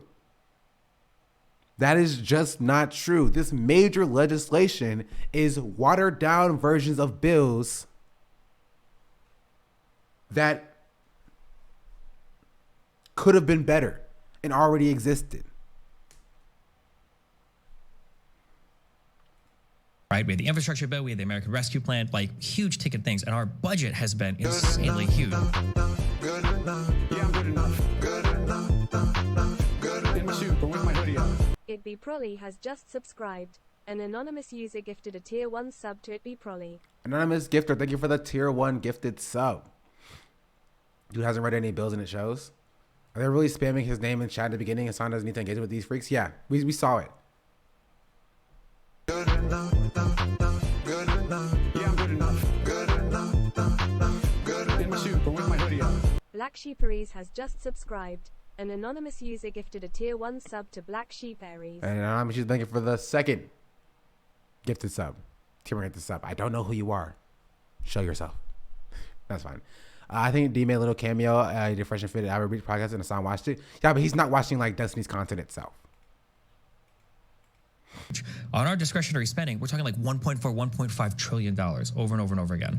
With the debt ceiling approaching and with the Republicans taking the House, I'm pretty sure every single political analyst thought the Democrats were going to have to give a lot when it came time to negotiate on the debt ceiling stuff. Now, Biden said he originally wasn't going to negotiate, but regardless of how we feel, like it's a Democrat.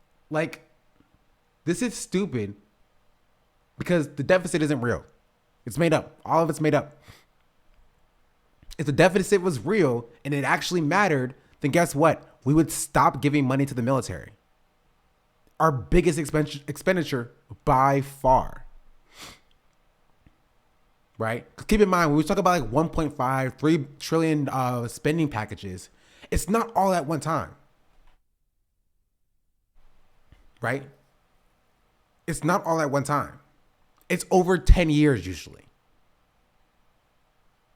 It's usually over 10 years, 20 years, 30 years. So this idea that like, oh, a $1.5 trillion spending package is so monumental and it's so crazy. That's split over 10 years. You know what I mean? But the military, we pay the military $800 billion every single year. Cut the military spending every year in half, I guarantee you that would pay for a $1.5 trillion expenditure.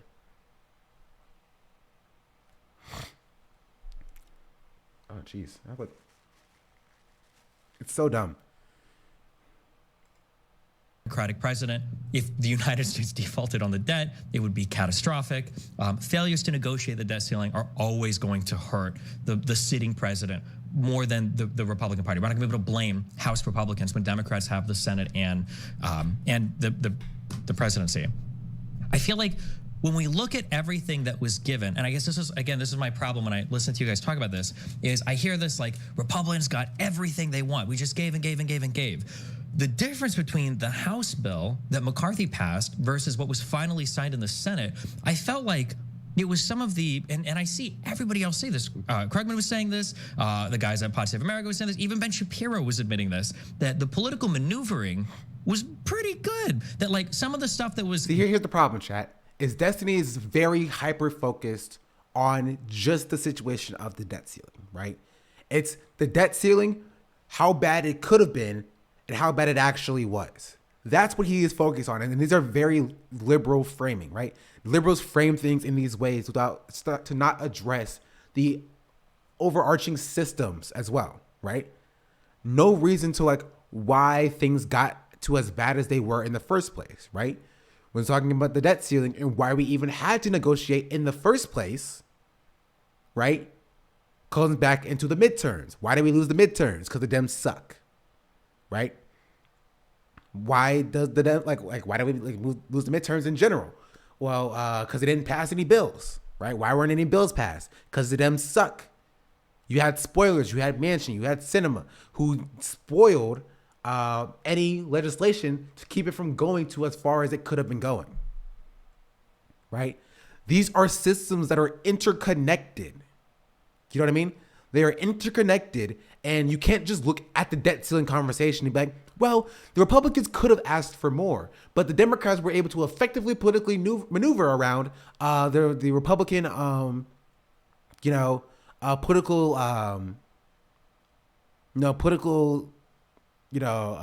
won't say maneuvering again, but the Republican political machinations, and they were able to effectively thwart a lot of the machinations. It could have been a lot worse, but it's because the Democrats that they weren't worse, right? But the only reason we're in this position to begin with in the first place is because the Democrats just suck. Given up wasn't really a give up at all. So for instance, a lot of people complain about work requirements on SNAP. Yeah, so I made a good point that if it wasn't mentioned in Cinema, the Dems would have designated other people to fall in the grenade, so to speak, to kill more progressive legislation. Yes. And again, I don't want to. Actually, I do want to. I'm stop lying and say I don't want to do this. I have a video on this exactly. How the Democrat operates. It's called The Ugly Reality of the Democratic Party. To be honest, views aren't great. I might just stop my YouTube stuff, to be honest. But yeah, I'll talk about it in this video. Requirements were increased from 49 years of age to 54 years of age. But because of the wide exemption that was given for veterans and homeless people, I think the Congressional Budget Office, which is nonpartisan, their guesstimate was that the outlays in that program are actually going to increase. We're going to spend more money on that program than we were before. Because if you look at the unemployment in that age bracket, it's like 2.5%. Like most people are working in this age bracket. It's not like they're having trouble finding jobs or anything. And there's a lot of exemptions made for like people in for people with children, people from orphanages, people with mental illness. There's a lot of exemptions made for that. That's like one example. And there's like example after example after example of like the gives that we made were just not a big deal. And a lot of the important stuff like Social Security, Medicaid, repeals of the student loan debt, none of this got through on the Republican side.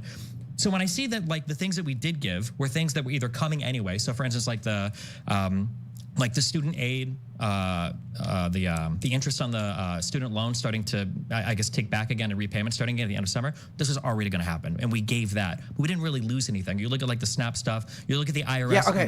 So here's the problem. Here's the problem, chat. Listen. This is it.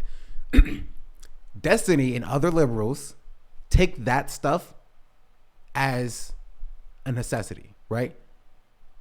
They see that and they're like, yeah, that's going to happen regardless. Our hands are tied. Whoops, sorry. We can't do anything about this.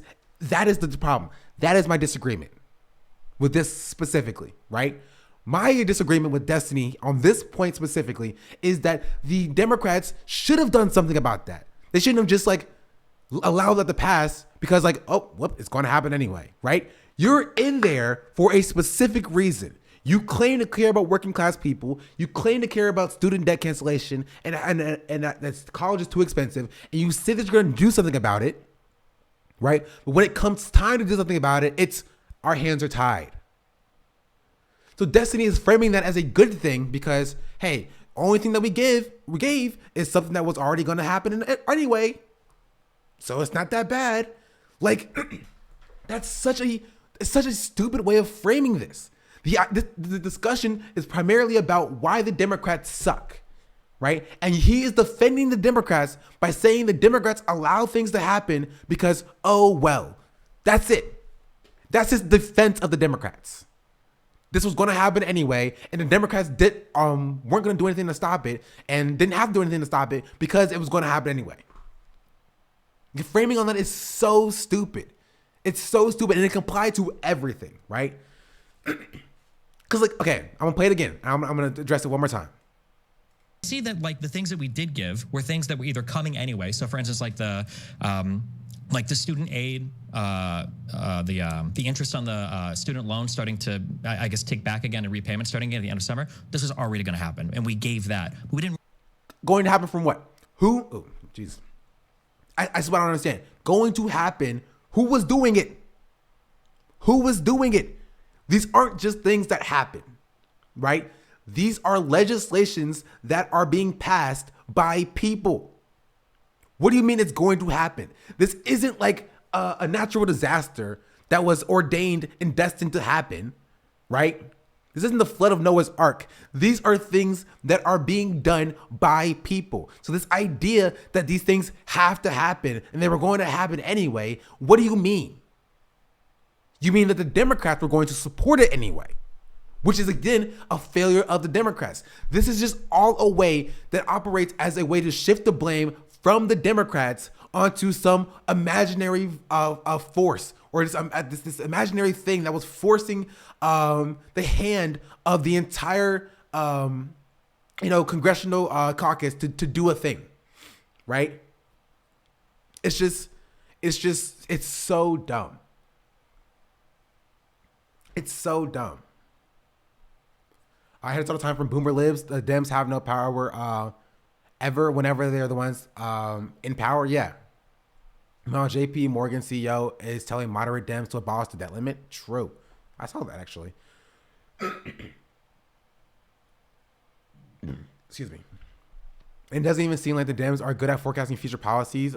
They need to either push forward to Fed. No, they're very good at it, and they allow it to happen. The Dems are very good at predicting where things are going and what they need to do or what they cannot do in order to guarantee doing the least amount of legislating to ensure that they get elected next season. That's how the Democrats operate.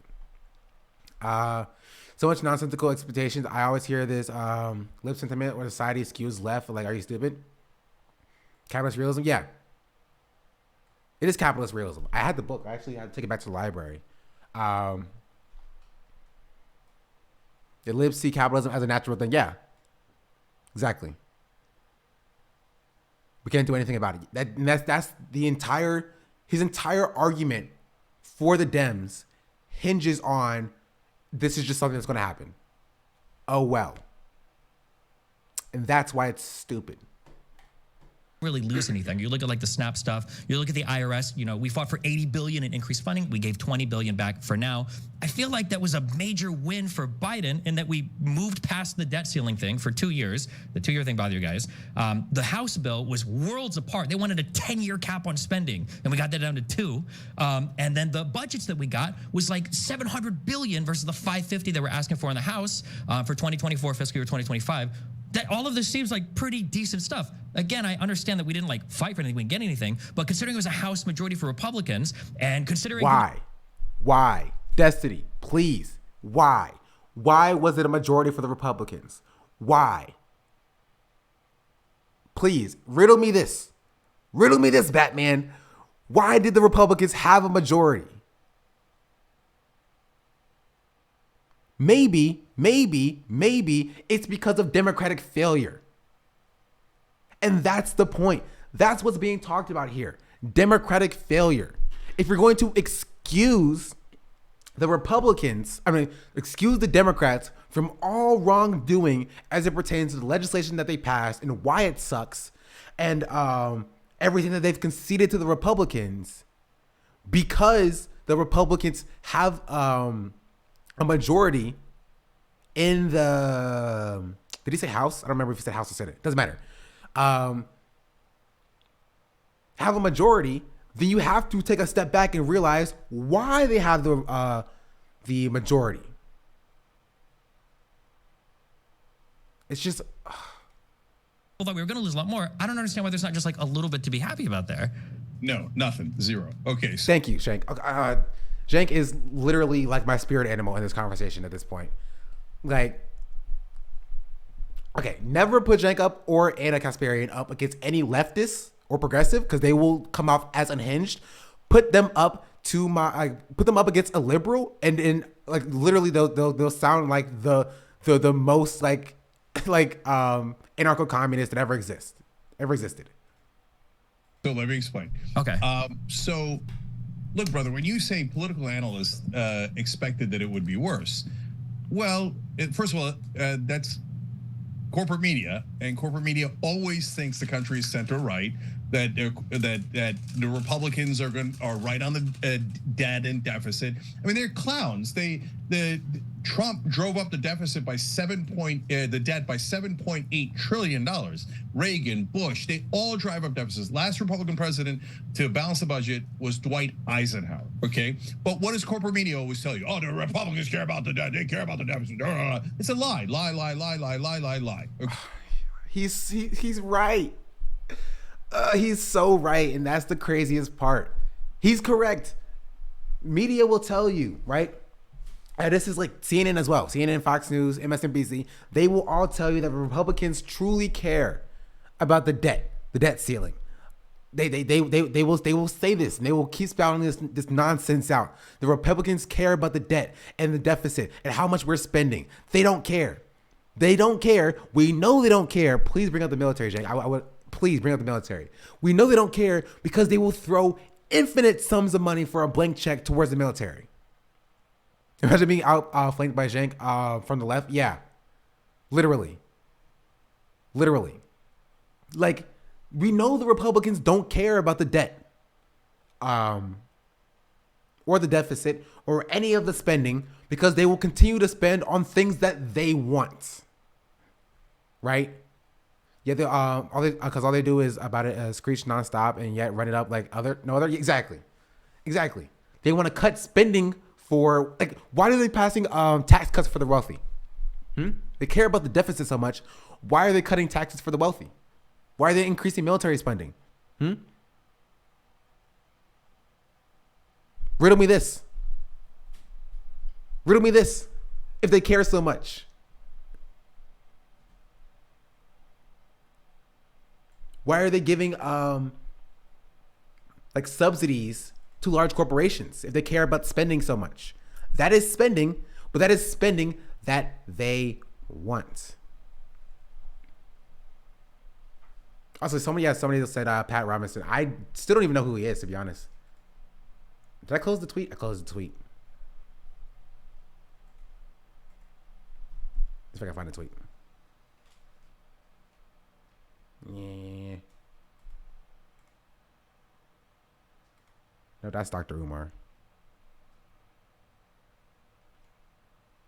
Nope.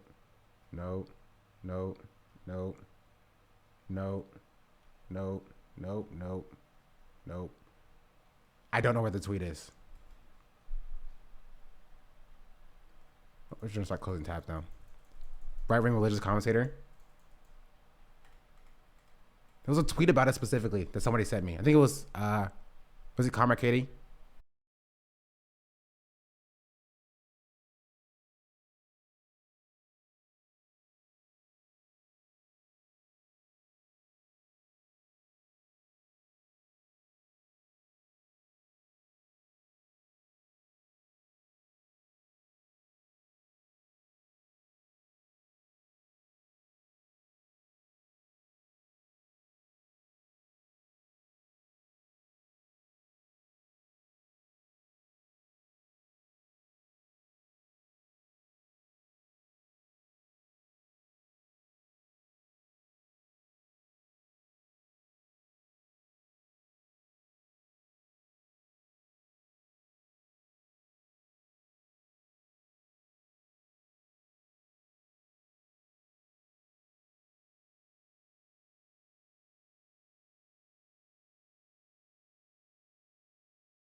I know what the Bible says about homosexuality, but is it wrong to refer to them as females since they've had their gender status changed in the eyes of the law?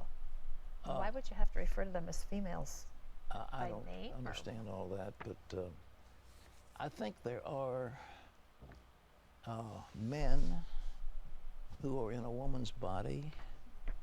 It's very rare, but it's true. Or women that are in men's What? bodies, and they want a sex change, and that is a very permanent thing. Believe me, when you have certain body parts amputated, and you have shot up with various kinds of hormones, it's a radical procedure. Yeah, this was years ago. Did he change his mind? Like I mean, I can't tell how old he is in these clips, but like, this was a culture war thing. People didn't really strongly think one way or another. To be honest, yes. Yeah, he shifted, so he became like transphobic after this. I don't. That makes think sense. There's any sin associated with that. I don't condemn somebody for doing that, but somebody who just says, "Well, I'm really a woman," I question the validity of that statement. But they say they're counted as female. You don't count somebody as female unless they really are, or male unless they really are. In this instance, so this is a person who works with two people, so he doesn't really know their intentions or know their personal He was indifferent at medical- first. Yeah, that's like the normal position, though, right? Like, I mean, obviously, like, It's two people, so he doesn't really know their intentions or know their personal medical scenario. It's not for you to decide or to judge. All right. like, okay, chat. Put it in context of like It's a radical procedure. Put it in context of what people say about trans people now. You know what I mean? This clearly shows you that people were like, I don't know, I don't really care. Like, let people do what they do, leave them alone, right? That's it. That's it. Even this person who was like categorically evil before the culture war really like dug in on trans people.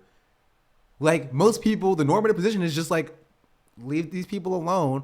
I don't care. Like, that's it. It's indifference. It's indifference. Until the culture war comes along and tells them you should be mad at trans people. Trans people are trying to trans your kids. They're trying to do X, Y, and Z. X, Y, and Z. Da da da da da da da. You know what I mean? And people are like, yeah, I should be mad about this. Right? I should be mad about this. And this is why people like Tucker Carlson are so, and even people like Aiden Ross, when Aiden Ross was doing his thing, right? Wait, what?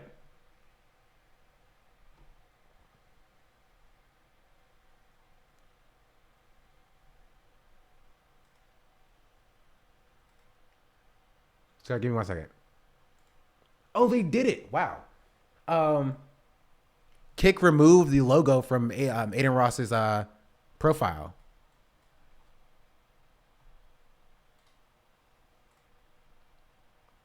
Aiden Ross's second account has been removed from Kick's verified organization on Twitter following his controversial tweets aimed at Hassan and Jake Leckie. Yeah. Point being, people work too much. They don't have enough time to hands engage in politics and see through all the BS they've been told they should get mad about, sadly. Yeah.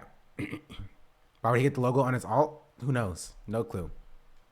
Culture war is too successful. It's like the most successful way to get people to care about things. Right? And so even this person who's like categorically like evil had like a indifference towards trans people. Who was like, look, I don't know. It's not for you to judge or not for anybody to judge. Just leave them alone. Right? But yeah, I can definitely see that this person is evil. And, you know. Okay. So I'll when leave it at that. they say, oh, okay. Oh, but Biden has to give everything to the Republicans. He didn't give them everything. He gave them only 89%. Why is he right here too, bro? Why is he correct here also? Oh, what a champion. Well, yeah, corporate politicians are happy. Corporate Democrats. If he was 50 right now, he would say trans people are evil. Yeah. Yeah. But chat, this is what I talked about earlier, right? You see this huge anti-trans push because you know how, because conservatives know that trans people are like on the cusp of being accepted into society. And so right before, and this has happened with gay people as well, right before wide acceptance comes the hardest push against the humanity of a marginalized group. Right? So because this will continue to ramp up until trans people are widely accepted. They're scared. Conservatives are scared. They're like, oh no, we're going to lose this culture war argument. What are we going to do? And that's why they're pushing so hard against trans people. Are happy, corporate Republicans are happy, corporate media is happy. So that's why there's a difference between like 10 years ago, conservative people who've had like terrible takes on like gay people and like poor people as well, versus, conservative people now. Not an argument at all, in my opinion. Okay, so you have to look at the actual policy, right? So what actually happened there? Well, are you right that the Republicans threatened to punch us in the face about 100 times? Yes. So, but when we get punched in the face 80 times, and then we get one thing back, that's the one that I mentioned on Snap, that's not a win. He's correct. He's right. Got punched in the face 80 times. And Stephen, we didn't need it at all. The 14th Amendment is crystal clear. It says our debt shall not be questioned. It's one of the clearest amendments there is. The only reason you even entered the negotiations is if you want to give things away. And so I'll give you two of the specific examples that you mentioned, okay? So for example, on work requirements, and corporate media always moves the goalpost, okay? On worker requirements, first they came and the Democrats said, no way. And corporate media says, Democrats say, no way, they're gonna stand strong. Hakeem Jeffries puts out a strong statement. Oh, we will not bend on that. And then when they collapse, complete, utter collapse, right? And then again, God bless, at least we got the veterans and the homeless, okay? But they collapse on the work requirements that they said. Kind of feels like him calling Steven his son again. Maybe. They would not budge on. Then corporate media goes, what a wonderful bipartisan compromise. It's a good thing we have work requirements. Wait, what the hell happened? Okay, I covered when you said X. Now I'm covering when you say Y. And those things are not at all the same. On student debt, classic trick. So what did he give? He gave the Republicans ending the moratorium in September. So you're going to have to start paying interest again on your loans. Okay, but they said, all right, but we're not going to take away the student debt forgiveness. He knows the Supreme Court's going to strike that down in 2 weeks. Biden knows that. So that way he gets to give away the store and then go, the favorite thing of corporate Democrats. There was nothing we could do. Oh, he's so right. It hurts me. It hurts me so much because he's literally has not said a single wrong thing in this entire video so far. Literally has not said a wrong thing this entire video.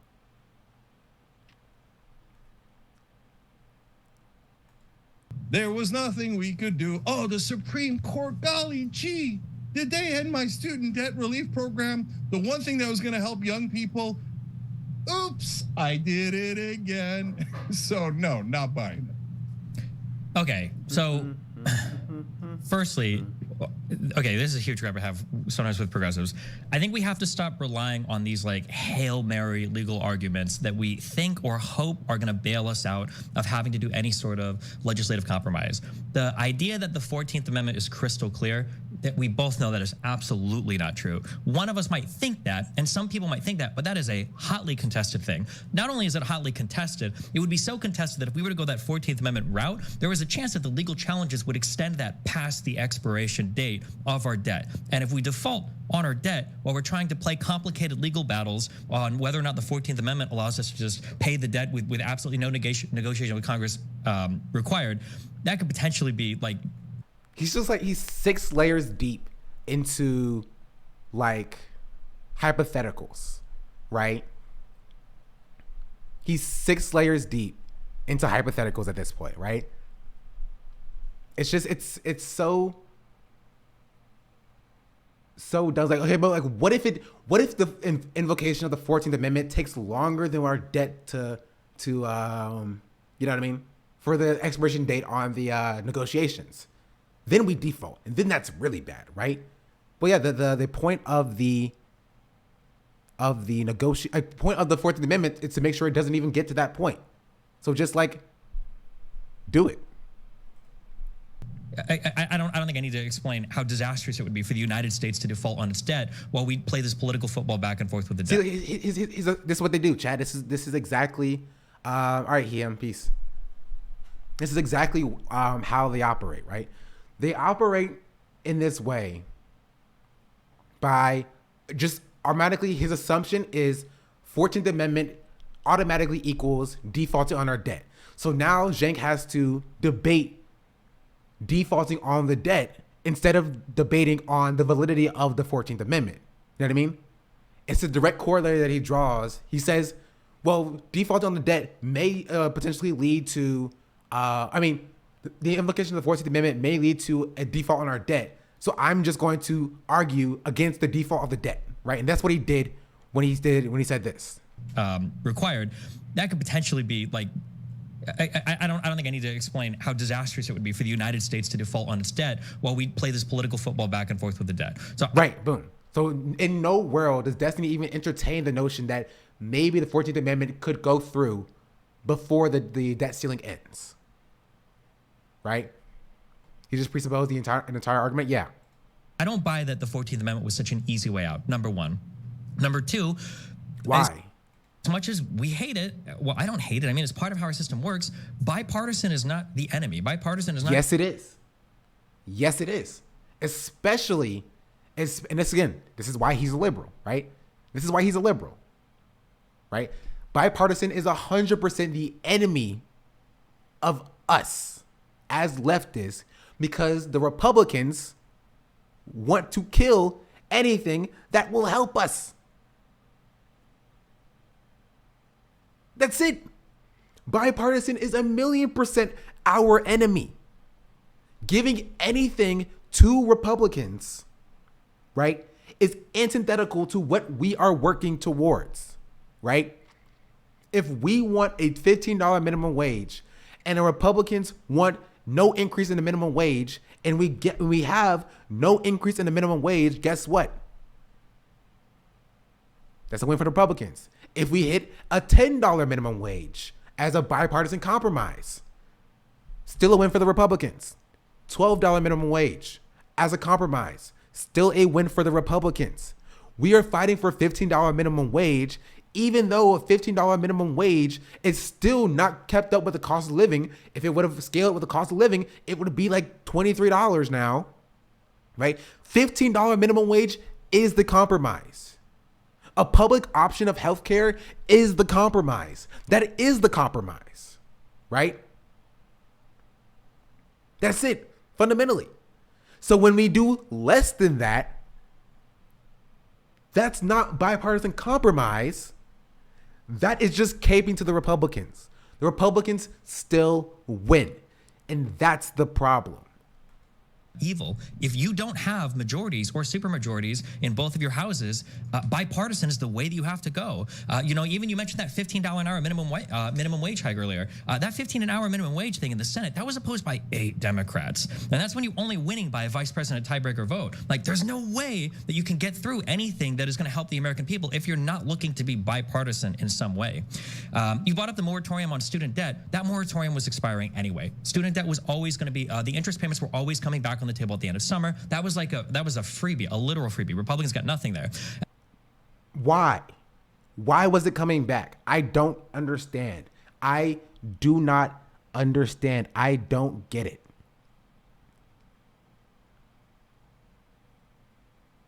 Am I wrong? Am I stupid? I don't get it. Why is that something that is just has to happen? Why can't we fight against it? Why is that a freebie? The Democrats not doing something to stop that is a democratic failure. Okay.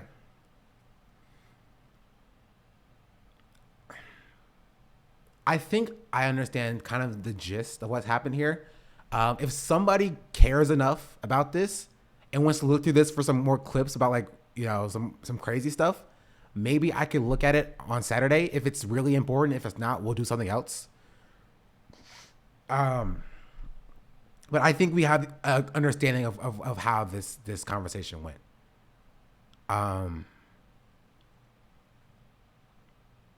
So I think I'm gonna call it here, chat. I think I'm gonna call it here. Freaking tired. It's been 5 hours.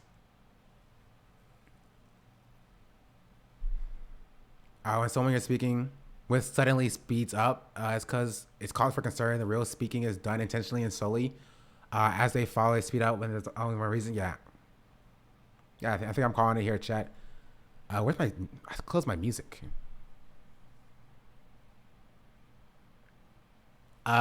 We had pretty good viewership today.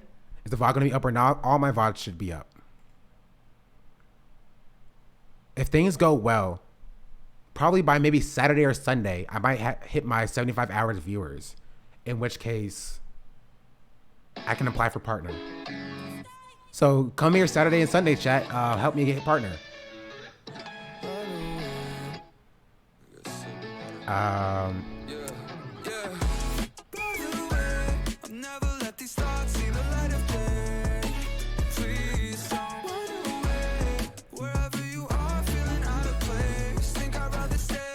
Stay for a while. I wanna move your way. No roof might cave in. All of these snakes in the wild. I'm about to lose my brain. Tell me who gon' save me. We are actually... Give me a preview. And now I can never leave you. 777 broken wings. Give me better luck. This is good. Yeah. It's also DMCA free. It's Aries Snake Eyes.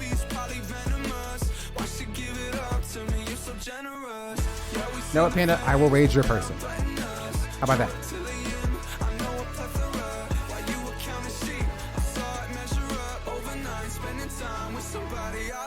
I want to stay for a while. It's a good song. Thanks for hanging out, chat. Love y'all. And I'll catch you on Saturday. Peace.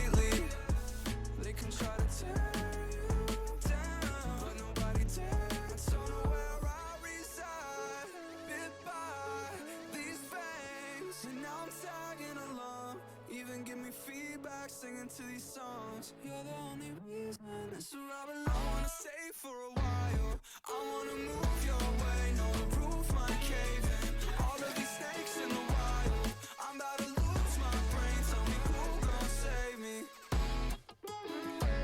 I'll never let these thoughts be the light of day.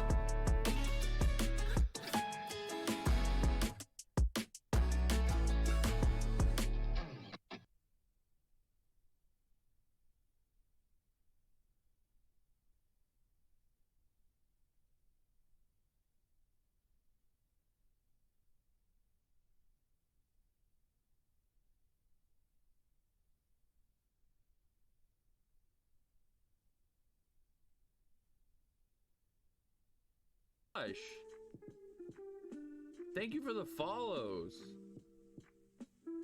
Yeah, wait, is Pure Skill part of this raid? Have y'all seen Pure Skill? Is Pure Skill here?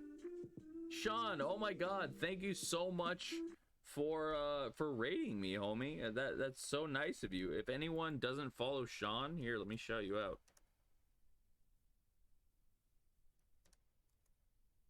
Make sure I spell your name right.